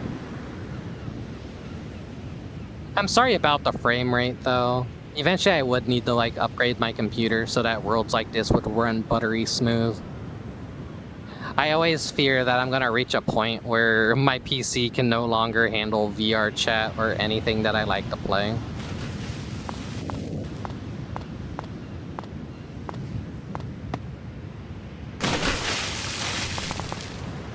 You know what? Let's just respawn. Whoop.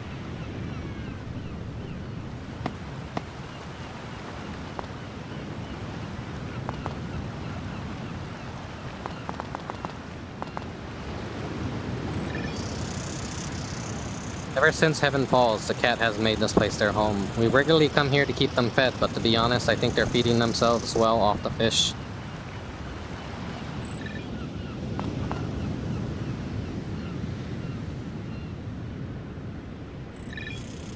We got a flat up there if you need to take some rest. Make yourself at home, as much as the cats. I'm gonna go into the ocean, though. It really is just like Cat Island here. I like how in this little like cat cage there's just like huge bird in there. That ain't a cat. They don't get that big. I wish cute little fluffy birds got that big. It'd probably be a lot more scarier though.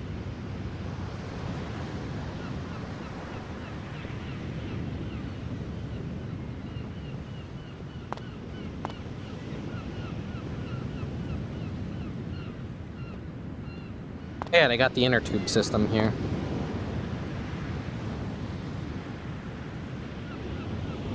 More robot fellows just hanging out.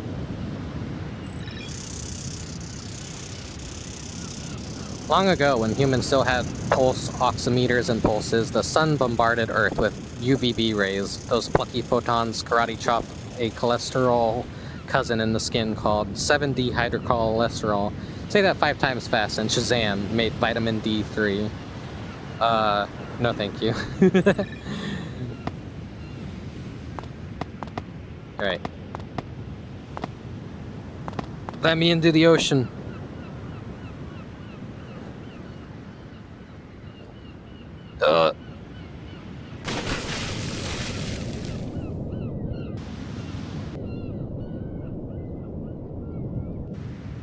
It's hard to like fly your camera when you're in like udon water.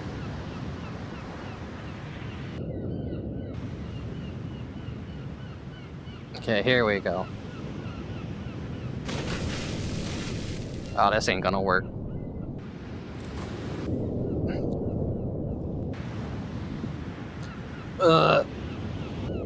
It moves me and then it moves my camera. It makes it like really hard to do anything.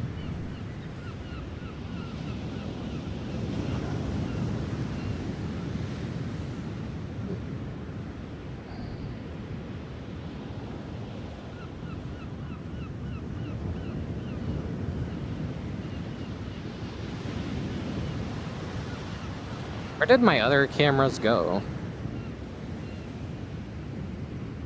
Can't even rely on the pins.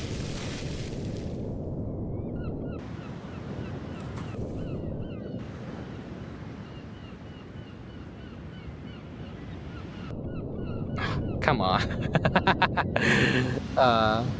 This ain't gonna work the way that I want it to. Alright.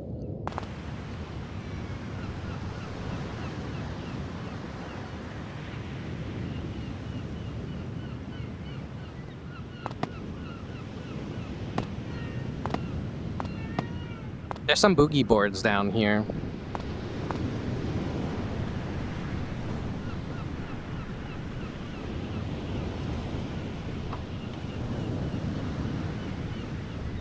That guy's fishing over there.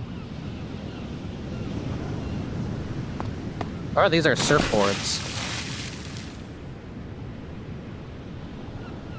Oh. Wait.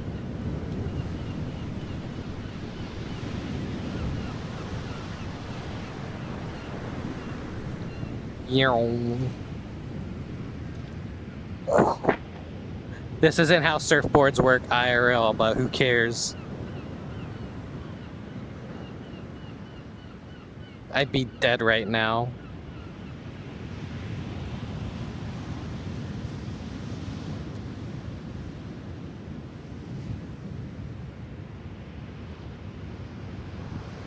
Probably need some tunes for this world. There we go.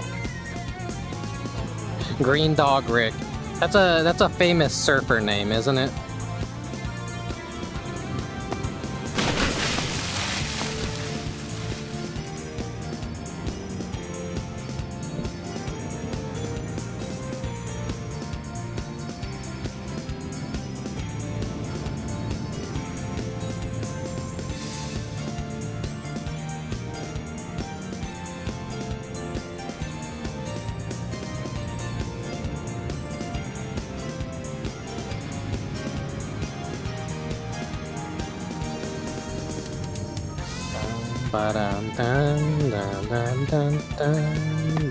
Oh. We found the secret crab meeting.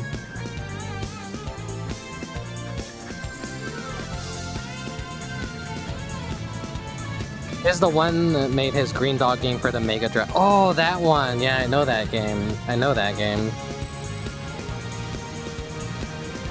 The camera's like kind of awkward to handle here. Big crab. I could like... yoink. He's mine now. Ah!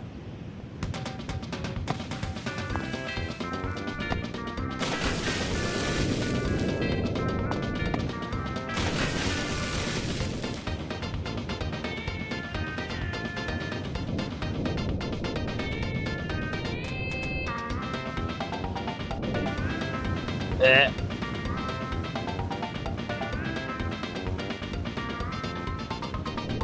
Yeah, there's like a plane that flies around out here sometimes. That's something that could like jump scare you on this map. Oh, it would take forever for me to swim back to shore this way. Let's respawn.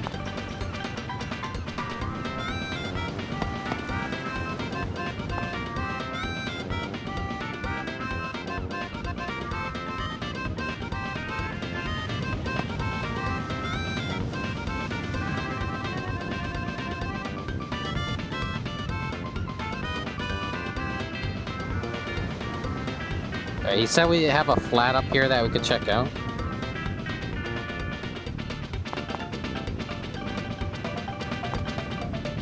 Dun dun dun dun.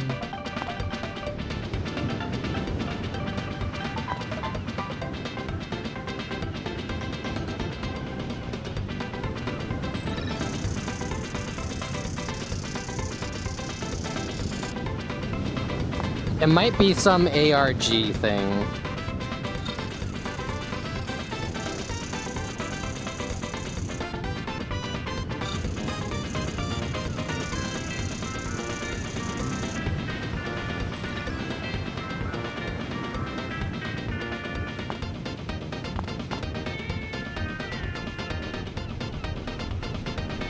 Yeah, it's just a little comfy room.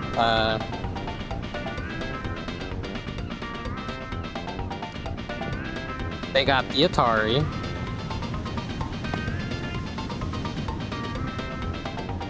I think that's the Atari. It's got like the wood paneling and everything.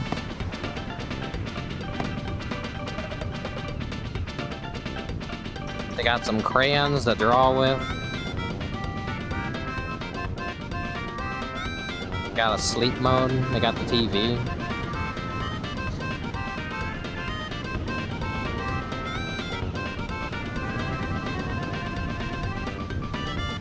But this is like my favorite place in this entire world. We got a little kitten right there.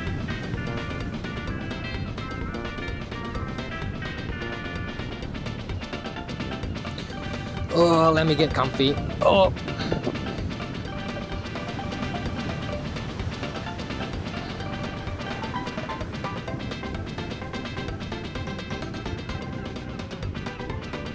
Oh.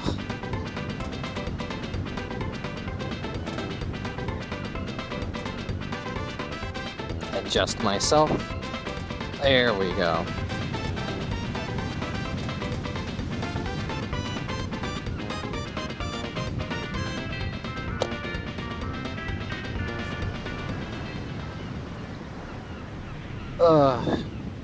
I could just lay down and get comfy here. I've taken a VR nap here myself. There's like just a really nice comfy area.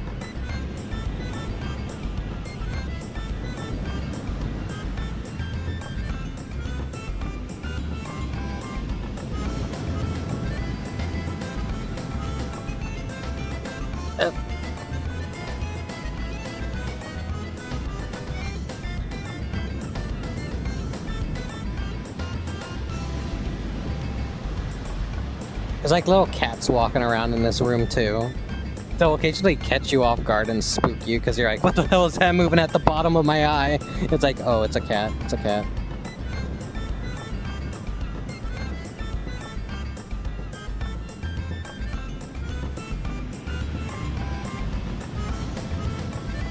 I shouldn't get too comfy when streaming though. I don't want to fall asleep on stream. Especially during a VR stream. That'd be disastrous for my hard drive.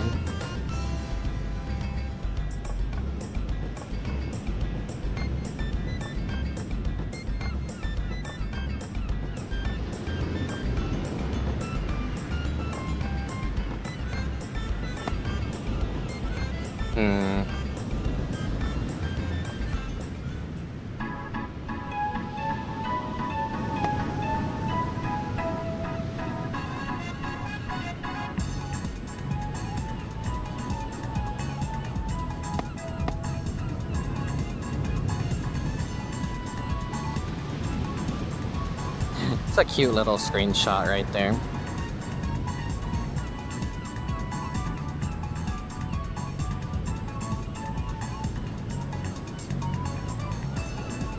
But it's better inside, looking outwards. Because of the contrast and like darkness and then just beautiful ocean.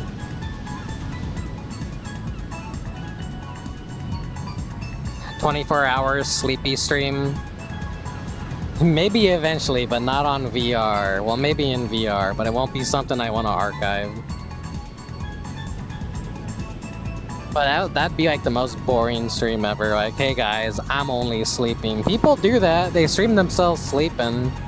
But I don't know. I don't think that'd be entertaining at all. Unless I come up with like a really stupid idea to do it.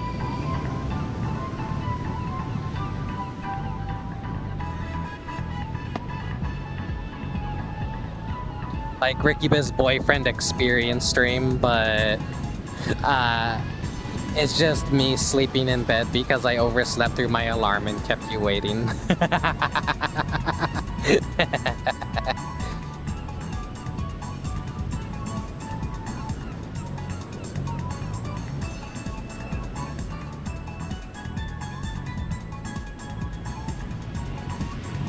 What other worlds did I have to show you guys?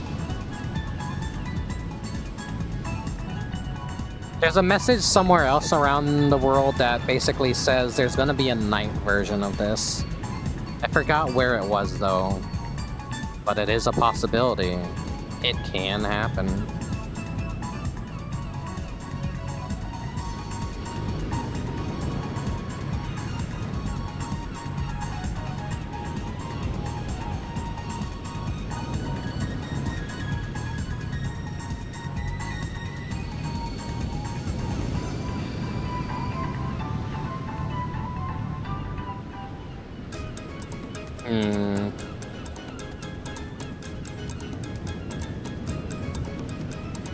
Having a hard time deciding which worlds to leave out for now and save for next time.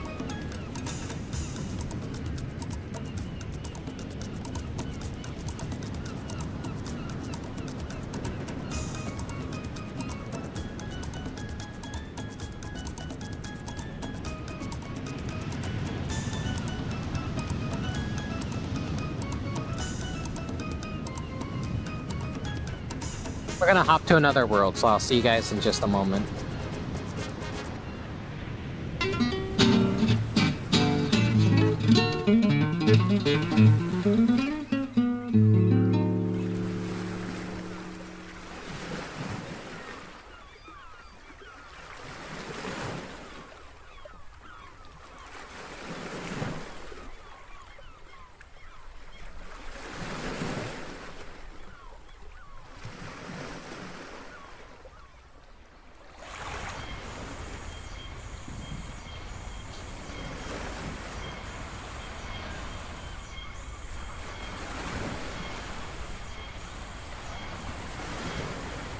You guys like Okinawa, right?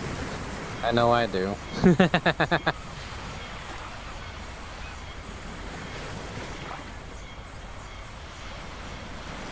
The frames here might be a little bit chunky as well. I forgot to change the scene, but yeah. Welcome everyone.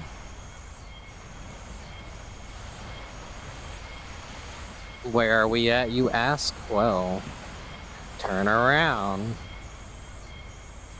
My Okinawan home! Complete with the shisaw on the roof. Oh. Why is my play space like so high up off the ground, the stream? Weird. I might have to like fix that later.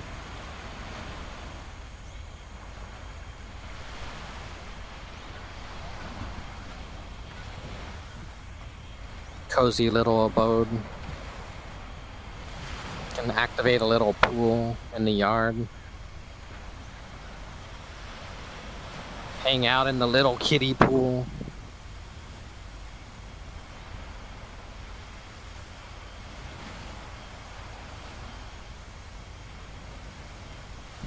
This would actually be the life. This would be nice. This would be really fucking nice. I wouldn't mind this. For a poor person like me, this is like my only option of a pool ever in life. Is a little inflatable.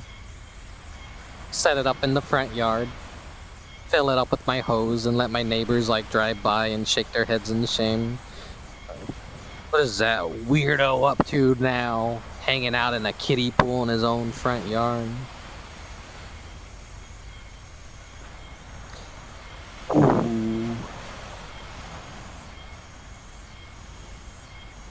This world has like 3 different versions of it. It has a daytime version, it has the dusk version, which we're visiting right now, and it has a nighttime version. And nighttime is kind of like my favorite of them, I want to say. The daytime is like way too bright, but this one is like kind of like a nice perfect medium. I prefer this over the daytime one. Dusk is a really nice time of day.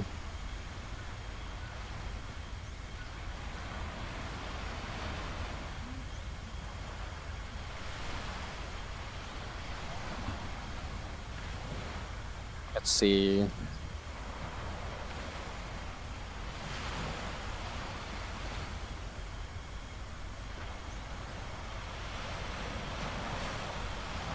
Could turn off the post effects, but no, I'll leave those on.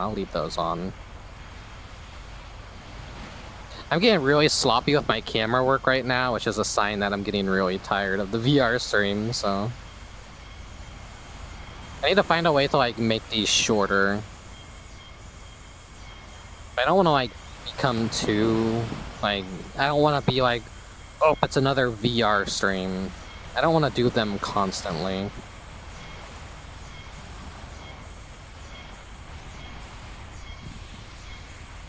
Hopefully this will have tired me out enough that I'll have a decent night of rest tonight.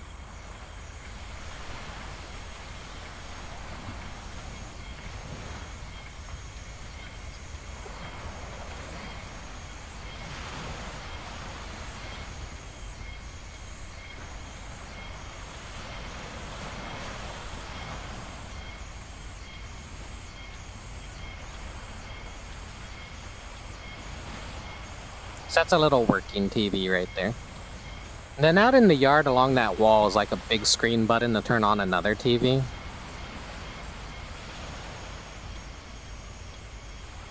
Here's a little ink brush so you could actually draw on this if you want. Shisha couple. The decorations up here are different depending on what version of the map you visit. The kitchen is interactable too, to some degree.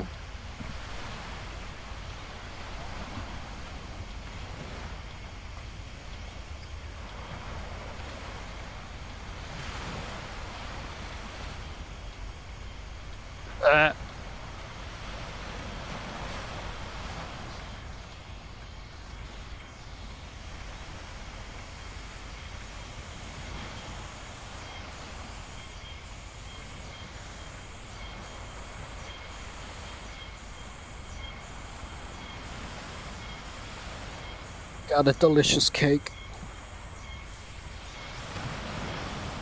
You want some?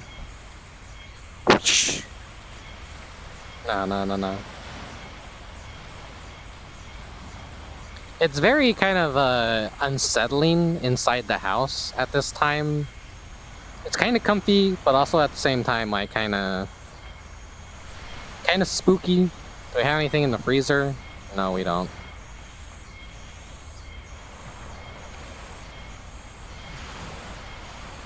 Nothing down there in that compartment.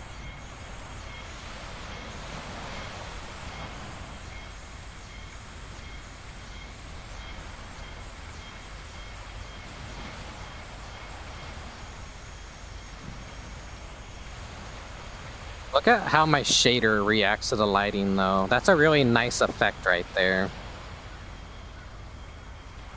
It's like real-time reactive lighting. My outline acts very differently. I really like that contrast right there.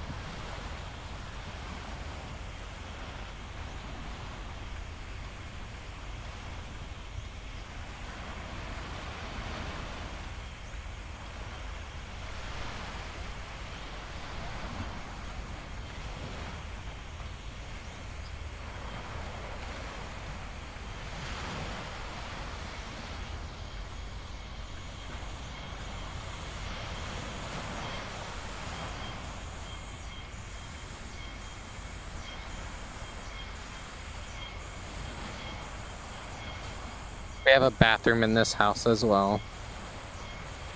You know what? Stream camera off. It's easier to give you guys a tour of this place with the camera off because it's like so close quarters. Sadly, I don't know if there's a way that you could fill the bathtub or not.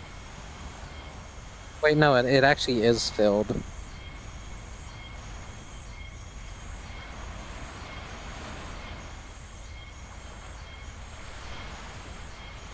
Yeah, okay, yeah, no, it has water in it. It's just really hard to tell. Here's a Sayako a desk right here. This is totally slide the chair out. That's a neat little prefab.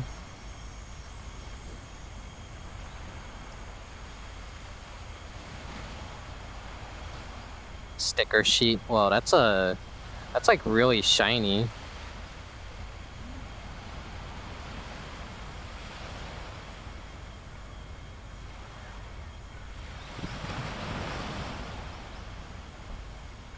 Yeah, this is where you get kept in the drawer, and when Sayako comes home, I'm never gonna like be able to not think about that game ever again.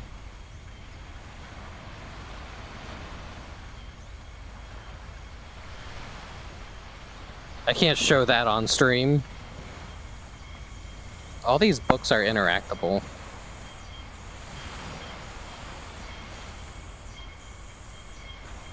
Making their own like custom like manga covers though, it's like cute.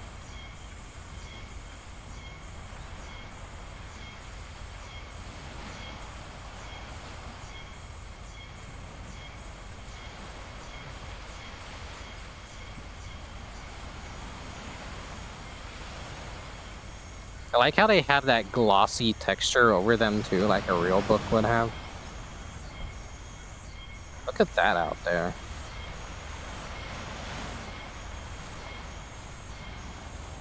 Then they got the old retro computer. Can I put the floppy into the floppy disk drive? Zoomer's like, what the fuck is this? What the hell? Actually, no, that's the wrong way to put it in. I'm making fun of Zoomers and I'm not putting it in correctly. Oh god, I'm sorry. I forget it's like this part and then this slides open and that's how it reads the data. I'm fucking stupid. I'm sorry. It's been like years. I used to save things on floppy drives or floppy disks, so yeah.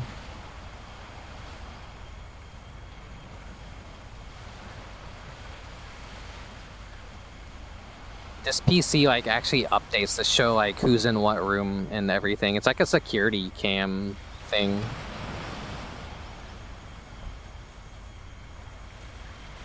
I can't believe I like just did that. Right, fucking put the floppy disk in the wrong way.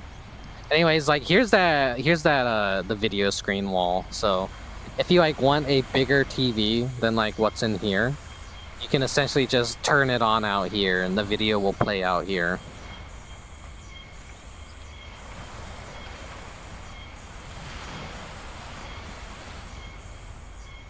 Then you just got the pretty ocean you can look out at. Which if you're living in Okinawa, I guess like it's, you don't really go to the beach to swim in it or anything, but you just kind of go for like special occasions and just hang out. Because there's a lot of poisonous fish in the ocean.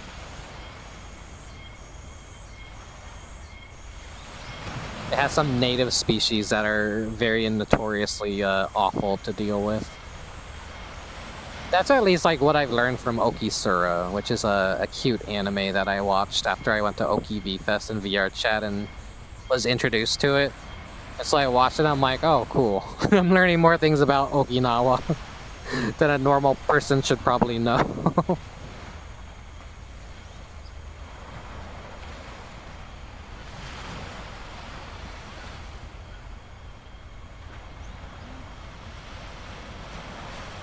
Yeah, this is the dusk time version. Let me bring you guys back at night.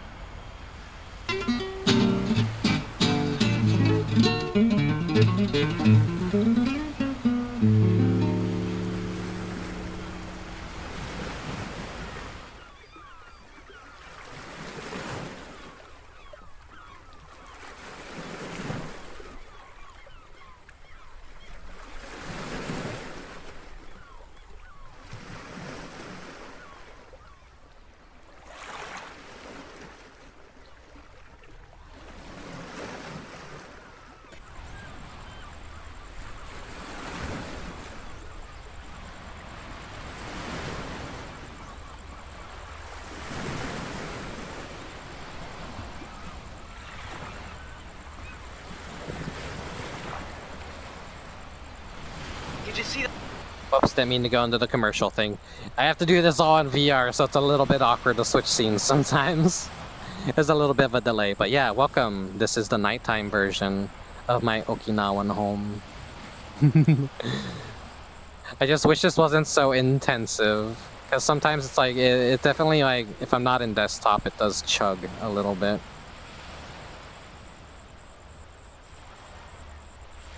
As you could tell, the outside is like really hard to see, but it's like really nice and relaxing from what you can see. It's a little bit more brighter in VR, but if you're in desktop, it's a lot more darker, it seems like.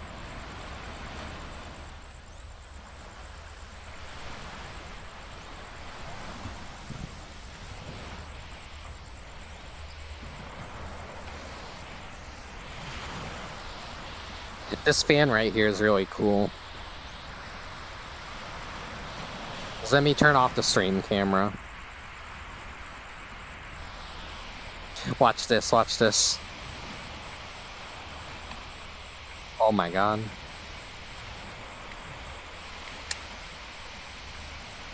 You can like click it down, you can click it up. It works like a real fan, it even makes a clicky noise. Then you can have it like change. You could turn it off, you could turn it on.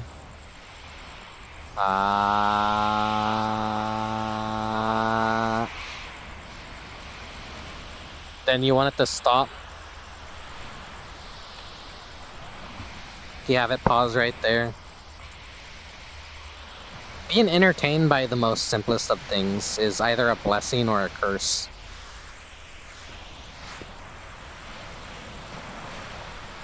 Yeah, where's that?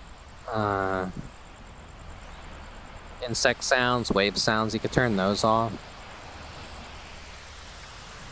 This actually might be one of those worlds that changes based on the season. Because I remember there being more things here, but now they're suddenly gone. They had snack pineapple and like a bunch of treats and cookies set out on a table right here. They had the little tradition where they burn paper money to send to their ancestors in the afterlife. But that's not here anymore, so it probably does actually have some time-sensitive events that happen in the world. Which means I'll just have to, like, come here and check it out more often.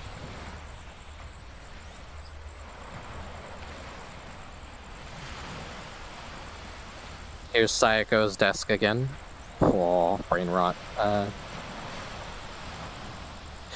We got these neat little toys. They have some physics to them. I need to play Power Shovel. Oh shit. Yeah, that goofy PS1 game. Power Shovel.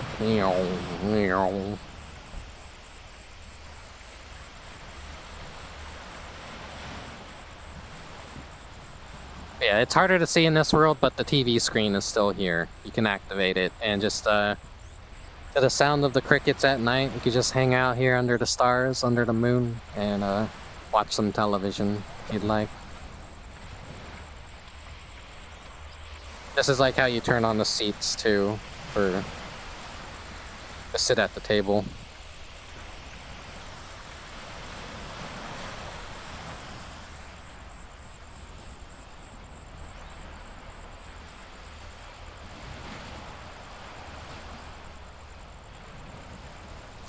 I like the creator's Twitter handle, Oyasumi.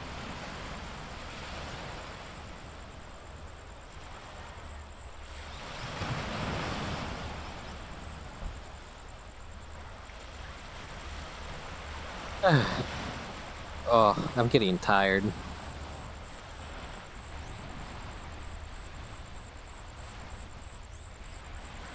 I think I maybe have 2 worlds left in me.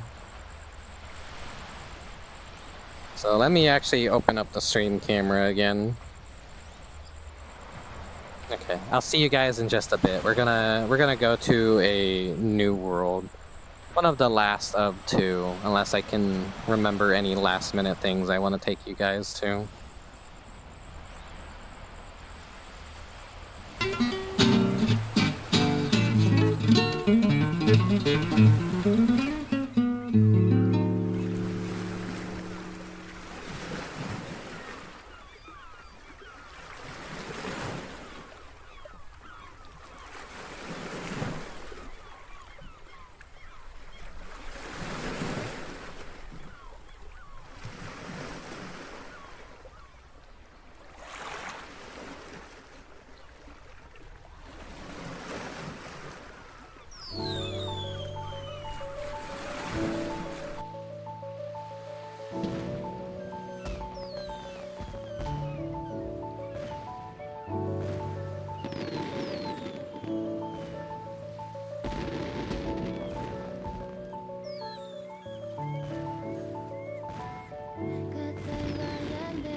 Let's see, we gotta turn this music off.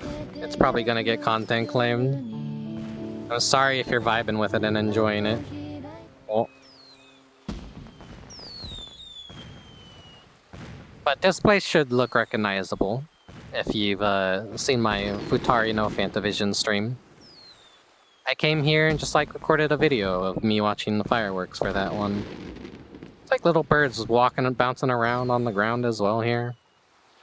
Which wouldn't be realistic, they'd be freaking out because of the fireworks, but these little guys are like pretty much fine.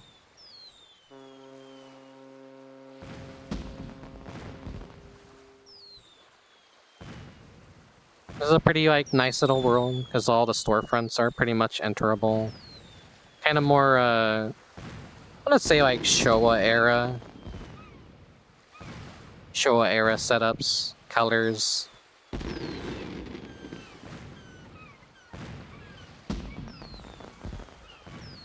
There we go, that should be a better angle.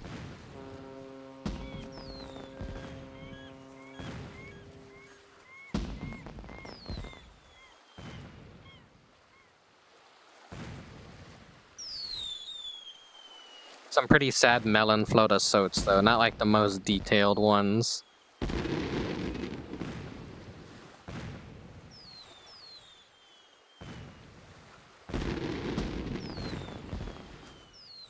Got the laundromat. You You got the butcher. You got a store for fashion. You got a cleaners.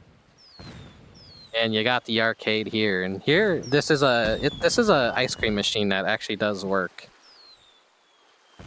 Let's see, what flavor do I want? I want this one.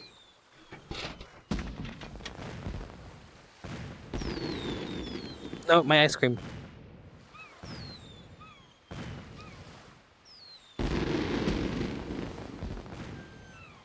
See? Ah,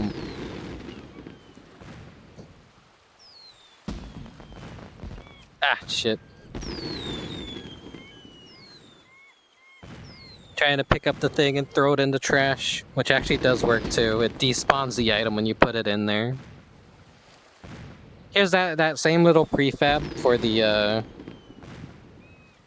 candy store. It's got some ice cream in it as well.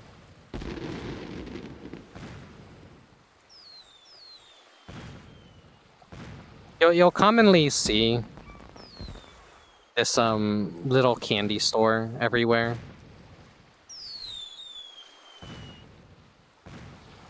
This is like how you get up on a roof. So you could like watch the fireworks from the roof of it.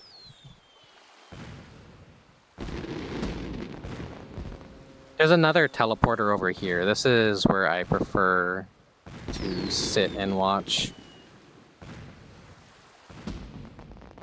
Here we go.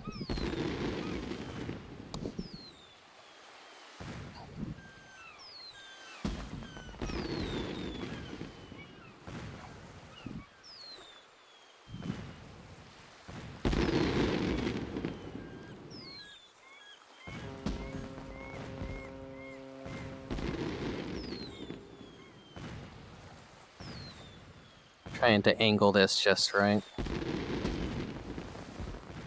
That should be good, I think.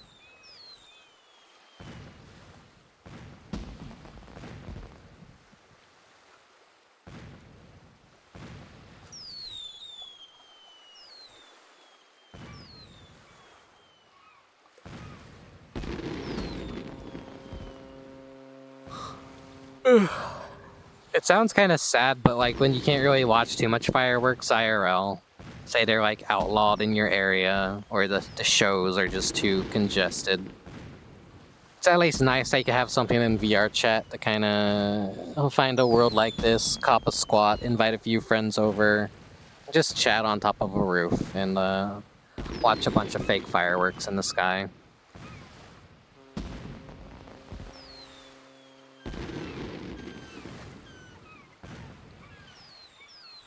There's worlds where you could launch your own fireworks, draw your own fireworks, do all kinds of stuff. And there's just like some nice aesthetical worlds like this. Or, you know, it's just a giant ocean out there. I really like how the lighthouse light actually works the way a lighthouse light would work.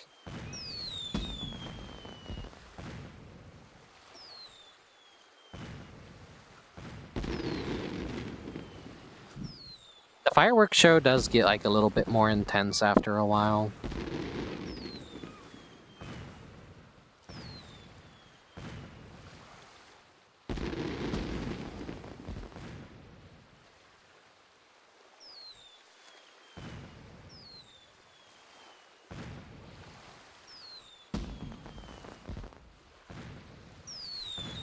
I hope you guys out there like at least had a better summer than I did this year. Hopefully next year's summer will be much better for me. Hopefully, like, by time next year, I will have probably sorted out my depression issues. Hopefully. Hopefully better things will be happening to me in my life.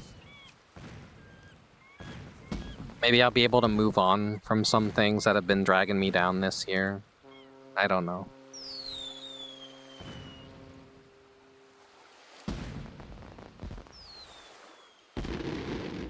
Hopefully I could...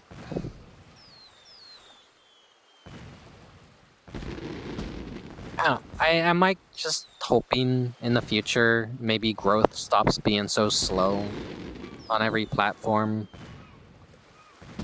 But modern internet's kind of becoming a lot more shitty now, so it's kind of hard to grow anywhere.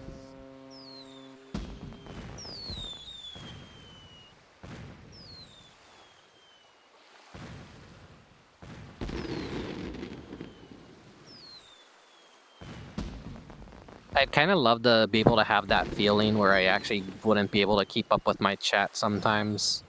Where it would just be message after message after message. I think ideally that's where I would kind of want to be with streaming. But I'm kind of like boring, and I'm not that entertaining. So there's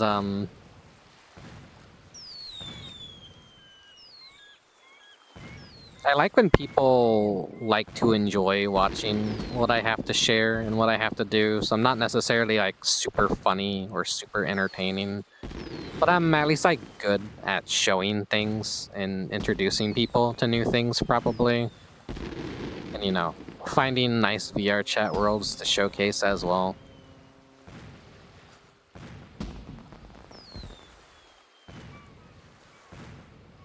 It's been a nice summer for growing vegetables, at least. Wish I could, like, have a garden and grow some vegetables and everything. Nah, you are not the annoying type. Actually entertaining and nice to talk to.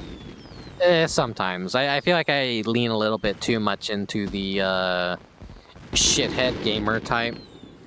Where I'm an obnoxious nerd and a gatekeeper kind of person, and maybe that's like too abrasive of a personality type that it makes people a little bit more hesitant to interact with me because they think I'm mean and intimidating, which I kind of am, I guess, mean and intimidating, but I don't think of myself as mean and intimidating.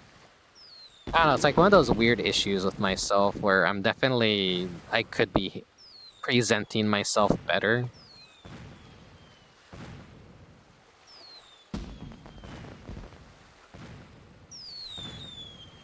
I don't know why I'm talking about like this now, but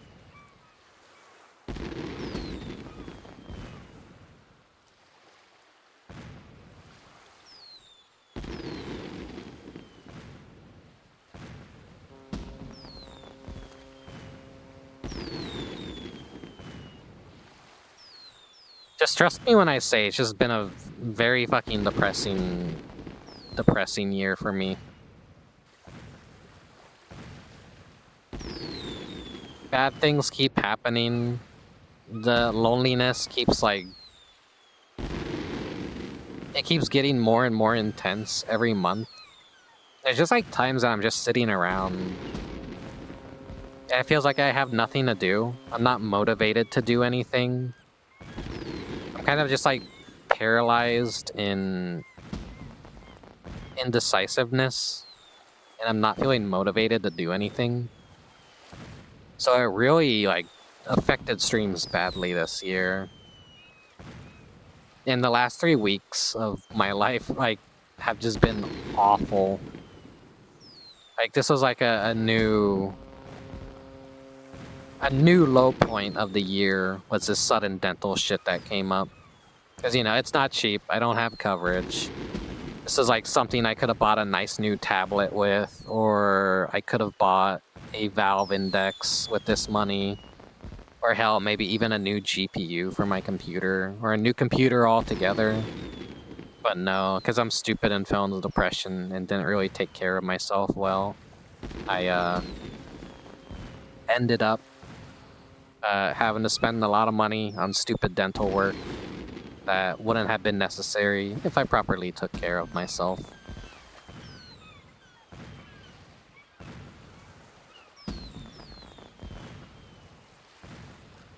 I just wish it were just easier for me to pick up a stream and feel good and not have to worry about, oh, this is probably a bad time to stream, oh, no one's gonna show up, no one's gonna chat, no one's gonna...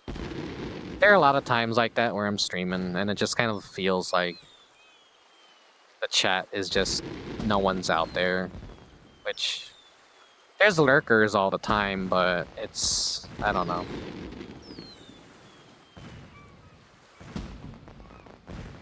A problem with streaming is, apparently, when you've been streaming for so many hours, that's when your stream finally starts picking up speed. And I kind of hate that, because I kind of get straight to the point in a lot of my streams, and my streams end up being a lot more on the shorter side of things, so because I'm not actively streaming 8 hours every day, it feels like the algorithm is punishing me and not really putting my stream in any sort of spotlight.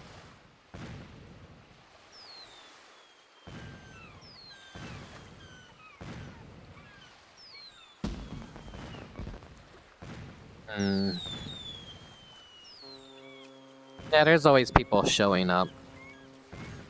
I'm a little bit of a jealous type, though. I know my friends out there are already pulling huge numbers, and I still kind of feel like I'm in the same place I was when I was first starting out. Which makes me think, like, maybe I'm just, like, not the most personable type of person, or the most entertaining. It could be several streams in a row and, like, no new followers or anything, and... I don't know. As, like... I feel like if I'm getting new followers every stream, it kind of like mentally helps me feel like I'm growing. But if that's not happening, then I kind of feel like, oh, there's something wrong with my presentation, something wrong with my voice. Yeah, I get into this like mindset and headspace a lot when chatting. It's not good, it's not good. I want to be able to go back to the past, or like when I were streaming, I didn't really care about any of that. There was stable enough growth back then and discovery back then, but now everyone's a VTuber, everyone's a streamer. It's harder to stand out now. I don't know if I have any of what it takes to even be able to stand out and entertain people.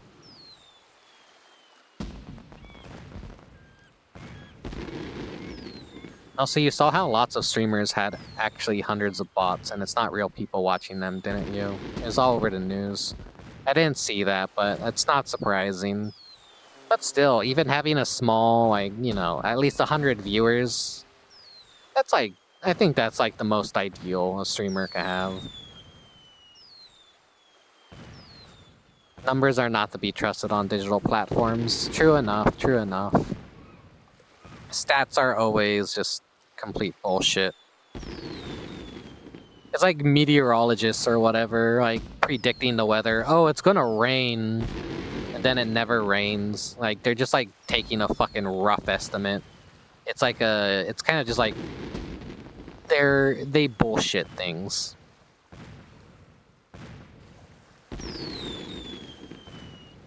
See Ematron saying that it could have been pleasant. I think you said during Ren and Stimpy and some other games that dental stuff creeps you out. Yeah, dental pain is one of the worst top 3 pains I've ever felt. Yeah, like. Dental trauma, like, really gets to me. I hate going to the dentist alone. It freaks me the fuck out, and I always feel like I'm gonna be hit with bad news when I go to a dentist, so I do not like going to the dentist. I get increasingly stressed out, like a caged animal about to go to the vet. Like, I just know something's wrong and I'm freaking out and I'm hyperventilating. I'm like, I don't want to go, I don't want to go, I don't want to go. I'm gonna be hit with $1,000, $2,000 of dental work probably. I'm trying to take better care of myself from here on out though. I just kind of like worry like damage that I've done to myself is irreparable. Because that's how it feels like sometimes. But yeah. I always come off as like very unappreciative about the people that do watch my streams and all that. But I don't know, I'm just kind of like I always say this, but artists on the internet always strive for growth. People always strive for visibility and being discovered. Kind of helps motivate, push yourself forward. No one wants to really go work a shitty minimum wage retail job. So like having any sort of like more visibility gives you like more opportunity to do the things you love rather than rot away working a piece of shit job that you don't want to work, you know?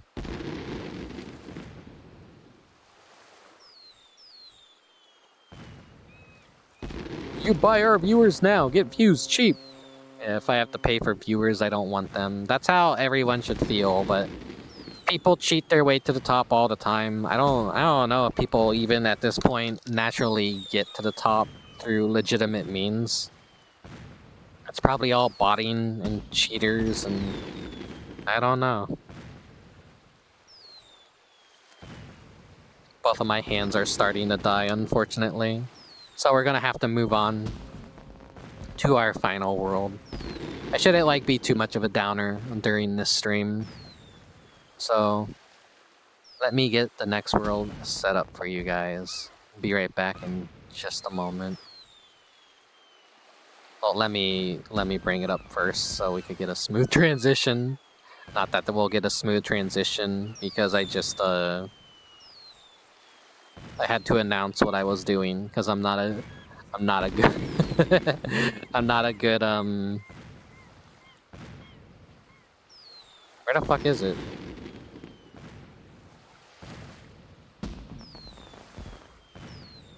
There we go. Now I can do it. See you guys at our final world. Kind of a way to close out summer and introduce us into the next season that will be entering pretty soon. God damn it, my hand died again.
Alright, we're at the Japan Shrine. This is... What version of Japan Shrine is this?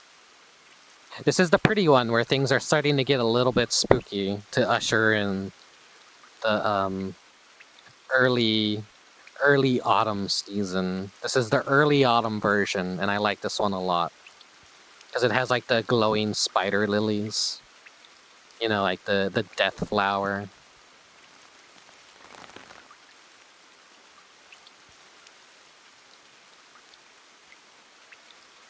Just like spooky and eerie.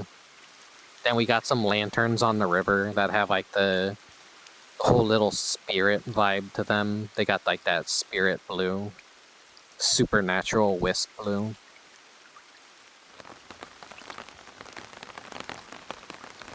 What umbrella do I want?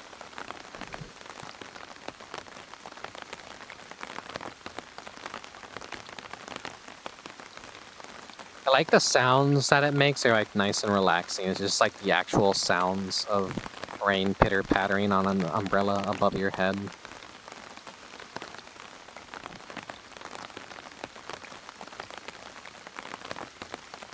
Now go without the umbrella though. There's a really cool version of this world sometime during October, where you're gonna walk through this archway and there's gonna be like a slightly transparent invisible monster figure in front of you, and it like fades away as you get close. And I believe it's raining and has like purple flowers hanging from the strands and everything. It's like a really nice spooky mood to it.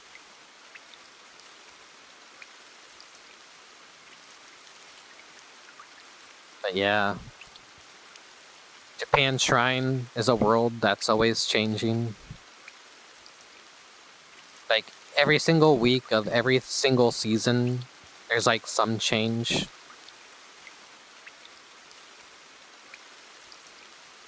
Something going on for like every holiday.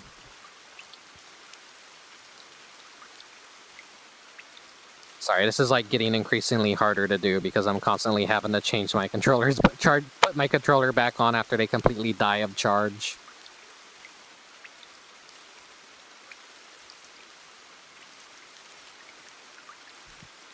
Now the chat box is blocking my head out. Framing VRChat's hard. Yeah, Japan Shrine is a very comfy place to kind of hang out at, and it's a shame not all the versions of the world are available 24/7 because this would probably be my home world if it were available any time of the year. But that's kind of like what makes this map very special, is that it's always ever changing, and you need something new every week to come back to. This is generally like kind of a good place to get a weekly fix of like, oh, something brand new, and it's pretty comfy too, all things considered. I've never actually been in this back room before. This is new to me.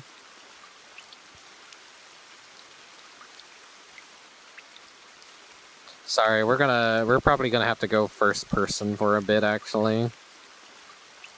If my hands keep dying, it's gonna be hard to control the camera. It's a shame that this TV doesn't actually work.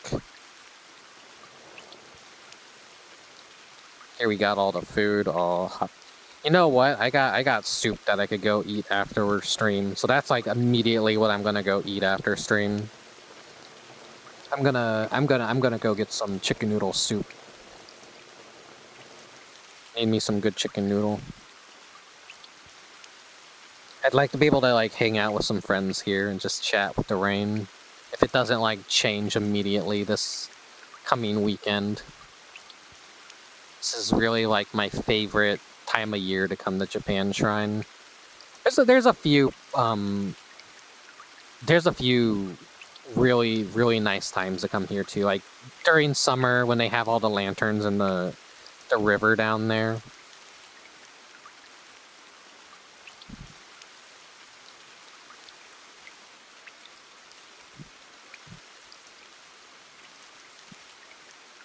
There's another little summer room. This isn't a Sayako desk, but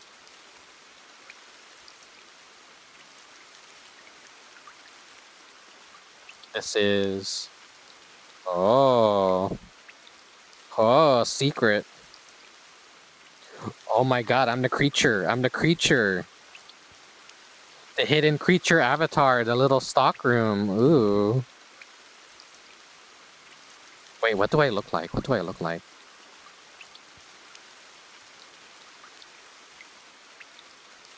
Oh my god. Ugh.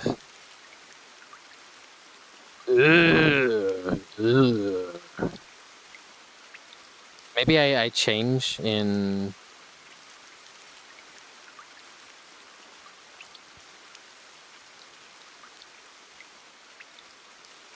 Yeah, this is like what you would see if you were to enter the world. Like, you'd see like something standing here, and then it would fade away.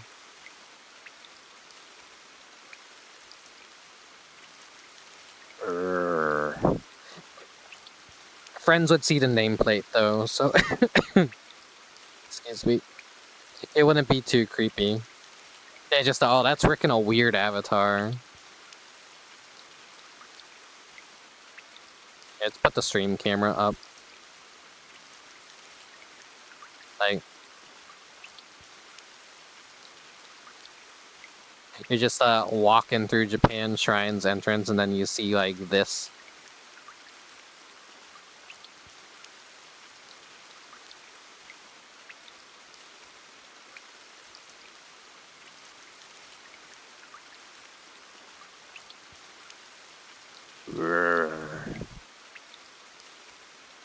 Alright, back to normal, cat boy.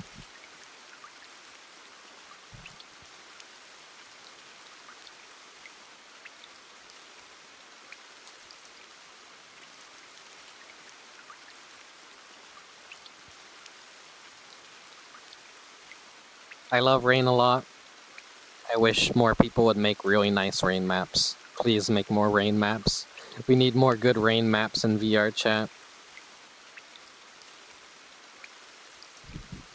Oh.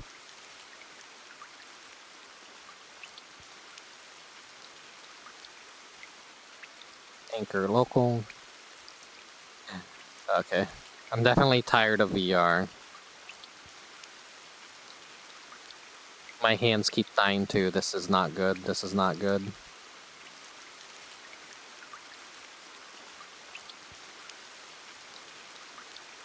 Other than the spider lilies everywhere, it more or less remains the same.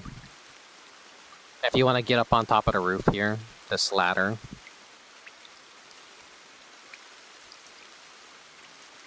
And it puts you on top of the roof. You can overlook the entire Japan shrine. Looks like some real, like, Fatal Frame shit. Or Siren, kinda, with, like, how foggy and, like, dark and dreary everything is.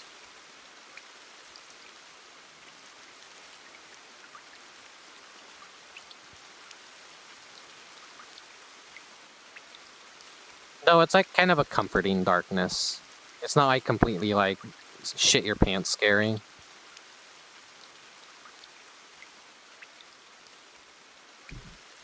You could, like, kind of go in there, but there's, like, nothing. Just kind of like an empty room in there.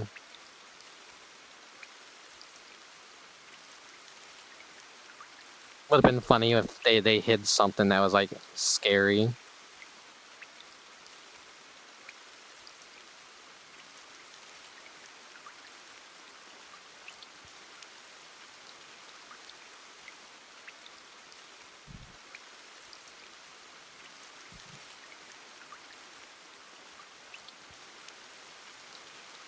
Try and get down there. Gotta go the other way.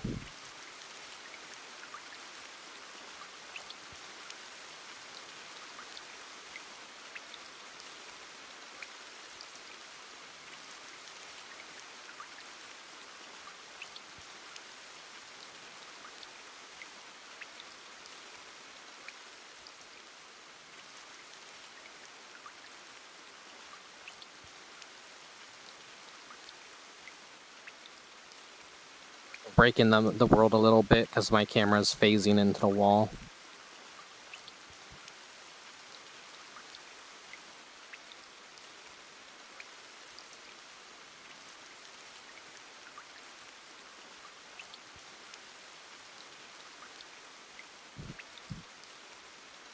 Can I get over there, I wonder? That's like a...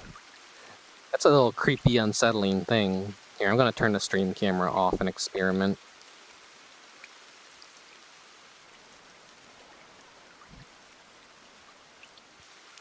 What? Damn it. Here, we'll just, like, do that again, and I'll fly my camera into the cave. It looked like there was something in there.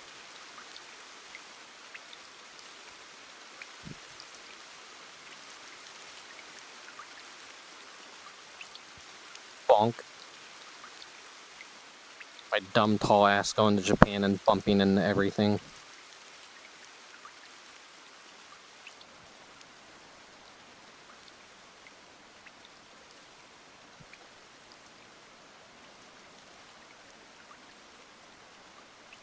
Come on, hand, please, please work, please work.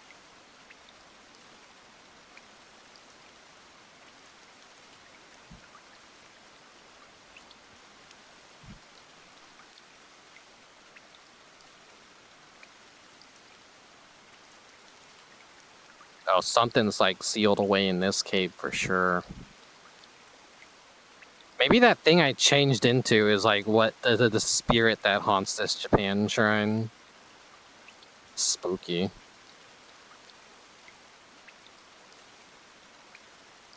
Ah. Just can't make it.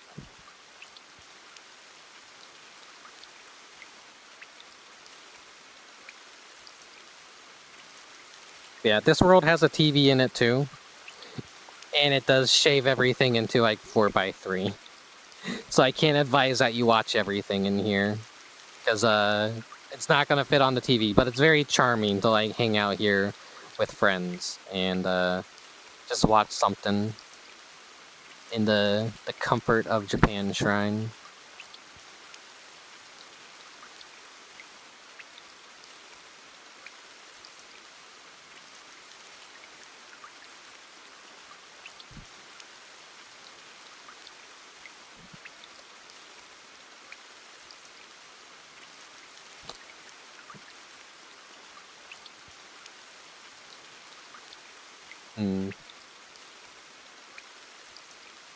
Oh, thank you, Greedra. I forgot to be looking at chat, so I'm sorry for missing a ton of messages. Hello, everyone. Chat suddenly became very active, huh?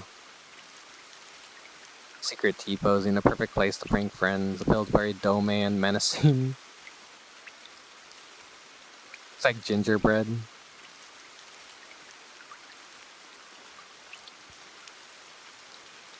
A giant Zuckerberg photo popping up when the lights are turned on. That'd be a good jump scare map, yeah.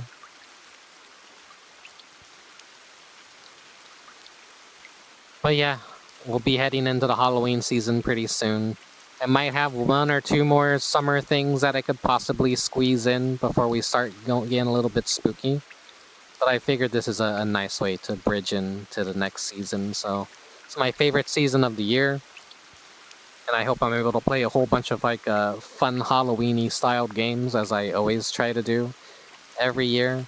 Here's hoping nothing else bad happens and everything will stay on track.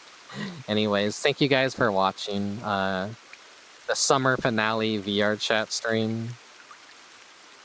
It's always nice when people do show up to these VRChat streams. Thanks for watching me on Twitch. Thanks for watching me on YouTube. Thanks for subscribing to all the social media and the accounts and whatnot. Thanks for supporting me. And I hope to continue to be able to keep streaming and showing you guys cool stuff and everything.